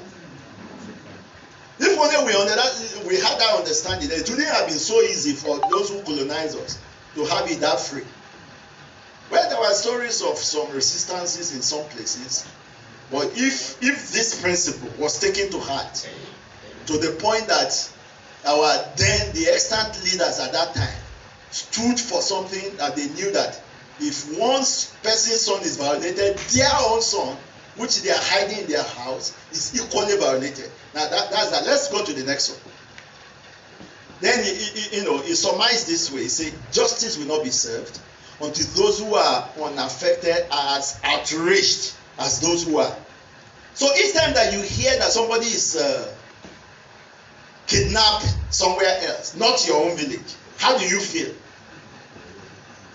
Because it has not come to you yet, so you can sleep, you can go ahead, you can have your fine time. But if you have this kind of mindset, then you then know that you don't wait until it touches you before you respond, before you do something about the situation. And that's part of the collective and the shared responsibility we are talking about. Because more often than not, if an evil has come to your doorstep, it's even too late to respond. It's actually easier to respond when it's happening somewhere else, but you are concerned enough to be part of the solution. You are outraged and scandalized sufficiently to say, "No, this must not be allowed to take place." But if you just shake it up and say, "Oh, it's not my son, it's not our village, it's not Karam, I'm in Karam, oh, it's Tapun in Apun, oh, okay, it's not us, okay, I can go to bed." No, that's where shared responsibility comes. Yeah, next please. All right, so let's look at development very quickly. Well, the concept of development refers to the progress and positive changes in different aspects of human life, Because humanity has grown from one level to the other. Everything that we are passing through, and I love to say this because in this part of the world, we often say certain things are our culture. But the truth is that those things we are calling our culture are actually a state of development.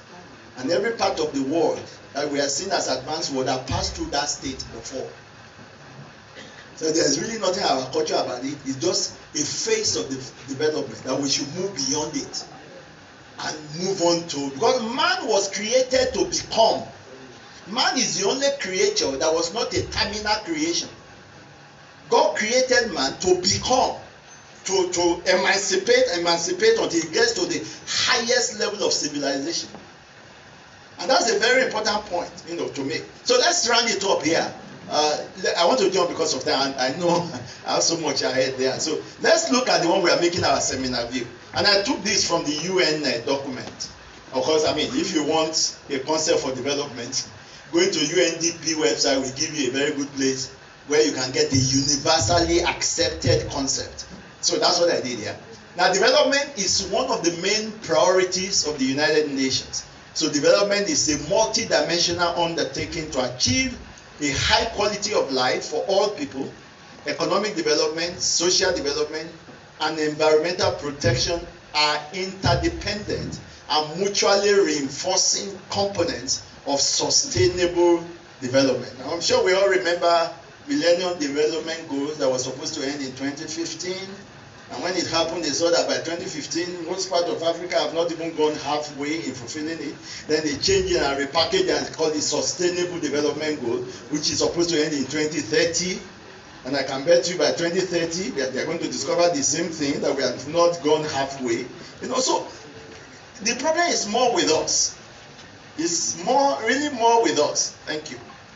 All right, but that's our seminar view, just to give us an idea of our development. Let's round off from there. Let's move on quickly.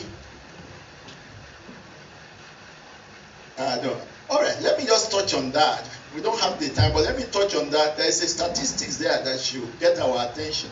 There's what we call the Human Development Index, which, just leave it there, which in 2020, the last one I think that I saw, that Nigeria has a 36% Human Development Index compared to the average of 53 for average of nation. You know what that is? And thank God both the chairman and our keynote speaker touched on that this morning.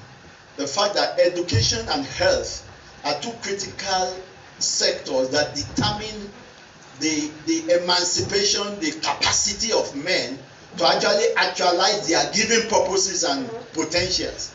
Because if you are not educated, even if you are so highly gifted, you won't even know it. Can you think of how many people who are somewhere in one village somewhere, maybe they are the ones supposed to even take us to the moon. But because they are not exposed, they don't even know they have a gift sitting latent in them. Nothing will happen. They will go to their grave. That's why somebody said the most precious place is the graveyard, where thousands of men died with their talents and giftings intact, unventilated, untapped, unnursed. And that's why those two key sectors are very important: education and health. Okay, that's just that. Let's move on. I said this about I said this. The statement about man was created to become, and I love this. It captured it so well by Robert Browning. I don't know where the man got this idea. Look at it. He captures it so succinctly. He said, "Progress, man's distinctive mark alone, not God's, not the beast. For God is and they are, but man partly is and only hope to be." We are the only beings that are not terminal. We are actually, what we are doing, all the things you are hearing today, to the level of talking of 5G technology, artificial intelligence, all of them, they are actually recoveries. That's why there's no end to knowledge. There's no fixation of finality of knowledge. There's a company called Research in Motion in Canada. They were the first people. You remember BlackBerry? How many of us remember BlackBerry? They were in the forefront of making, handset at that time. But they could not reinvent themselves to keep up with the competition there was. Today they are totally out. Because the world is not going to stand still for you because you are not catching up. No. It doesn't happen anywhere. And that's why for us as people, we must be in a hurry to get out of the state that we are now. Let's move on quickly. I think we have made this nexus very clear, even from the Robert McNamara's quote. So remember that, the Secretary of Defense in America. Let's move on from there. All right, so let's talk a little about criticality of security. We've been talking, it's so all important here. Yeah? So what are the things attached to it? We say safety and security of citizens, gives a sense of belonging in any nation for citizens.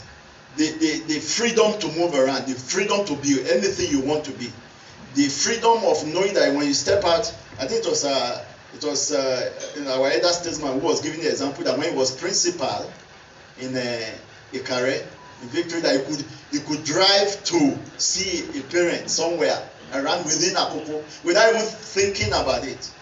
And how nobody will do that now without doing some prayers, isn't it? Now, so that's a major issue there. So it's critical, and I think because I'm running out of time, I'm going to jump now. I'm sure you don't mind me. Let's jump, but let's take just the last part of it. Okay, just to make it, because this way it ties to leadership. In furtherance of this provision in our Constitution for the Federal Republic of Nigeria 1999 as amended in Chapter 2, the fundamental objectives and distinctive principles of state policy, that's Section 14 that is often quoted. I remember this senator that used to quote it so much. That says that the security and welfare of the people shall be the primary purpose of government. And I'm happy that I'm talking to leaders here. Leaders at all levels. Traditional, sectoral leaders, at all, professional leaders. That is number one priority for leadership assignment. All right, let's leave that and move on. So, general security environment, I talked about the global, there is a clash of civilization that is going on. And let me say this, even the trouble in Israel right now, what is called Israel-Hamas war, that itself is a deception. That title itself is a deception. It's a myth. But what you have is Israel-Arab war, anchored by Hamas, Hezbollah, Palestinian Islamic Jihad, and all of the rest following either through the flanks or surreptitiously or whatever, but they are all for it. That's been the situation. It's not a new thing. From the 15th of May 1948, when Israel was declared a nation in 1914, a day before it, it's been one form to another. The Sinai campaign 1956, the 6 Day War 1967, the Yom Kippur War 1973, the Lebanon Wars in 82, the Intifada 1 and 2. It's been a continuity of war. So it's the same war that is on. It's just different arrowheads that we are seeing. That's it. And if you don't see it from that point, there is already an attempt to deceive your understanding. Okay? Now that's by the way, maybe during the interactive session we may have the opportunity of touching that. Now, why I'm emphasizing this clash of civilization, because it's actually replicated. Jump to the national one. All the rest are there. Jump to the national. Next slide. This is what is replicated in our nation that is playing out, and why we are concerned about Akoko. It's just that it plays out more complexly, more intricately in our setting, because we call it clash of civilization at the global level. But in Nigeria, it plays out as clash of cultures, clash of identity, clash of ideologies, clash of religion, clash of interest. And that's why you see that we've not been able as a nation to chart a course and stay on course. But each change of leadership brings about different interests being propagated, being pushed, different agenda that it cannot be anything but national. And that's been the state of the nation. And until we address that, then we'll be deceiving ourselves. Because the people who are pushing their own agenda, they see the rest of us as people they can preempt. They can even, not just preempt, they can determine our responses. Because they've done, thank you, sir. Because they've done it for so long and we have done nothing. Sufficient to shake them.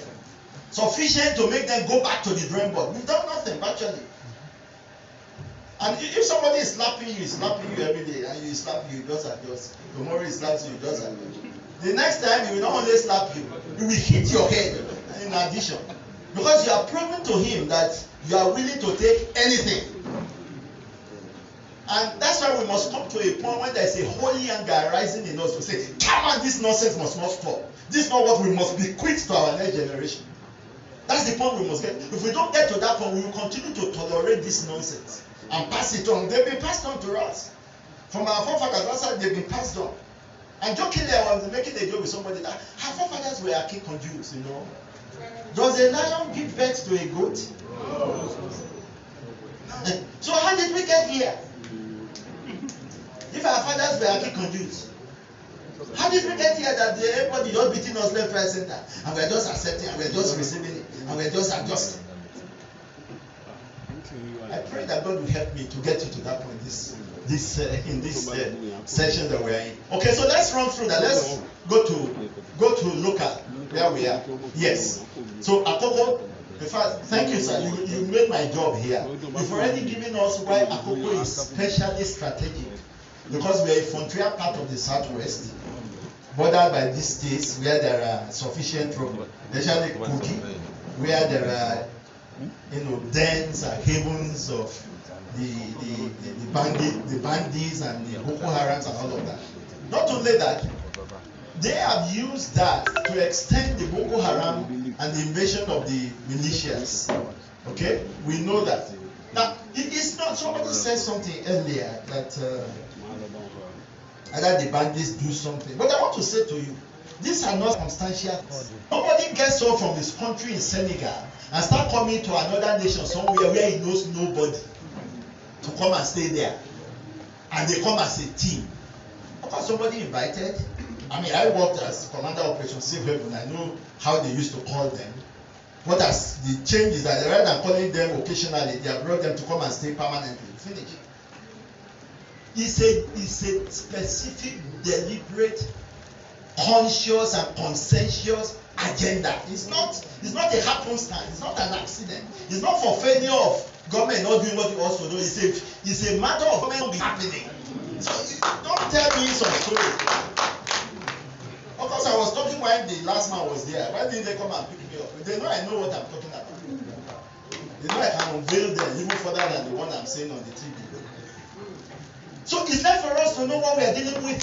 If we think it's an accident, or we think it's a mistake, or we think it's an omission of government, or no, sorry, excuse me. Excuse me, they know better than that. And one of the things to do is never underrate your enemy to think that you are smarter than him. Because you'll be the worst for it.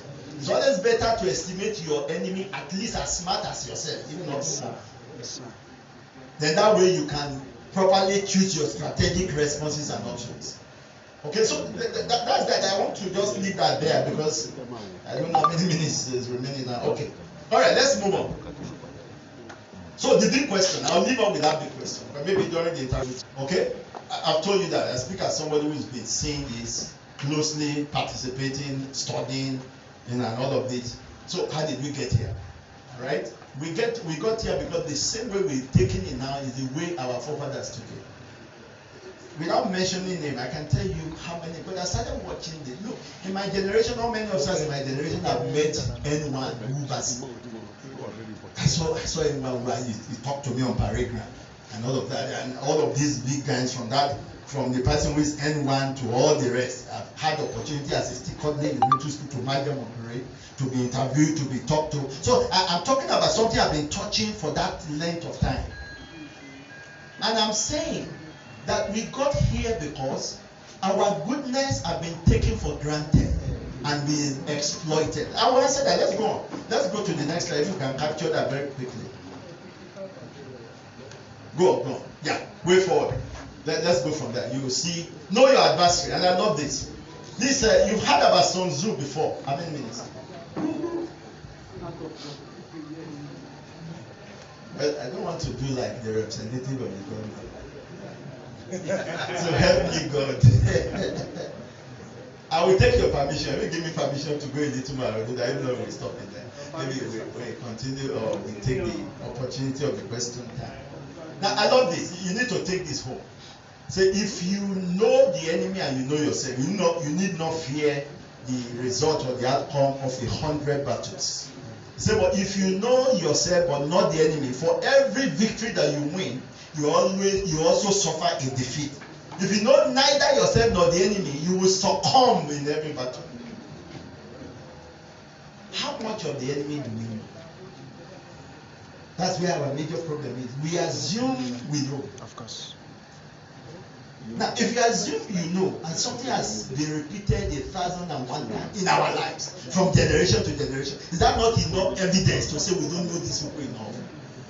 Is that not enough to submit to that humble conclusion that look, we don't know our adversary enough, and we need to acquire more knowledge? That's my conclusion on that. Next. Now, the last government, I think this is a very strong point. That power remains strong when it remains in the dark. Exposed to sunlight, it begins to evaporate. Now, you will notice that in that government, some of them got to a level of audacity and reckless arrogance that they began to talk as if we can do nothing at all. And that they can do anything they like, when they like, how they like, and if they like, and get away with it, and there are no consequences. Now, when people get to that point, they cross this line. That tells you the beginning of the evaporation of the power that is making them that drunk. Yeah. So, but we knowing this, what next then do we do? That's where we are. Next, please. Okay, I've talked about this age-old lesson. Never underrate your enemy, your adversary, thinking you have monopoly of power or news. Okay, so that's that. Now let me jump out of the. Go to the next slide. Okay, no, wait a minute there. Lies and myths. Now, actually, the truth is that we've been loaded with a lot of lies and myths by the adversary in this nation. Most of the things that we think we know about them are actually outright lies and deception. And so we need to go back to the drawing board afresh and gather real-time, updated intelligence about the adversary. Now, the truth is that they see us as adversary. We are the one thinking that they are our neighbors. Now, there's nothing wrong with being an adversary. There's a difference between being an adversary and being an enemy. In the science of war, we used to use the word enemy. But at a point, they came to a point, they said, look, a soldier fighting on one side actually doesn't have anything against the other soldier on the other side. It's his government that sent him to go and fight. Because wars are decided by political leaders, not by generals. So when you are fighting the soldier, you don't even know him. He has never offended you. You don't know him, but you have to fight and kill him. Either you kill him or he kills you. That's the choice. That's why you're a soldier. Now, so rather than saying enemy, brought about, let's call ourselves adversary. An adversary is somebody who is pursuing an agenda, an interest, the goal. So it doesn't necessarily connote enmity. It just means that this person is crossing my way by reason of his own pursuit of his own purpose. Now, if I don't have it, all right. Now, the thing about myths and lies is what I try to bring out there. That myths, the lie, which is often deliberate, contrived, and dishonest. But the myth, which is persistent, persuasive, and unrealistic, and subtle. Talking about know yourself, we saw that about Sun Tzu. In ourselves, what is it? What's common with us? What's something drastic to safeguard it for the next generation? We are seeing generation of secondary school children who want to be millionaires. When we were in secondary school, we were counting how many books we have read. You will ask, have you seen Tomori, Lexis and Structure? I said, I don't get that one. But do you have students' companion? Oh, have you read Chida Chebe's also book? That's how we were. That's what the competition was. But today, competition is about making millions, by all means. Don't you think we are missing something already? Now look at it. What are these Omodo ethics? One, a set of shared core values. That's what it is for the Yoruba people. And something to be jealously guarded. And something we owe the next generation to make sure we bequeath it to them, unscratched, unlost. Okay? Two, dignity and integrity. I mean, Yoruba people value that. Yes, sir. That's why you find a poor man who say, yes, he can hold his head up without, losing his dignity just because he looks up to you for something. I love that. Those are values that we should be proud of. Respect for elders. Wow, I think we are number one in Nigeria for that. In fact, maybe in the whole of Africa, maybe in the whole of the world. Okay? Genuine respect, not not feigned one, not fake one. Genuine respect for elders. Justice, fairness, and equity is also part of our life. That's why Yoruba we say, live and let live, that kind of thing. We believe in that. You see that I jumped to that, live and let live. That's where the concept of Afenifere or Kajola means that I'm not saying don't live. Let me live and you too live. You can. The air is free enough for all the birds to fly without any crash. Okay, that's a Yoruba, value that we should hold. Hard work and smart work. Yeah, they're very good at that. And that's part of our problem. Because the average Yoruba man can work hard and succeed. And that makes us to become too individualistic and we don't care about the common planning and strategies and enhancing what each person belongs by what is given from the center. So we need to just add that to it. These are good things, And lastly, there, unique hospitality towards strangers. All of these are good things. But move on, please. The truth of it, with all of this being fantastic, look at my comment. I said, one, there's exploitation of this goodness by our adversary. They come to your place, you give them a place to stay, but they have an agenda. You don't have any agenda. They're just being nice to a stranger. But then they came to take over your land. They don't care how many years it will take. That first step of settling and deceiving you, and you allow them to stay near you or the fringes of your village, so that the day they are going to pounce on you, they pounce on you and disappear. It's not a thing they think about the day they did it. No, that's why they came in the first place. It's an agenda. So they forget about your niceness. Your niceness will not make them change their minds. They don't even have a choice about it. Number two, increasing audacity and recklessness. That has engendered that in them. I see it every day. Thank God things are changing now. I know one thing I love them for. They are very good at knowing power. When they are no longer the one calling the shots, they become very nice and calm. Have you noticed that? And they can feign some loyalty for gains, waiting for when they will be in charge again. It's standard practice. We have seen it from generation to generation to generation. It's for us to know that don't be carried away by all those fake loyalty and the American leaders. Forget it. Diminishing respect for our own statesmen and elders. Have you seen some of them talk? I was watching one meeting that was during when the last man was there. It was Baba Adebanjo who was talking, and this man in Zaria, I don't want to call names, I'm trying to, had the audacity to be replied by Baba Adebanjo in a very rough way. You can't believe it. I wish I was there on that program physically. I would have jumped up and make a comment and say, excuse me, you can't do this. If you cannot talk to so person from your side, you can't talk to our own this way. No, you can't. But we are not going to get away with such things, and so they become more arrogant.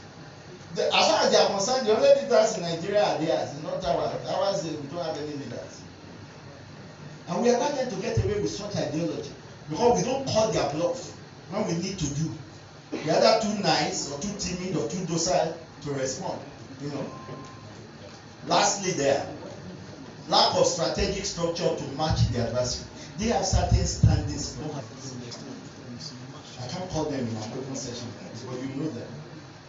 And until the day we recognize and put our own matching structures in place, they will continue to have the opportunity of manipulating and maneuvering around us.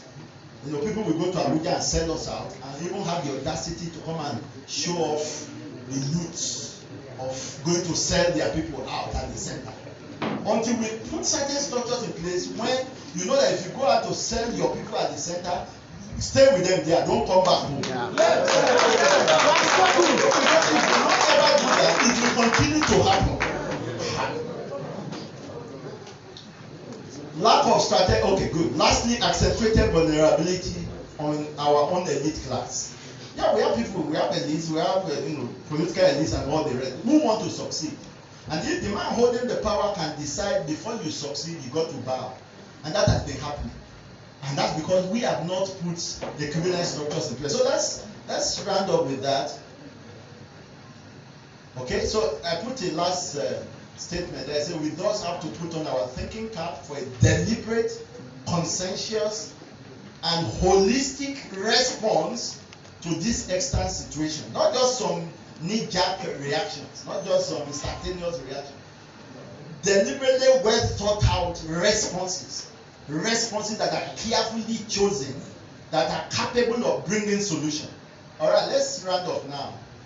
I just list this pragmatic action. There, we've touched on some of them already. Something like a list that we can keep as a checklist. Number one is the origin of pragmatic. We don't have time for that. What happened? But the thing is operating on its own. Okay, thank you. All right. So keep the enemy in the loop always. What does that mean? In our goodness, in our kindness, in that of Oluwabi ethos, let's always factor the fact that we have an adversary who will take advantage of that of Oluwabi ethos. So always keep the enemy in the loop. In your thinking, in your planning, in your niceness, keep the enemy in the loop. Okay, review and reinvent. We need to do that. We need to research more, research emotion. We need to have a potent combination of soft power and dynamic security architecture. And talking about security architecture, I've already recommended the Ajowa model. Then we need to do this inclusively, which is part of what we are doing today. But let's not start and stop today. Let it be something we know that we cannot do without. It's one thing to think that I come for you when I need you. It's different to say I need you and I cannot do without you. They are two separate things. Yeah. So absolute inclusiveness, synergy of individual and group efforts, okay, which must emanate from this, and overriding power of sacrifice. What are you willing to sacrifice to change this tide? It's not something you hear today and say, oh, what you are saying general is correct. That's not where it stops. That's where it starts. So what are you willing to do? What price are you willing to pay? Even the small money you are required to pay for the house you are within Akoko, like I think they're doing it in several places now, for monthly upkeep of the vigilante, the hunters and all of that. Are you paying? Can you pay more than what you are paying now? How much are you willing to pay extra? These are the realities. Okay? Yeah, next. All right. Let's jump to the conclusion. I know I've taken extra time already. Sorry. Okay, yeah. Jump to the conclusion. Let me just round up. During the interactive sessions, I'm sure we'll be able to touch on if a question comes in that direction. Conclusion. Conclusion before this slide. All right. All right. Okay, thank you. Okay, so this is a clearing call for every one of us, every leader, traditional leader, sectoral leader, local government leader, governors, all. Every leader, every generation, everyone that cannot and should not be ignored. We won't have another opportunity. We are already late in our response. We need to be in a hurry to get this done. Each generation must, out of relative obscurity, discover its mission, fulfill or betray. That's Franz Fanon. And our generation, this is our mission. Let's not miss it. Let's not abdicate it. Okay, let's not pass it on to the next generation, but that's what has been happening. That's how we got here. Every onlooker is what? Is either a coward or a traitor. This is my action point. Thank you very much for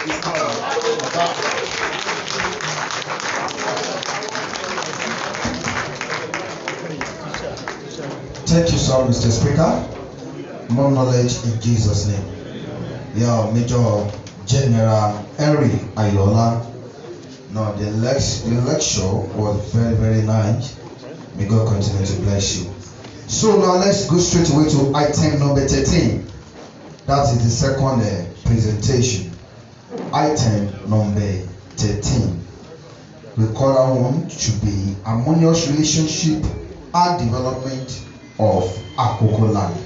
Harmonious relationship and development of Akoko land. And the presenter will be Dr. Olusoya Faboyede, all the way from Adekunle Ajashin University. Akungba, please make your hands together.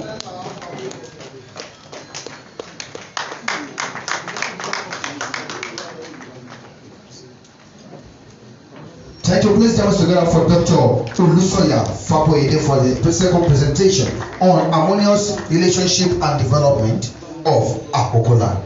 Thank you, sir. Yes, sir. Just 45 minutes, sir.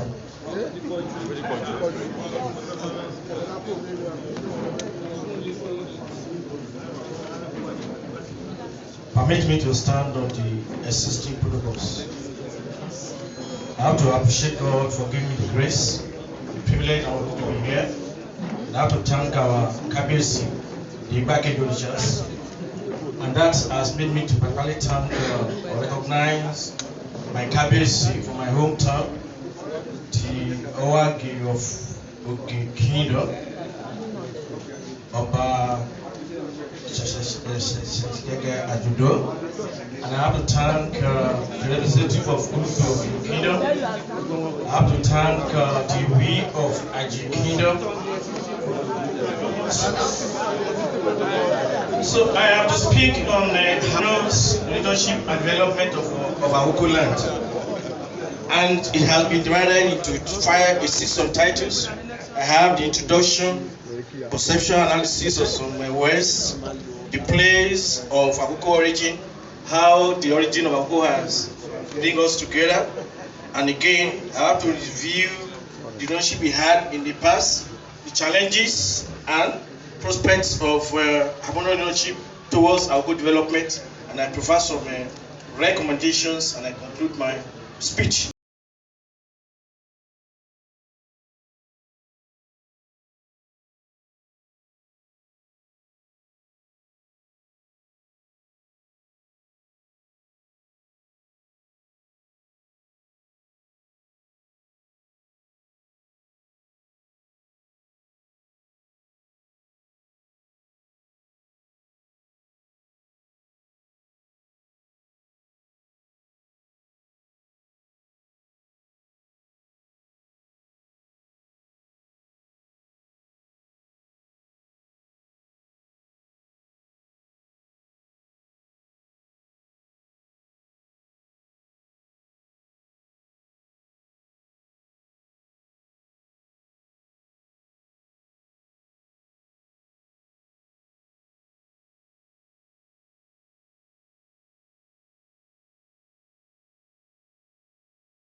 Not to be remembered as mistake of creation. We must struggle to buck up to develop Akoko land. Ladies and gentlemen, the assertion here may appear complex. The political leaders in Akoko land continue to grab with a lot of deceit of historical misinterpretation and myths or historical sources of origin for cheap political gain.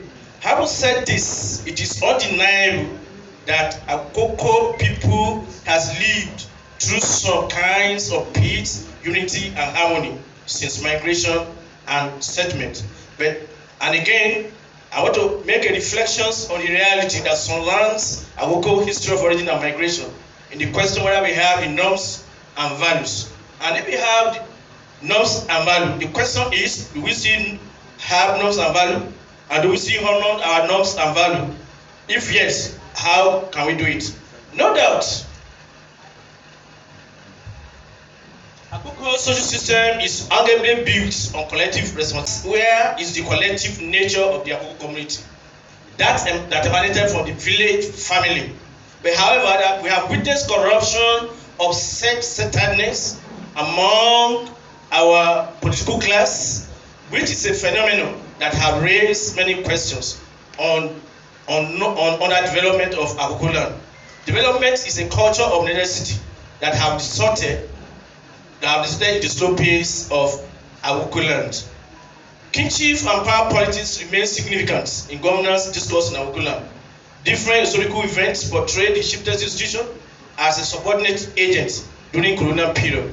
And modern power dynamics in Nigeria, including Akoko land, the power politics have determined leadership tussle in Akoko land, and this has affected our development either in the area of social and economic development. Sorry. We witnessed good leadership and that enhanced our development in the past. And I want to make a few review. The outstanding of the review was during the celebration of festivals like Imuna in Akunu, Ojere in Ikaram, Oguje in Awuga in Jeshu, which is very common to every towns and villages in Akula, Adago in Inawaki. And also we also witnessed dynastic marriage. We have to do away with problems and conflict among the others as a way of enhancing development through unity and peace. For instance, we have dynastic marriage that occurred between Oba of Oba and Olukare of Ikare. We also heard of that happened between Oluwade of Akunu in the pre-colonial period. Such leadership was to prevent warfare, conflict, and crisis, and as a way of serving as bond among the others that have promote peaceful bond in order to promote trade and commerce in agricultural products for the economic development of Akoko and its environment in a more secure society, hermetically sealed and by hundreds of bodyguards. The challenges of development based on our culture. History repeated itself when the British colonists and their agents collided with the traditional elites to work against the political ambitions of the political and Western educated elite. Notwithstanding the origin of the monarch goes back to the evolution of societies from fruit gathering. And of course, we discovered that the others were the custodians of the norms and values of their society. However, during the period of colonial rule, we discovered that the sacred nature of the others, like Kabiosi, was taken away, and the power that was reserved in their title as a Bakabisha was also taken away. In that case, the others' dignity and identity in cultural heritage were lost. There was no checks and balances again among the others. There was mistrust and unguided rivalry between indigenous Western educated elites and the traditional ruling class. The emergence of post-colonial elites leadership was profoundly complicated by the new emphasis on development and modern governance that the political elite instituted during the critical period of colonial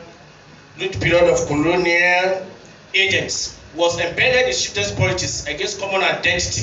The KPC began to fuel up Gio, meaning the king ruled with heavy hands. The position of Yoruba with distorted system of governance has significant historical meaning and important to development in our society.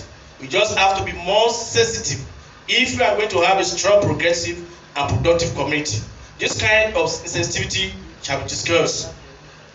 From clear observation, it is pertinent to have empirical data for suggesting, but with investigation, that the rampant corruption we are witnessing at this moment, which have not enhanced development in our land, particularly during the party politics in the 1950s and the political upheavals during the all-progressive APC communal primary election of those states in 2020, cannot be oversized. Politics in our land is notoriously sub-ethnic sentiment. Sub-ethnicity is the contextual discrimination by members of one sub-ethnic groups against others or another on the basis of differential system of socio-cultural segments. It is over-dramatized of the military forces that divide the people at the expense of those that carry potential for Akoko unity. In spite of that, we also have the unhealthy rivalries and divide and rule policy that was introduced by the British or colonial agents, and this had been very significant on social economic transformation of Akoko community. For instance, in 1912, Akoko was divided into 5 administrative district headquarters, having Ikare, Oka, Arigidi, Ishua, and Ikara under the control of the native authority, headed by the traditional rulers of each respective towns. And of course, there was personality cults of the monarchs, and we have hism, and as I rightly said, some ethnic politics, and of course, which was denied and which never happened, as it were during the 1940s or early 1950s, among the first graduate of elite like IAC Boboye, JL Akredolu, Iti Momo, JT Olorunda, Josolakule Rojo, JL Akredolu, and Joe Bada, among others. They intensified politics of bitterness against the solution of the newly inaugurated Ibade Omo Akoko, meeting of sons and daughters Akoko, which derivated from the design strategies to make Akoko community on the philosophy of E ati Eye, ati his honor and worthiness. This has taught us a few lessons about commitment, transparency, and trust. No doubt, love was not translated among the elites in Akoko land. We should therefore be dynamic in our quest for harmonious relationship towards the development of Akoko land. Again, the erosion of the concept of elitism, like the Yoruba version of Omoluabi, which is centered around Akoko land, and that Akoko was referred to as Omoluka, that is notion of elitism, had been an important influence on Akoko socio-cultural and economic development. The socio-cultural value of Omoluka has contributed significantly to the integration and development of Akoko land in the past. In the past, the concept of Omoluka, a person of integrity, was a phenomenon which the people of Akoko land considered before selection or appointment of any political leaders. Today, it is no longer considered as the norms and values guiding of the Akoko society, as it was in the past. Its direction, that is the direction of Omoluka and purpose from the very beginning to promote socio-economic and political advancements in order to live together in peace and harmony, was far from being realized, and that had affected our symbiotic relationship, and that had been influencing our development, either socially or economically. The challenges and progress of harmonious ownership in Akoko land. Harmonious ownership is a phenomenon that may not be attainable in Akoko land, as it centers on critical issues, as earlier mentioned, on the complexities of intra and intergroup relations in the face of the harsh reality.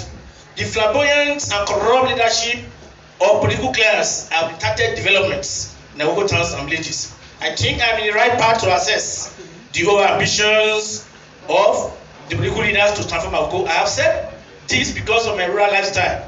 As someone that lives and works in the rural community of Akoko land on the northernmost part of northeastern Yoruba land, I see firsthand a new version of the story and nursing, as also recorded by Mark Block in his work. For me, the campaign for development in Akoko land remained a mere lip service, lacking in substance. It is imperative on us to start thinking critically and quite holistically about the various difficulties that hinder us from sustainable development in Akoko land. In spite of our agricultural potentials and human resources for future development and advancement among Akoko towns and villages. From the 1940s, I noticed that the political elite pursue ambivalent vision. They sought consciously to replenish themselves and replace Akoko culture and modernity with European ideas. In this process, developmental and lofty projects for socio-economic and political growth were disconnected for self-actualization. One of the reasons why this ambivalence is important to my address today is that it suggests that show they are unconcerned about development of Akoko land, perhaps this would suggest a caveat in our quest to achieving development goals.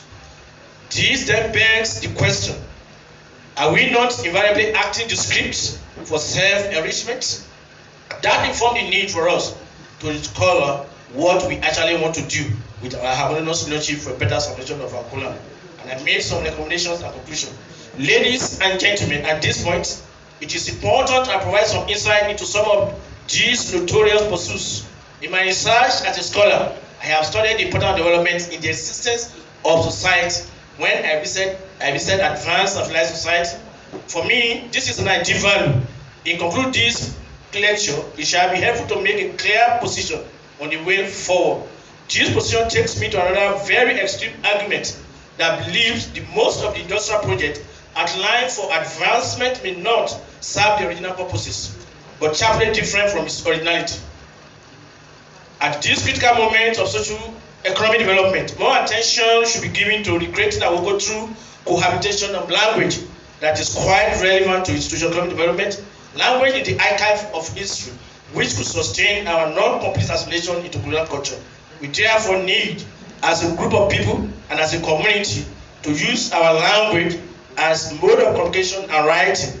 This is not necessarily a reaction against colonial policies. It is more about resurrecting the Akoko people from corruption of the political elites that have left us economically disenfranchised and politically marginalized. For many years, the right of Akoko people to participate in decision making and considerable involvement in the politics of those states have been met. The politicians and bureaucrats in Akoko are not waking up to stop the growing tyranny in its tracks, and if not wake up in time, development may pass the Akoko people by. This is very depressed as a community of historical and legendary significance, which ought to have grown into a major number center in Nigeria since the 20th century. Unfortunately, our community has faced many threats of human security, despite political changes and political mobility that have accounted for difficulties to promote socio-economic development of Angola. Thus, human security is seen as an asset that can contribute to economic development, peace, and unity of Akoko people. With that at dismay, the task of restoring Akoko community to its desirable heights of greatness is too vital to be left in the hands of the culturals. For real development to be achieved, the unqualified urban skill seekers should be replaced, and the identity of royal families should not be doctored for any reason. The future of Akoko belongs to all of us and not to any group of individuals. Then, if you agree that Akoko is in a solid state of security and socio-economic development, we must forget our differences and move Akoko forward.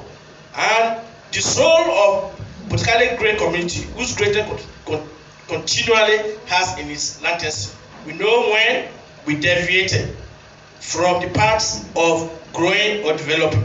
We must go back to the beginning of early harmonious leadership and intergroup relationship that occurred among our leaders.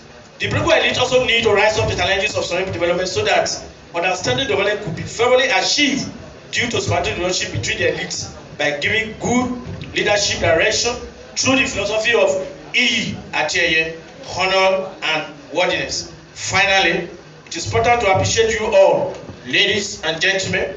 I do sincerely hope that you have listened carefully, as I trust that the public lecture has broadened our knowledge and equipped us with useful information on the historical importance of harmonious leadership in transforming or in making Angola towards social and economic development. To achieve this transformation, therefore, we must all come to terms and avoid the politics of peklemesh. Thank you for your patience. Thank you, sir. Please join us together for Dr.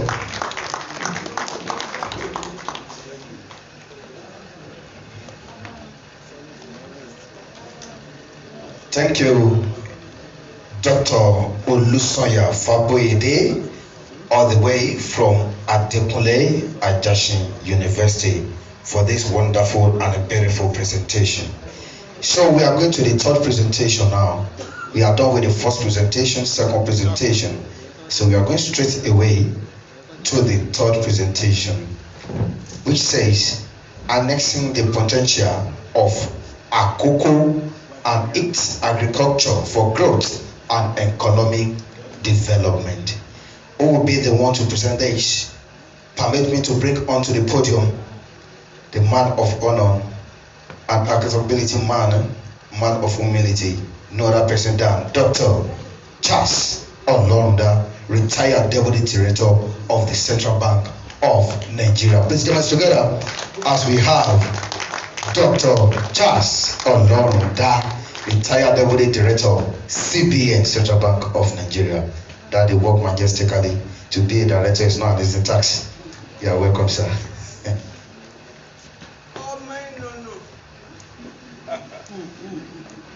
Thank you, sir.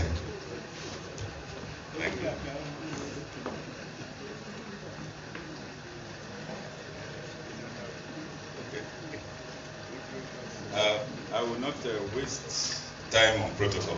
Please just forgive me, the royal fathers and everybody in the house. I want to stand on the existing protocol. Mine is harnessing the potentials of Akoko people and its agriculture for growth and economic development. Because one of the reasons why we are here is to arrive at decision points, things that we can take away from here, so that by the time we leave here, we know exactly where we are going, the decisions we are taking. I would, as much as possible, make it so practical and make it simple, so that we can all be on the same page. Thanks so much. Your royal fathers. I would not want to just go to the next slide. Next slide. Next slide. Yeah. What's all right? Are you hearing me? Yes. Okay. Now, I've skipped some slides here, but let me just say that those are the things that we need to be where we want to be are listed on the board there. We talk about peace and stability. You talk about appropriate policy, rules of law, effective production processes, access to material and capital, appropriate labor force, and leadership. And being the chairman of the economic committee, I will be speaking to economy. I'm not talking about, because now that we thank those who have made efforts in the security area to stabilize the situation. So meaning that now we can travel more than we were doing before. We can visit our farms, we can do all that. Okay, so next slide. We will just do an appraisal of the checklist. Now, as you can see on the board, we score very low on peace and security due to our fair share in kidnapping and all that. And presently, we do not have internal rules. For those who want to know, I was born at Abaolorunda. I'm Abaolorunda's son. That's the Aba going to Imesi. And we are doing some improvement in that place today. I'm very proud to be born in that Abule. But then when we were younger, there were rules. There were rules. To the extent that a woman cannot remove. You can't cross from one house to another one. You'll be fined. That was the rule that time. But today, we don't seem to have any rule, and our youth, everybody is doing whatever they like. But I don't think we should continue that way. And going forward, whether we like it or not, we need to begin to work with our royal fathers, our youth, and everybody must contribute. That's where we are now. Because we've gotten to a critical point where we should not continue to deceive ourselves. There must be rules. I got to Oka and I saw our boys wearing earrings. What's all that? Somebody told me, it was general I was discussing with, that you cannot do that. You can't do that at Ajowa, because they will call you to order, and they said, this does not represent us. So please, the KBACs, with the local government chairman, we need to sit down together and come up with rules to guide our people. So we also say that Akoko land is blessed with low-skilled individuals. We have young graduates who don't have skills. But going forward, we want to change all this. Leadership has always been at mundane level. I will treat this further. Because what people don't know is that we don't really understand the meaning of leadership. And I will treat this later in as I go ahead. Because there is a difference between routine leadership and true leadership. So, next slide. Okay, that's where we are now. As you can see, if you look at peace and stability, we score very, very low on peace and stability. That's the one brown. That where we want to be is that bar beside it, which is very tall. Now, if you look at effective production process, we also score very low. On appropriate labor force, we score very low. Next slide. what do we want to do here? The Economic Committee, which I chair, is recommending that a standing committee, security committee, be put in place to investigate and resolve all spots prone to instability. We understand that even in Oka, we have about 2 cells, one in Ibarok, the other one in Oka, and everybody is pretending as if they are not there. I'm just talking about Oka, and I'm sure they also exist. Somebody was talking about Arigidi too. You know, so please, so we need to identify all these areas, and that will be done by the security committee that will be formed, and that bylaws be passed to guide the affairs of Akoko people. We need to be working. The cabinet says we have to work. Thank God a commissioner is here, and you need to carry that message back to Akure for further discussion. That we need to come up with bylaws where the cabinet will sit down with the chairman of the local government and come up with rules, not rules that will allow our boys to be wearing earrings and putting their chocolate, you know, here in the clear of because it doesn't make sense to me. And we all see this and we keep quiet. So we also are recommending here that cottage industries be set up for purposes of adding value. So we are talking about the product value chain here. We are very good at making gari. So, but we stop at making gari. But what we want to do going forward is a situation where we can also do gari and also package gari. Fortunately, we have somebody from the US here. I know that Nigerian gari goes to US and people buy, isn't it? So what says we shouldn't have gari being packaged from Akoko? Okay? So these are the things that going forward we need to do. Now the committee also recognized the fact that in some areas, I know that we have shortage of farmland in Akoko, and that is why some of us go to Imesi or Wo.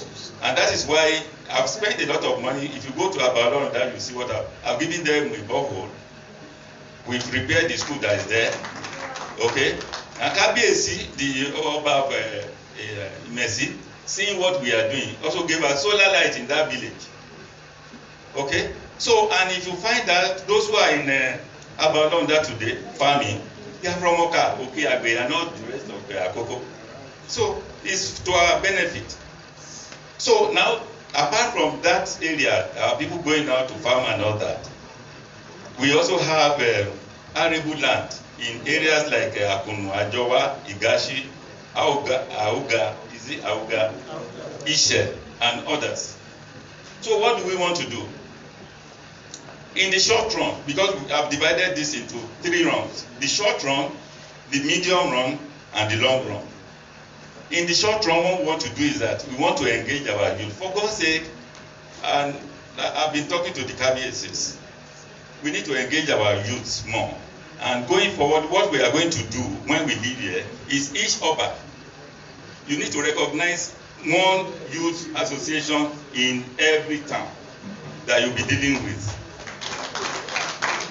One youth association, and when the youth association is registered and recognized by the palace, because we need to begin to improve what the palace means to everybody. So when they are registered, so they will have a way of relating with the youth, the economic committee of this forum. So in the short run, what we intend to do is that we will engage youths and we are going to buy seedlings. We will buy seedlings in thousands from Makodi and Knife of Benin for distribution to them, which they can use in doing farming. There's nothing too bad in Akoko supplying, because so many hotels are springing up in Akure. So what says we shouldn't be the one that will be supplying fruits to them? Okay? In the medium run, what we intend to do is that we will introduce animals, the small animals, like goats, like pigs. On the long run, what we will do is to introduce the bigger animals, the cows. Then from there we'll go to dairy farm. So these are the things that the economic committee has lined up. So we've also improved, I know all of us know the agric settlement in, can you just move that thing forward? Hello? Okay, no, go down, go back. Okay, am I here now? Go to other recommendations. Okay. Now the agri settlement at Ikare, that's between Ikare and it's between Ikare and Arigidi, isn't it? Okay, that's it there. What we intend to do is to improve the activities in that settlement. We will be supplying seedlings to the place from NIFO. Those of us who want to plant oil palm, okay, we will be supplying to that place. We will also be supplying agri-chemicals. Okay, ventures like tailoring, barbing, and all that. Everybody just doing it. When I come back from farm, then you now go and open your barbing shop. But then we want to do it in such a way that people will develop skill in these areas, like tailoring, barbing, weaving, carpentry, technical works, and all that, so that it is not just farm. Because in Oka, do you know you can give your car to somebody in the morning, he will remove your engine, put it on ground, he's servicing it. By the time you go for your car in the morning, they will tell you he has gone to the farm. Because we don't see any other trade apart from farming. We need to begin to change attitudes. Then we are also collaborating with Akoko Football Academy. We've been talking to them, we've been giving them money, we've been sponsoring them. Yesterday we spoke to a big man in the Ministry of Sports, Federal, and they are ready and willing to assist us going forward. And so the essence of that is that if we can send 6 of our people to the international community and they are earning dollars and they begin to bring it back, okay, then we begin to have more dollars within Akoko, isn't it? And when we change it, it becomes big money, okay, then we'll start smiling to the bank. Okay, then fortunately our commissioner is here, commissioner for water resources. Thank God that he's here, because I've been crying at Abuja so many times that we have visited one minister or whatever. I've been talking about this water works, and thank God I discussed with him, and he said work is going on Nawara, and that as we speak, water supply has even reached that NYC area, isn't it? And that they are just waiting for some funds, and other villages and towns in Akoko will be enjoying Awara water. In the interim, boreholes will be dug to provide drinking water for our people. So, now another thing that we will do, because in the past, if you notice, there is no, even in my father's village, Abalorunda, every house has Igiodon, Abi, in front of it. There is an Igiodon. If it is not Igiodon, it is Igiorombo. If it is not that, it is Neem, that is Dongoyaro, isn't it? Our people were not foolish when they planted those trees. Something happened at Okeagbe recently. That was about 2 years ago, with this wind that blew. It also affected Ikare, because the trees were not there to break the winds for us, so it affected our buildings. So we are imploring the KBACs, in conjunction with the youth, we will also assist, but we need to bring those trees back. Okay? We'll bring those trees back.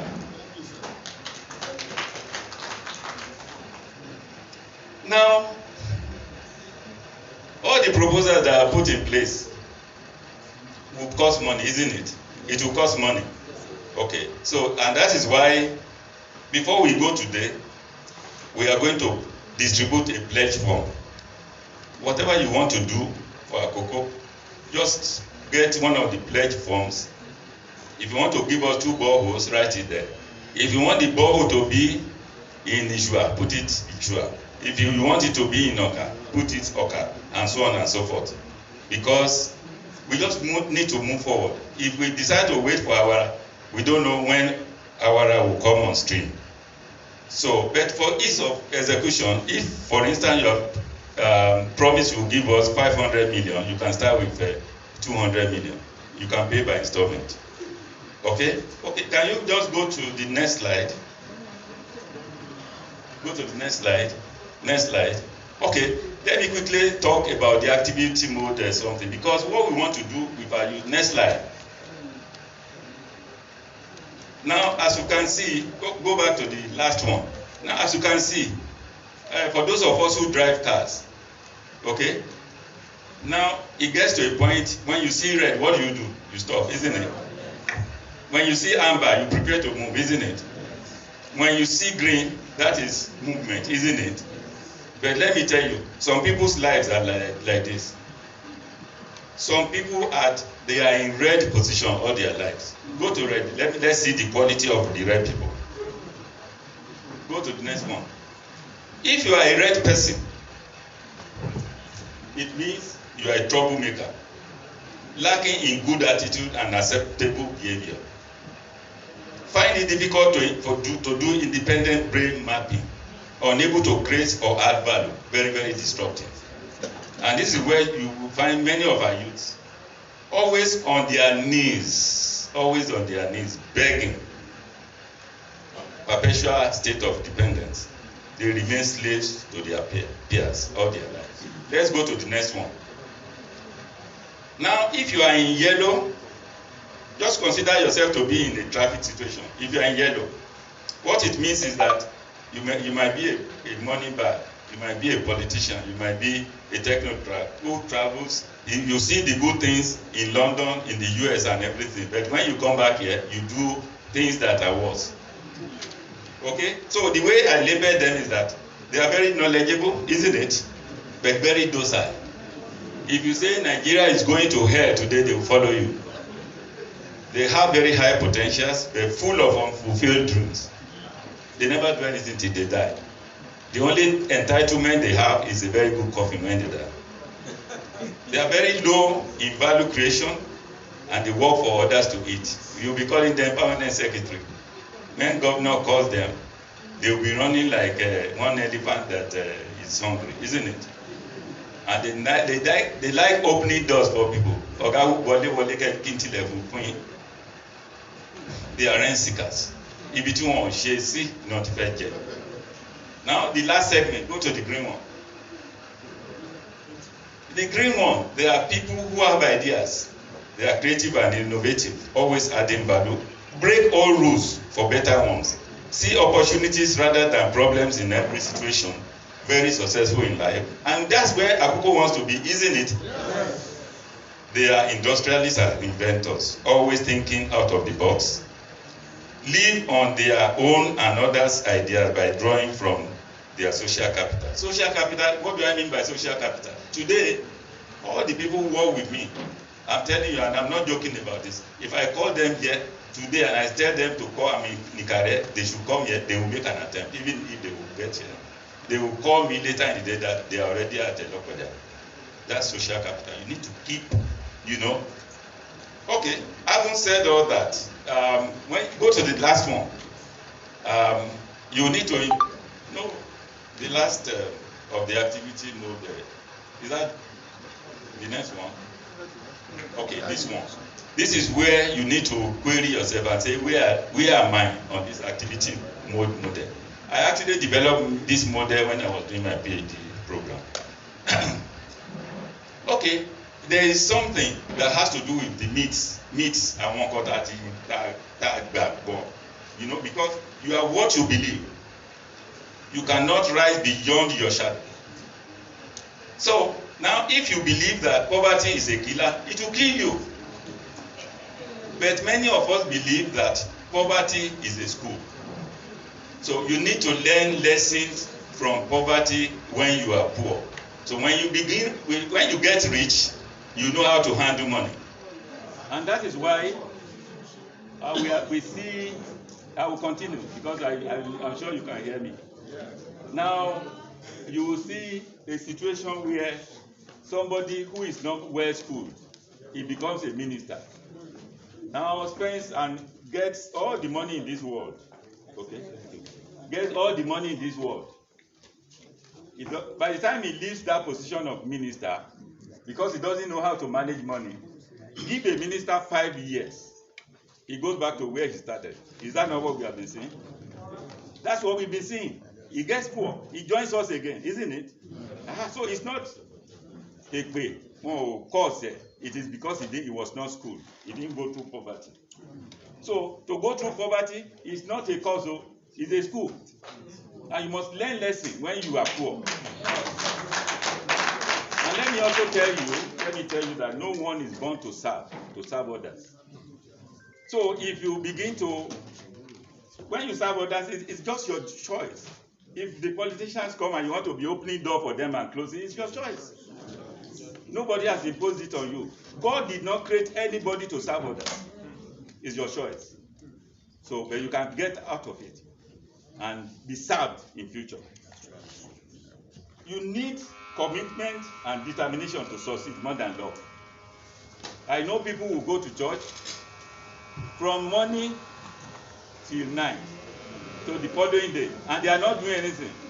And pastor will tell you that you receive an alert of dollars, and then you say, Pastor, I've received an alert, $10,000. Who are they deceiving? So, and some people also believe that once you are not educated, you cannot succeed. Let me tell you, Inosim Moto, when he was struggling, you know Inosim Motos, he came when I was acting director of currency operations to discuss with me because we needed him. He brought one of his managers. This man cannot speak English. But anytime money is involved, he is the one that will bargain with us. And no, I'm not going to take down. He was speaking broken English. But today, Inosim Motors is one of the best industrialists in Nigeria, isn't it? Okay. So, the fact that I'm not educated does not mean I'm not a success. I won't be successful. Some people also believe that to be successful, you need help from others. Forget it. You don't need anybody's help. The only thing, you need to believe that your creation is not by mistake. God has a purpose for you in this world. You must seek that purpose and fulfill it. Then some people also believe that certain personalities, succeed. There's nothing like that. It's not written. Go and check the Bible or the Quran. It's not written anywhere. So anybody can succeed. Now, let me quickly use the Jebu model. Can you quickly go to Jebu Eba model? Now, as you can see, you see collaboration there? Can you see it? Can you see cooperation there? Which is support. Collaboration is teamwork. Cooperation is support. Togetherness is friendship. They pull resources together. If somebody wants to, when I was at Abalonda, we were young.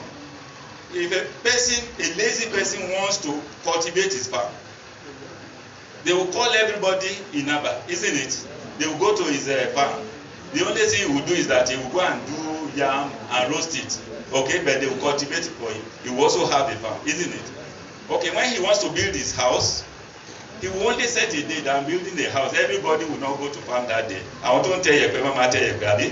Àwọn ọmọ kéèké mo wà lára àwọn tó àjọ máa kó yẹ̀pẹ̀ máa lọ fún àwọn tó ń ṣe báyìí. Máa máa ṣe gbèdé. Okay, at the end of the day, he will have his own house. That's his collaboration. We need to go back to that era. And our Kabiyesi will play a very big role in doing that. Then respect for one another, respect for hierarchy.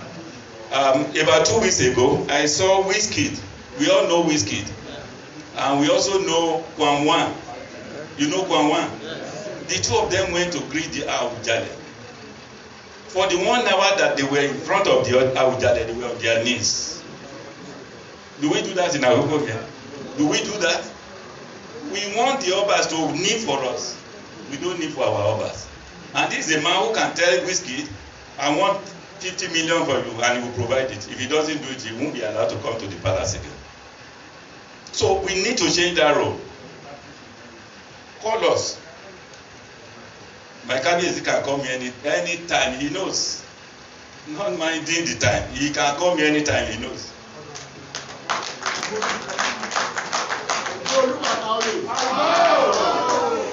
So now go to the next slide.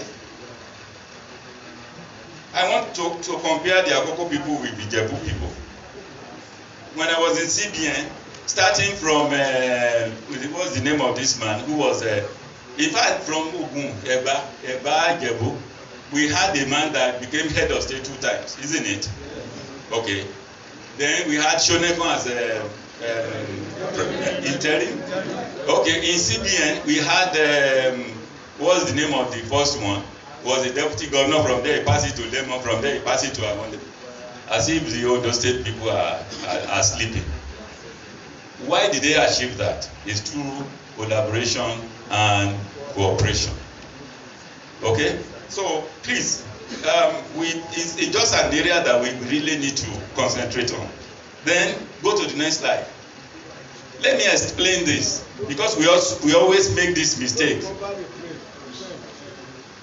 We always make this mistake. You think because you have been appointed, you are a leader. Appointment does not make anybody a leader. Now, you see here,